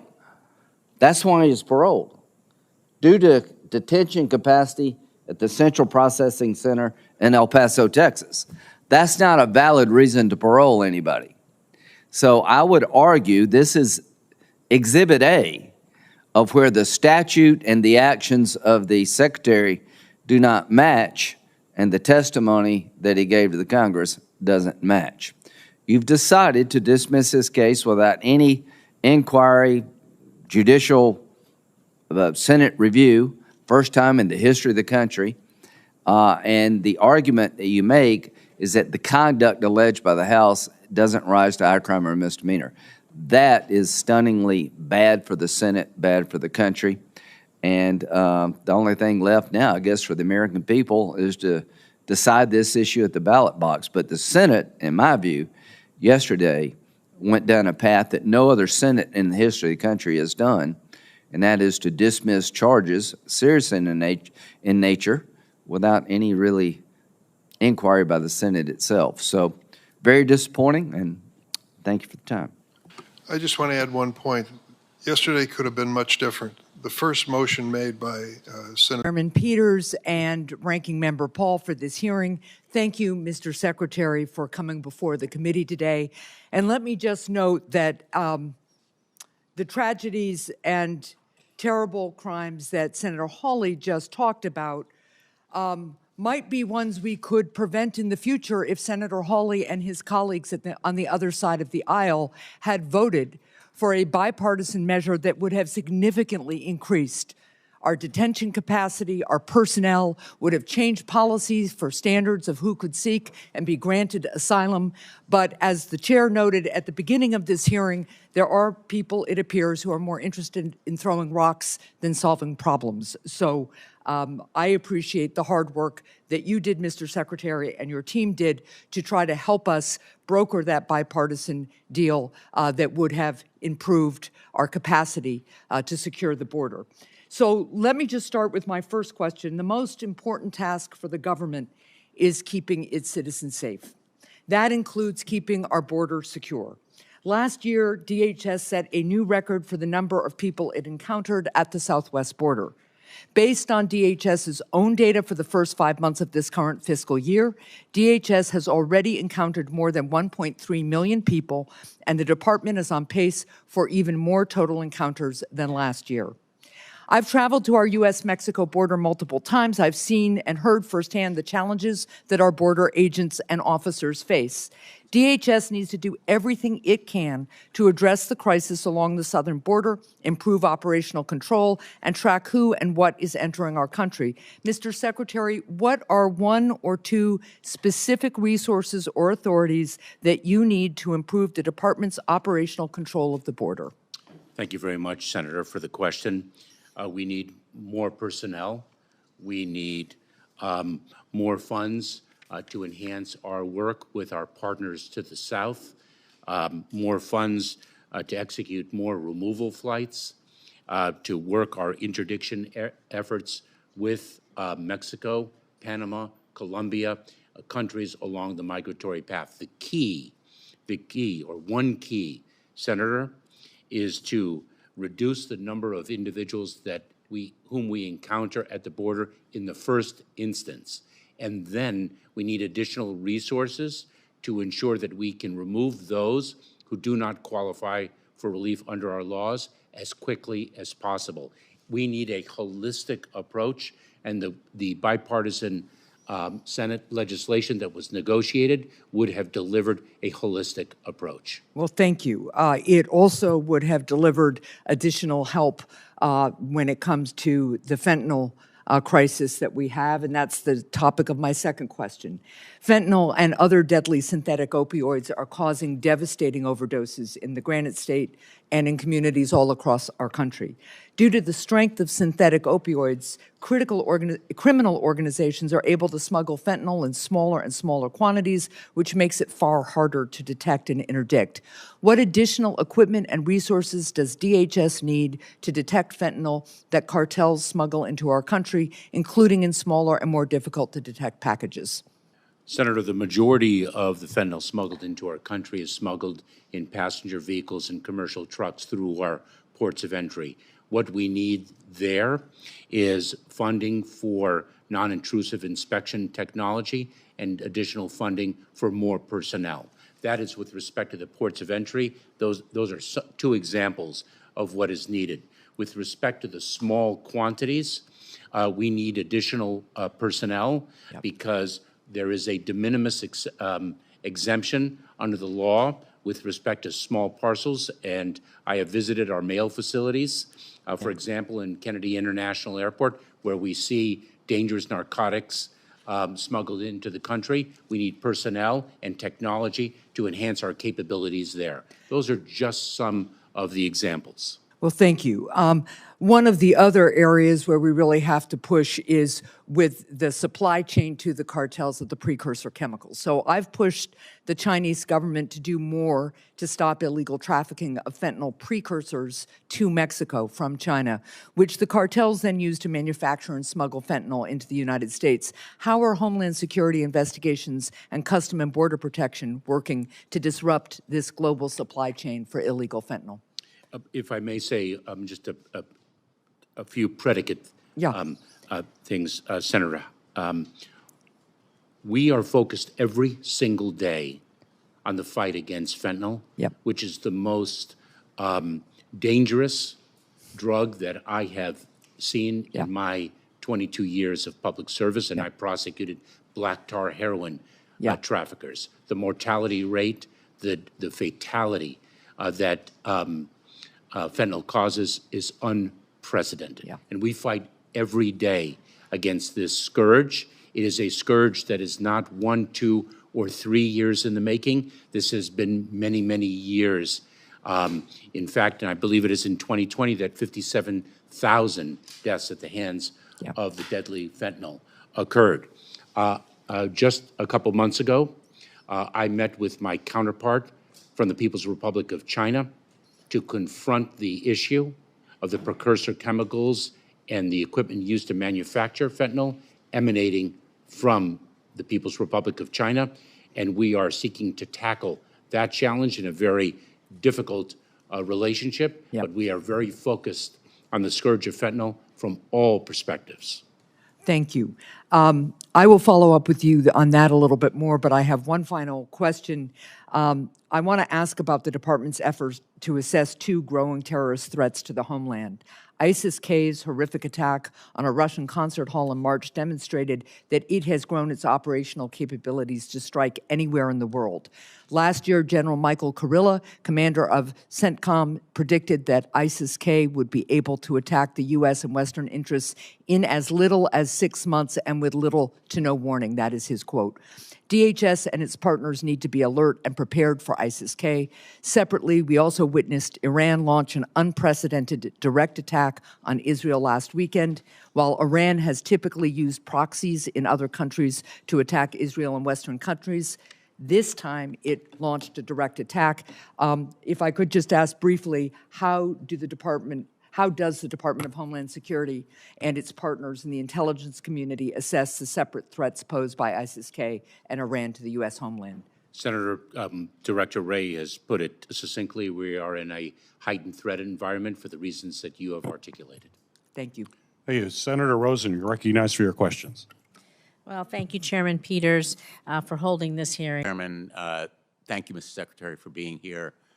I think whether any of us on this committee disagree or agree with you, your responsiveness to our questions, your willingness to be here, and frankly, your patience are really admirable, and I thank you for your public service. I want to ask about a topic that we have discussed briefly, which is the investigation we're conducting in the Permanent Subcommittee on Investigation concerning the Coast Guard. We have an inquiry into the Coast Guard's handling of their internal inquiry known as Operation Fouled Anchor. And I'm just going to be really blunt with you. We've been extremely disappointed, in fact, angry with the Coast Guard's slow pace of response to that inquiry.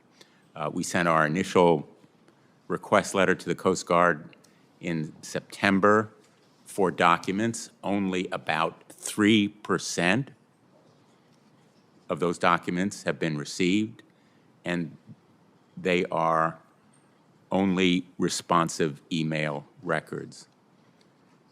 I understand that the total document production volume includes 11,700 pages, largely consisting of investigative records. There are fewer than 300 pages of emails. I know they have other work to do, but this delay is unacceptable, and I say with sadness that it seems to reflect a resistance to coming clean about Operation Fouled Anchor. And we've had discussions with the Coast Guard. We've pressed them on this issue repeatedly. And I would like your commitment to this inquiry to make sure that the Coast Guard is responsive. And I'd like to ask you what you can and will do to ensure that the Coast Guard fully cooperates with our subcommittee's inquiry, including accelerating the pace of its response and providing all documents without redactions. Senator, let me allow me to provide you my commitment to work with you and the subcommittee in fully supporting the Commandant's commitment, similar commitment to work with you and the subcommittee. It is intolerable for anyone in the United States Coast Guard or in any agency or office of our department to feel unsafe. We must hold perpetrators accountable. We owe it to you and to this committee to be transparent in the work we do to achieve the life of that value. The Commandant, with whom I have met a number of times in relation to this investigation, is fully committed to achieving that value, to ensuring the Coast Guard is better tomorrow than it was yesterday, to cooperating fully with you and your committee, and you have my full commitment. Thank you. One of the apparent or stated reasons for the slow pace of responsiveness is the lack of the technology necessary to screen the documents. In effect, I'm going to exaggerate a little bit, but they're using 1950s technology.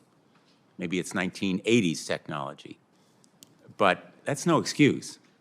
If you were to send the Coast Guard on a mission, you would not take as an excuse, well, our boats can't get there because they haven't been modernized. The Coast Guard ought to be responsive to our inquiry, and it will send the most regrettable message if we have to, in effect, subpoena these records from the Coast Guard.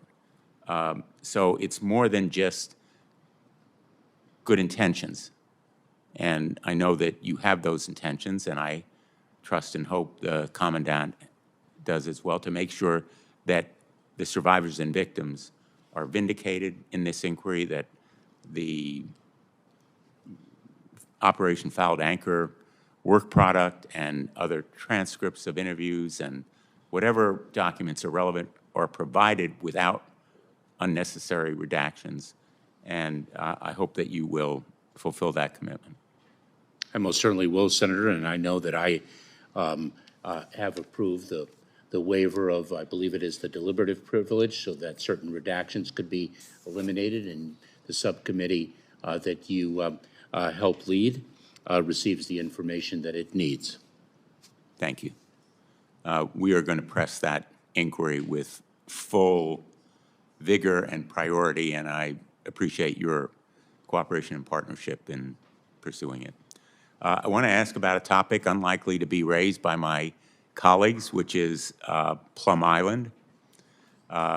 and you are to be forgiven if it doesn't immediately strike a chord with you. It's one of the last gems of undeveloped land in the middle of Long Island Sound, more than 100 acres.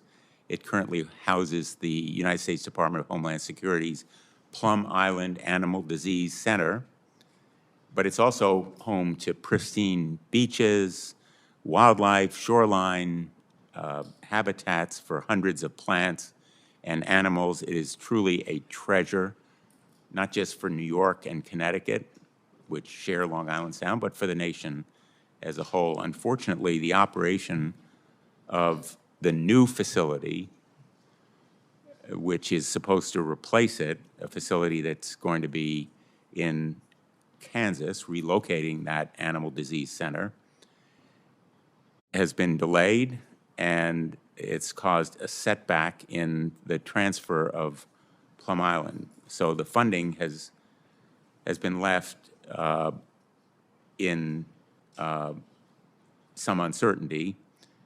The multi-year Plum Island closure and support program was estimated to cost $150 million, but that funding is now uncertain. The FY25 DHS budget request notes that as a result of the delay, DHS will need additional funding to cover the cost of the Plum Island Disease Center program. I'm very concerned about the delay. I hope that you can commit to working with me and my colleagues from Connecticut and New York to finding a long-term conservation outcome for Plum Island that will avoid commercial development and a degradation of this pristine and treasured natural resource. I do, Senator. Thank you. Thank you. Thank you. Senator Cinnabon, recognized for your questions. Thank you, Mr. Chairman, and thank you, Secretary Mayorkas, for being here today. Before I begin, I want to take a moment to correct the... Secretary Mayorkas, yesterday your impeachment trial ensued in the Senate. I don't see this as a happy day or a day that I take relish or pleasure in, but it's a sad day in the sense that it's come to this. This isn't a debate over policy. This was a debate over malfeasance, a debate over whether you've been telling the truth and whether you've been enforcing the law. We have a disaster at our southern border, a disaster that becomes very personal to people. Lake and Riley's family, this disaster cost them the loss of a loved one. We have a disaster where people show up at the border every day and they just simply say, hey, I'm Joe Smith from Venezuela, and then they waltz on in. There's supposed to be rules. There are rules about paroling people. Under the Trump administration, a very small number of people were paroled. Under this administration, it's become a blanket parole.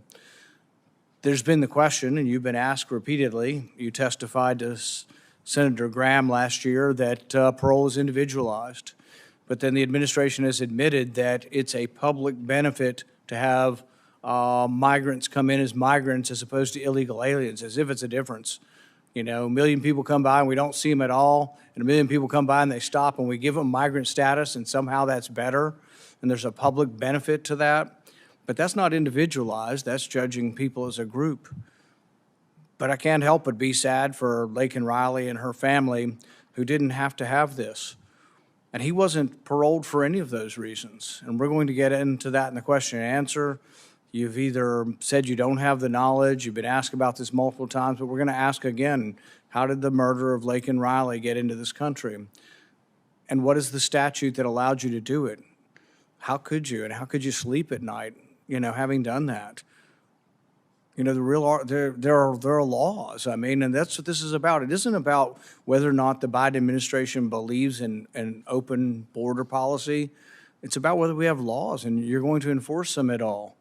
The last administration was enforcing the law, and you just haven't been enforcing the law, and millions of people are coming across, and they've committed heinous crimes and murder, and Lake and Riley's family will never get her back, and yet that man came in and apparently was let go because they said it was full. There's no statute saying that when the camps are full, you just let people in. We have a system where we're just saying, hey, what's your name? And then we fingerprint you, and then off you go. I mean, we had over 300 people on the terrorist watch list come in, and then are found at a later date to be on the watch list. We have people coming to New York. We fly them to New York. We give them money. We put them up in a hotel. They assault a police officer, and then as they come out past the cameras, they're flipping the bird to everybody in America.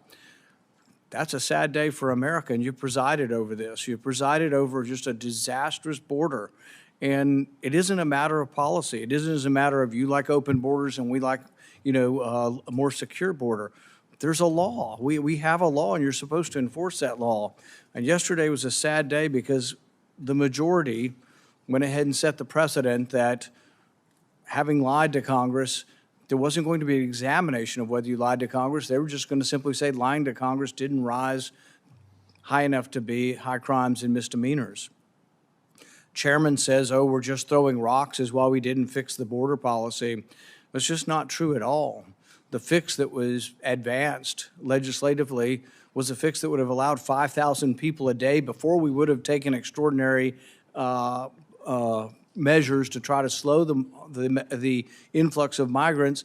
But even after 5,000 a day, it was going to let migrants of no limit still come through the ports of entry. So it really wasn't a reform. It was a whitewash. All of the laws that existed under the Trump administration still exist under the Biden administration. You have all the powers that you need. The laws on accepting migrants to this country says the executive may admit migrants. Doesn't say the executive branch shall admit migrants. You could simply say we're full up and we've got too many criminals and we've got the horrendous thing that happened to Laken Riley and to others. And we're just full, and we're going to stop taking migrants for a while until we can sort out the mess we have at the border. You have every power to do that now. You just don't utilize those powers. But it isn't about really being good at utilizing the power. We just think you're not obeying the law. And I think it is a sad day. Yesterday was a sad day that we had to impeach a member of the cabinet. But today is a sad day that the majority chose not to even hear the arguments, not to see the proof one way or the other and have a real trial. So I look forward to trying to get some of the answers today, and I hope you will tell the truth. I hope you will not just simply say, I don't know. You've been asked many times about Laken Riley's family. You should know everything about the alleged murderer, and I hope you'll explain to us how he got into this country and why that happened. Secretary Mayorkas, you and I have spent a lot of time together. I would dare say that you and I have spent more time together than anyone on this dais. You and I both know there are things the executive branch can do, and there are things that Congress can do to be able to attack this. The challenge becomes trying to get those things implemented to be able to do it. There's a rumor that's out there that the administration's considering a change in 212F authorities, and that there may be some new executive authority used during this time period. Can you give us some insight of what that might be and what is under consideration? Senator, I'm very proud of the time that we spent together negotiating what would have been a transformative solution to our broken immigration system. We in the government consider consistently all the time what options are available to us. That is the responsibility of good government. We have not made any decisions that I'm in a position to announce today, but I can assure you that we consider all the options before us in executing our responsibilities to the American people. You have an idea of a time period when that might be implemented? I know you're making some considerations on that. When would we know? There has been no decision made yet. I don't have a time frame to present to you. There were clearly, as Senator Johnson mentioned, there are clearly differences in how President Trump enforced the border. There's also differences in how President Obama enforced the border than how it's currently being done now through the same executive authorities of things that were out there. The negotiated agreements with Guatemala, Honduras, and El Salvador at the time that President Trump had achieved, we don't have that same kind of agreement with them. I've had some Guatemalan leaders that have reached out to me and said, we want to reestablish some of those same type of agreements that are there to be able to get that. We don't have some of the same enforcement mechanisms. I know the court stepped back in and said they remain in Mexico, the MPP. We've got to be able to reinstitute. The facility was changed on it, but the enforcement is different. There are differences that are there. I think what needs to be done here is President Biden, DHS, to use all the levers that you have to be able to enforce the border, as President Obama did and as President Trump did. this Congress also has a responsibility as well. What we had negotiated together was doubling the number of deportation flights, dramatically increasing the number of detention beds, increasing agents, increasing officers, increasing the number of immigration judges, increasing asylum officers, changing the definition of asylum so that there's a more rapid turnaround in that process, changing the process for expedited removal so that you're not hamstrung with some of the court decisions that have been made in the past. All of those things were dramatic changes that Congress needs to do. So I've been hard on members here to say we've got work that we've got to do, but you and I have had frank conversations as well to be able to say there are things that the administration can do. I encourage State Department to be more focused on recalcitrant countries and turning people around. I encourage Department of Justice to be more clear on enforcement of things that they're not doing either right now. But the frustration that you hear from the dais here is a sense that, yeah, Congress has things that we need to do, but we don't feel like State Department, DOJ, and DHS is using every tool at their resource. So I would tell you, we're eager to see the 212F and what is being determined at this point and what can be done, because this last number I saw, I think we had about 5,800 people that crossed yesterday. And so obviously that's an intolerable number for everybody on it. If I can ask a quick question as well, you and I have talked several times about special interest aliens. This is a different group out there that's been difficult to get information about. It's a group that DHS has defined for a while as folks with a potential for a national security risk. We understand there are thousands of individuals that have been designated as a special interest alien, but we can't get any information on it. This committee that has the oversight has had one briefing on it, and it was last year. That was a bipartisan briefing, and Senator Sinema and I worked for months to be able to get that one classified briefing on it. Since that briefing time, we've asked for follow-up, and we've gotten nothing on it to get details. How many special interest aliens? Where are they coming from? What are the details on those?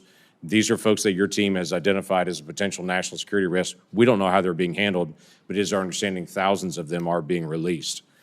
Can you give us any clarity on that, and can you give us a time that we'll be able to get access to that information about those folks? Senator, I'm very disappointed to hear that you feel that we haven't provided you with the information you've requested with respect to special interest aliens. I will work with my team to ensure a briefing of those of you who are interested in this very important subject in an appropriate setting. Great. We have followed up. I have a list here of the number of requests. We've had 6 formal requests to your office just this calendar year, and every time we've not received an answer to it.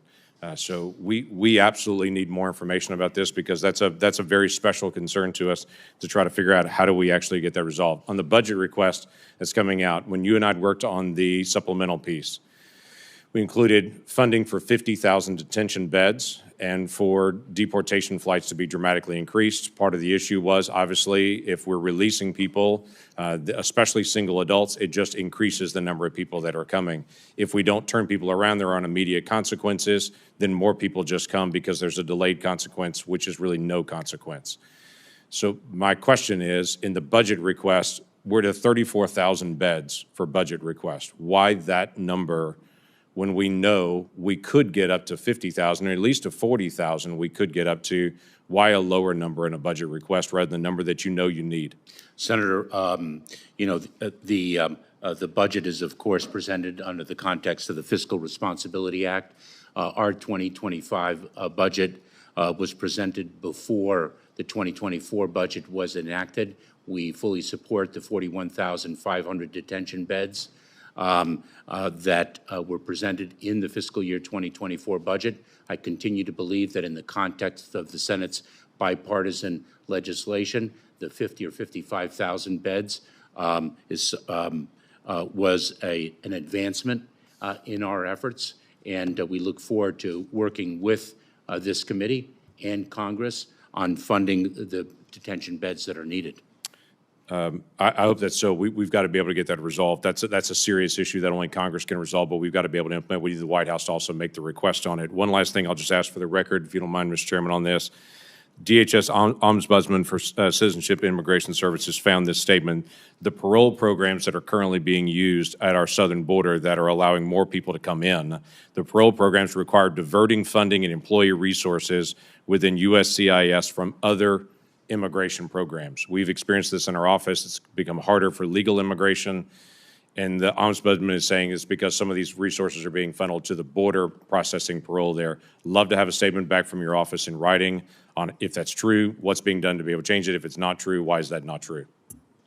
Thank you, Senator Langford, and I appreciate trying to stay on that timeline. I appreciate that. For those of you who weren't here, we have our colleagues are all trying to. Everybody wants to ask questions. Everybody is scheduling tightly, so if you try to stay to your time, I would appreciate that. Trying to stay on that timeline. I appreciate that. For those of you who weren't here, we have our colleagues are all trying to. Everybody wants to ask questions. Everybody is scheduling tightly, so if you try to stay to your time, I would appreciate that. Senator Romney, you're recognized for your questions. Thank you, Mr. Chairman. Mr. Secretary, in the last 3 1/3 years, during your term, there have been more illegal aliens released into the country than under the 4 prior presidents combined. I know there may be some in the country that applaud that, but I believe that, frankly, if President Biden is to be turned out of office, it will be largely because of that failure on your part and his part as the person who's responsible for policy. I believe, and I think the great majority of the American people believe, and that reason why I think it's such a political bomb for the president, that this is an extraordinary crisis and failure. Do you believe that the numbers that you saw that Senator Johnson put up, that huge increase in the number of illegal aliens being released into the country, that is a crisis and a terrible problem?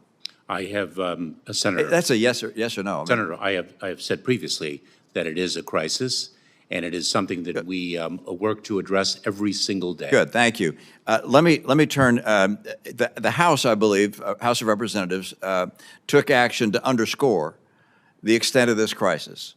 And the Democrats decided they didn't want to spend more time talking about that. But I'm going to ask you a couple questions.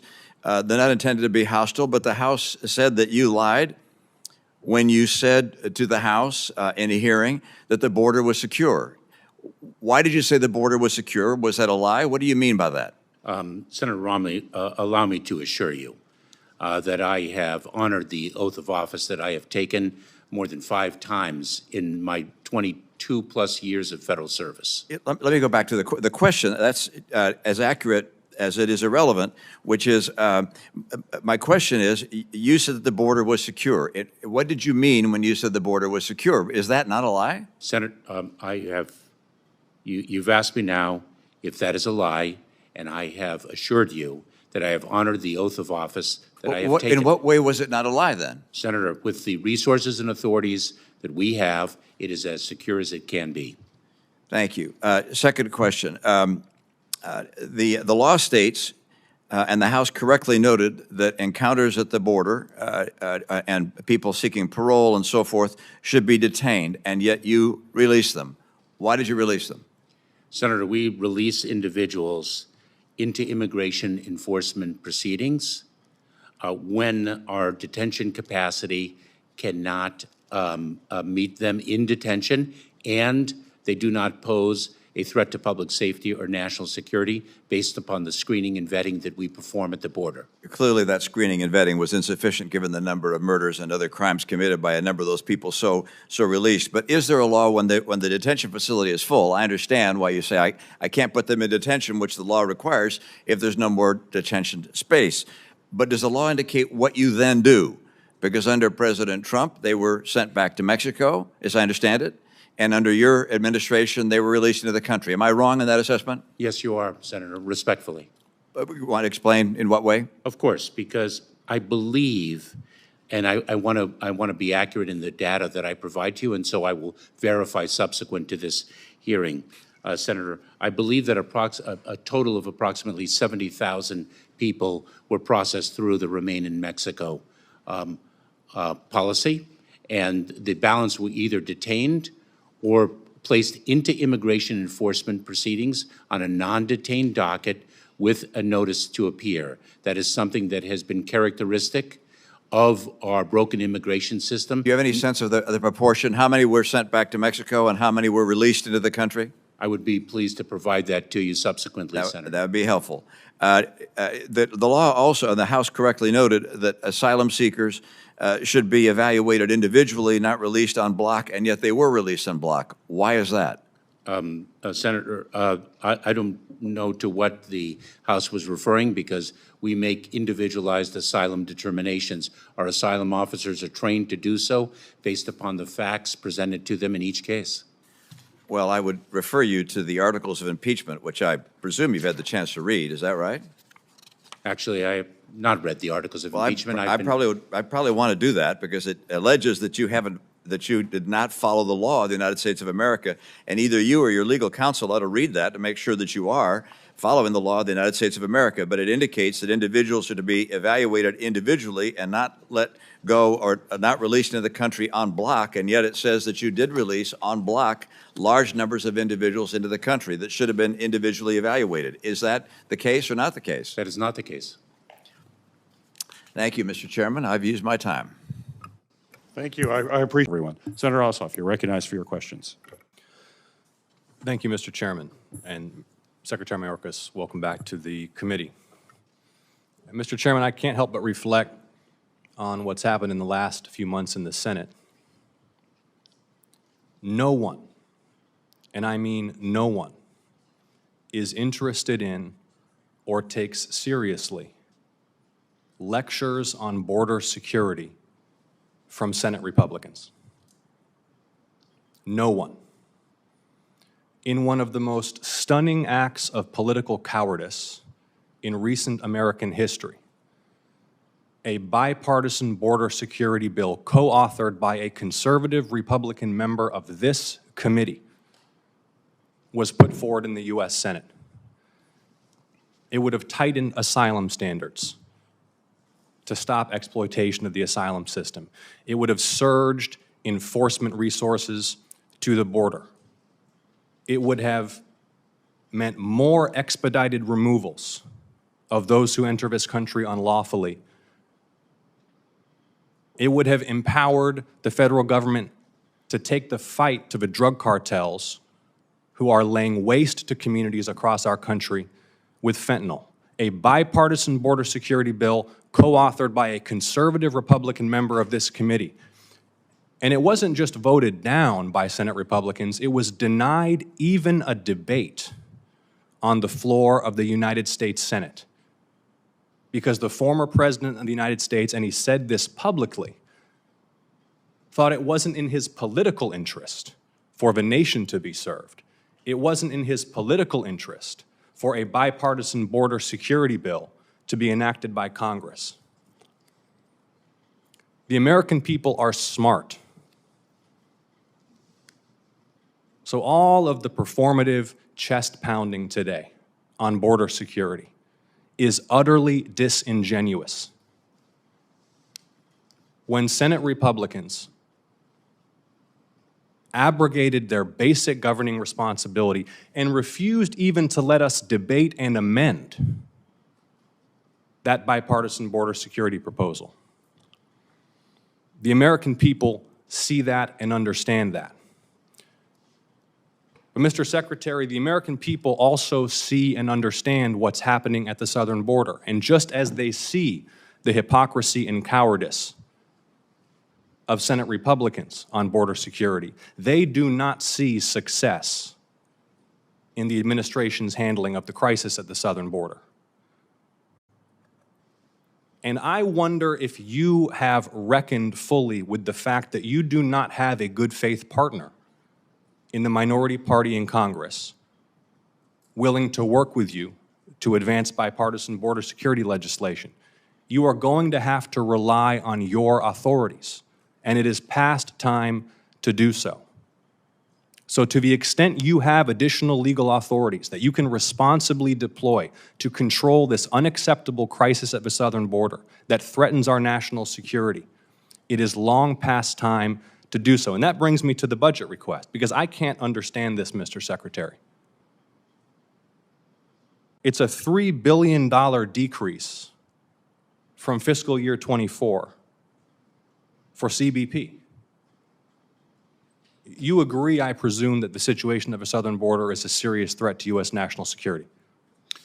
I do, Senator. We and that CBP personnel are essential to tackling this crisis, Mr. Secretary. Most certainly. And the President recently commented publicly that there were not sufficient Customs and Border Patrol officers and agents at the border, correct? We need more resources, and one of those resources is additional personnel, Senator. So why are you requesting a $3 billion decrease in the CBP budget for FY25?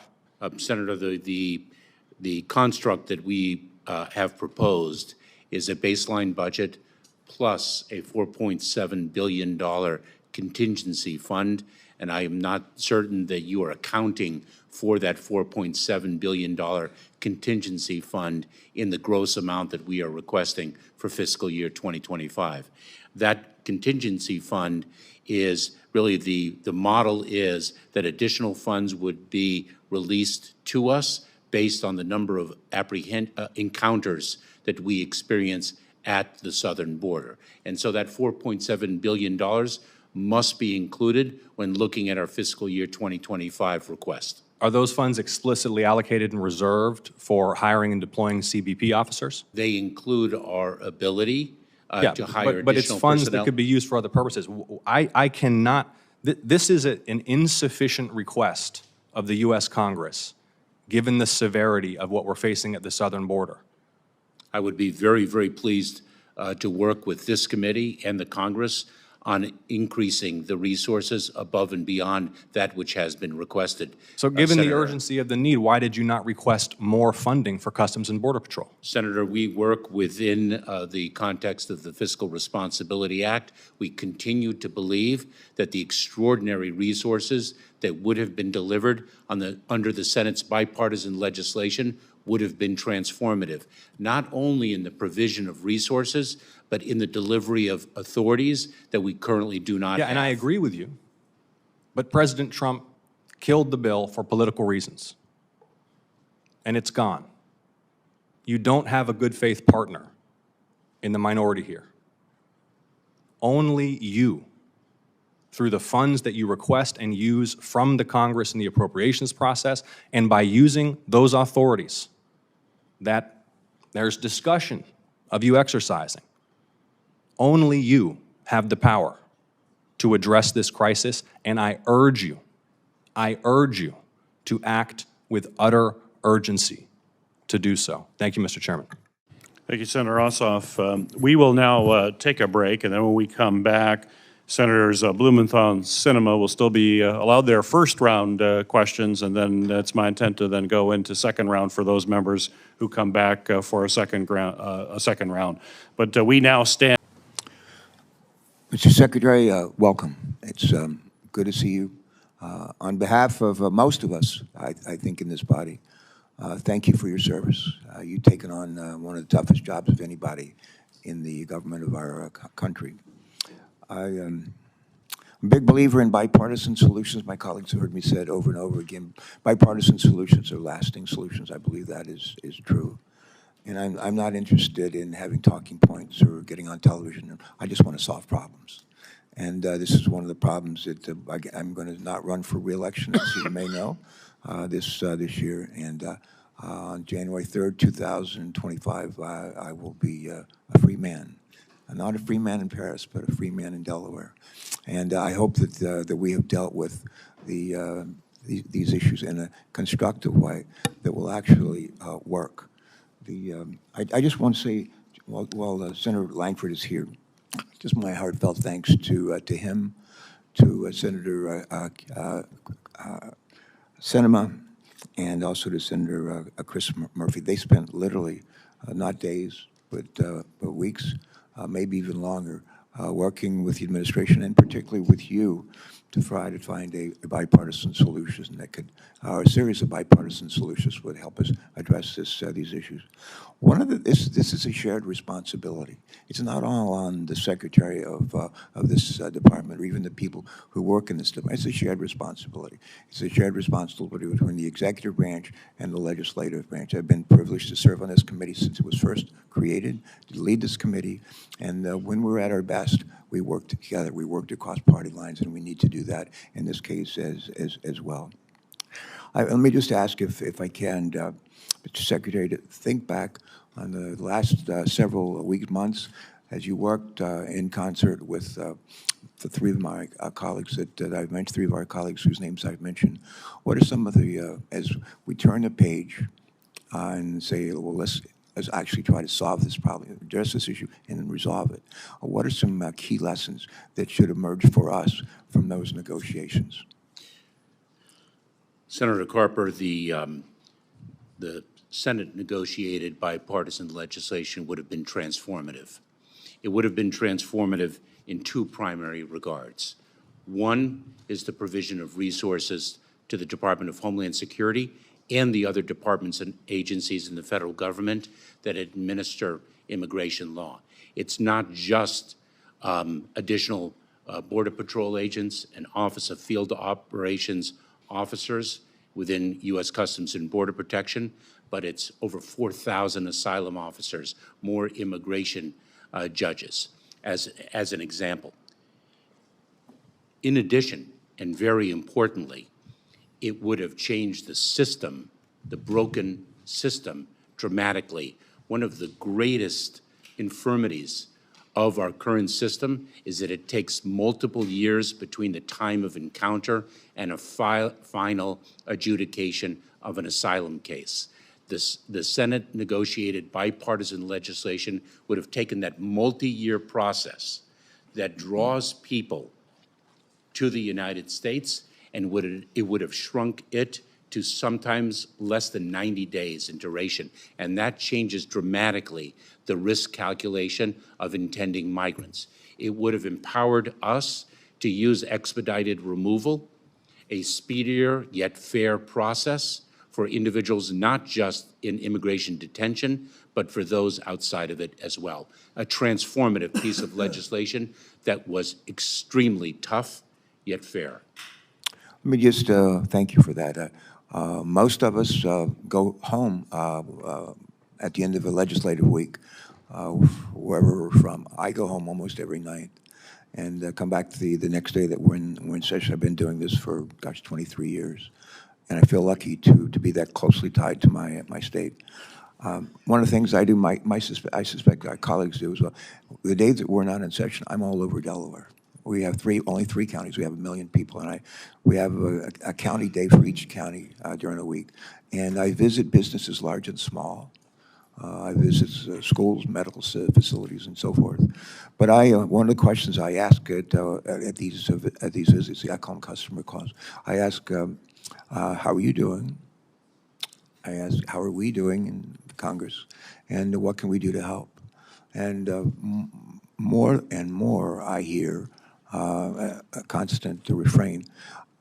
Businesses, large and small, and other employers say, we just need somebody to come to work. That's what we need. And I would say, in terms of a shared responsibility, if we're really serious about helping to meet the workforce needs of employers, large and small, in our different states and communities, one of the things we could do is to pass bipartisan legislation dealing with workforce and with immigration.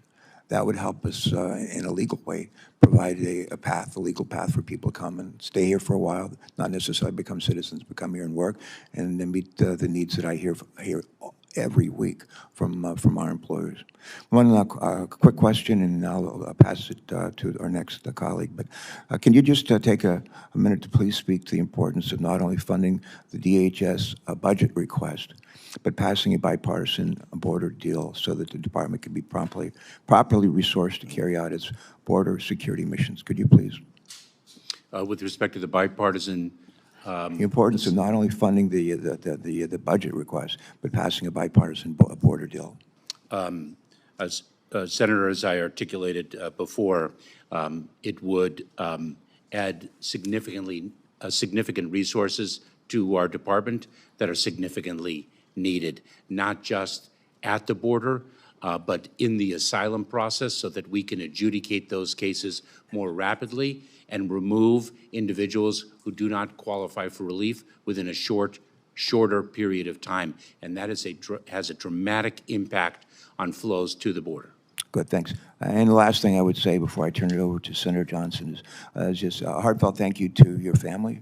I can't imagine what it's been like for them to go through this literally the last 5-6 years, but thank you to all of them. With that, let me turn it over to Senator Johnson. Senator Johnson. Thank you, Mr. Chairman Emeritus. Senator Paul was talking about Lake and Riley. I mean, I on the floor of the Senate, read a list of a dozen people in the last 4 months publicized murders, rapes, a 2-year-old caught in the crossfire, crimes committed by people in this country illegally. That had it not been for your reversing of the Trump policies, for your open border policy, those crimes would have been committed. I've got another simple question. Do you ever, when you go to bed at night, do you have any regrets? Do you have any remorse for your complicity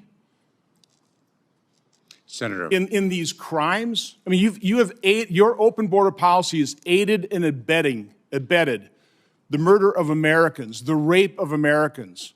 There are people have lost their loved ones because of this catastrophe, this open border policy. Do you have any remorse? Do you have any regrets? Senator, 2 points. One, very importantly, all of our hearts break for the victims of these heinous crimes and their loved ones. Secondly, the criminals who committed those crimes are responsible for their criminal conduct. They wouldn't have been into this country had you not allowed them in through your open border. Do you ever call up the families of the crime victims? Do you ever talk to Lake and Riley's family? Senator, as I stated previously, all of our hearts break for the loved ones of those who have been lost at the hands of criminal conduct. Good. Okay, so your heart is broken. Do you have regrets? Do you admit your culpability here? Do you admit that your actions have resulted in the deaths and the murders and the assaults of thousands of Americans? I've got the CBP statistics here. Assault and battery up 5.7 times over the last few years what it was in 2020. Homicide up 17 times. Again, these are from keep people in this country illegally. Sexual offenses up 2.5 times. Again, that's the direct result of your actions, of President Biden's actions. Quite honestly, of actions of Democrats in the Senate who refused to vote to complete the wall, which would have helped. It's not the full solution. The full solution is actually having a president and Secretary of Homeland Security that wants a secure border. Our problem is we have a president, a Secretary of Homeland Security, Democrats in Congress, who want an open border that caused this problem, and they won't admit it. They won't admit it. President Mayorkas, and for testifying before the committee today.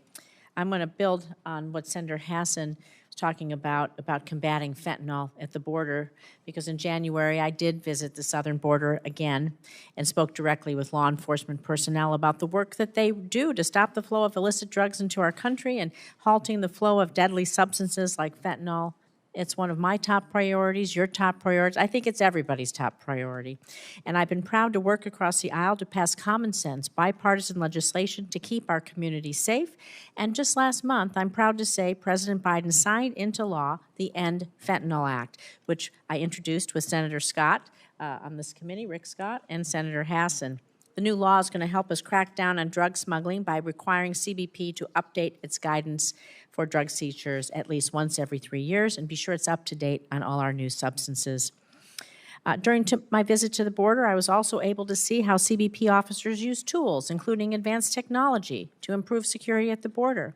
However, I was extremely concerned to see a recent report of many of the high-tech scanners that we've provided CBP officers to identify and stop the fentanyls coming in through vehicles, right? They're sitting unused in warehouses. And that's because Congress hasn't provided the funding to install them. And so the bipartisan border security supplemental that you helped negotiate, I was proud to vote for, did include money for the installation. But some of my colleagues across the aisle blocked the passage of this bill from the Senate. So, Mr. Secretary, can you tell us a bit more about how important these scanners are, this new technology in stopping fentanyl, not just the big packages, the small ones, and how this non-intrusive inspection system for border processes limits the influx of fentanyl, and further, how is the failure to fully fund the installation of such scanners undermine CBP's mission to stop the flow of fentanyl in the U.S.? Senator, I look forward to working with you on the legislation that you have presented. The non-intrusive inspection technology is an extraordinary force multiplier. It enables us to quickly detect anomalies in vehicles, which are the primary means by which fentanyl is smuggled into this country through the ports of entry. They allow our personnel to do other very, very important work. The failure to fund our full use of this equipment really reduces our security posture in our fight against fentanyl. But allow me to assure you that we do everything that we can with the resources that we do have. Well, we want to get you funding to implement and put these scanners in, so more trucks, more cars, more every kind of vehicle can be scanned, and we can use that artificial intelligence to help us stop the drugs. And so in addition to my End Fentanyl Act, I also was a proud co-sponsor of the Fend-Off Fentanyl Act. Again, was included in the Senate's bipartisan border security package. This legislation would sanction drug cartels and chemical suppliers, which you've been talking about, the precursors that come from China, involved in international drug trafficking. So can you speak a little bit more, building on what Senator Hassan talked about, the importance of not only preventing the activities of international drug cartels, but also the activities like you were speaking about in China, stopping those precursor chemicals from coming here? What more can we do? Senator, we are working with countries, both partner countries and countries with which we have more difficult relationships, to stop the flow not only of fully manufactured synthetic drugs and other contraband, quite frankly. It is vitally important that our border in our fight against fentanyl is not the first line of defense, but that we stop the precursor chemicals, the manufacturing equipment, from either entering our country directly or entering other countries with the prospect of the drugs being manufactured there and imported, smuggled into our country in fully formed development. Well, I hope these other fentanyl bills, there isn't blocking on their passage as well, because it's important to all of us. I want to move now to talk about the DACA renewal wait times, because Nevada's home to thousands of DACA recipients, dreamers who know no other home than the U.S., and they're contributing to our community every single day. But due to significant delays in processing times, their applications to renew their work permits, well, they're just taking longer than usual, putting at risk their ability to work, provide for their families. I recently joined several of my colleagues in successfully urging USCIS to increase the automatic extension period for work permits from 180 days to 540 days. And this month, I also joined several colleagues calling on USCIS to provide greater certainty to DACA recipients by reducing these renewal processing times, well, just in the first place. And so the USCIS median processing time doubled from 2022 to 2023, with many DACA applicants waiting over 5 months for their application to be processed. So can you talk to us about what are the biggest factors contributing to the delay of the processing? And can you commit to working with me on trying to reduce the times, and let us know what resources you need? We can provide them. Senator, you certainly have my commitment to working with you on reducing the backlogs, the waiting times. We are addressing the regulatory need to extend the renewal period for work authorization. Very importantly, U.S. Citizenship and Immigration Services has promulgated a final fee rule that will put the agency back on firm financial footing. Mm-hmm. It has not received a fee adjustment for, I believe, more than 7 years, even though there's a statutory requirement that a fee rule be considered every 2 years. Mm-hmm. And so I expect the financial condition of U.S. Citizenship and Immigration Services to improve, for us to be able to hire the people that we can and address the backlogs that have indeed been growing. Despite those backlogs, I must say that USCIS, as it is known by its acronym, has done extraordinary work over and above its normal mission requirements, whether it's uniting for Ukraine or Operation Allies Welcome. It's a remarkable workforce, which is characteristic of all the men and women in the Department of Homeland Security. Thank you. Thank you. My time is up. I have one more. I just want to say a question I'm going to submit for the record about anti-Semitism and violent extremism. We'll submit that for the record. Thank you for your testimony today. Thank you. Senator Marshall, you're recognized for your questions. Thank you, Mr. Chairman. Yesterday, we saw Senate Democrats set fire to the Constitution when they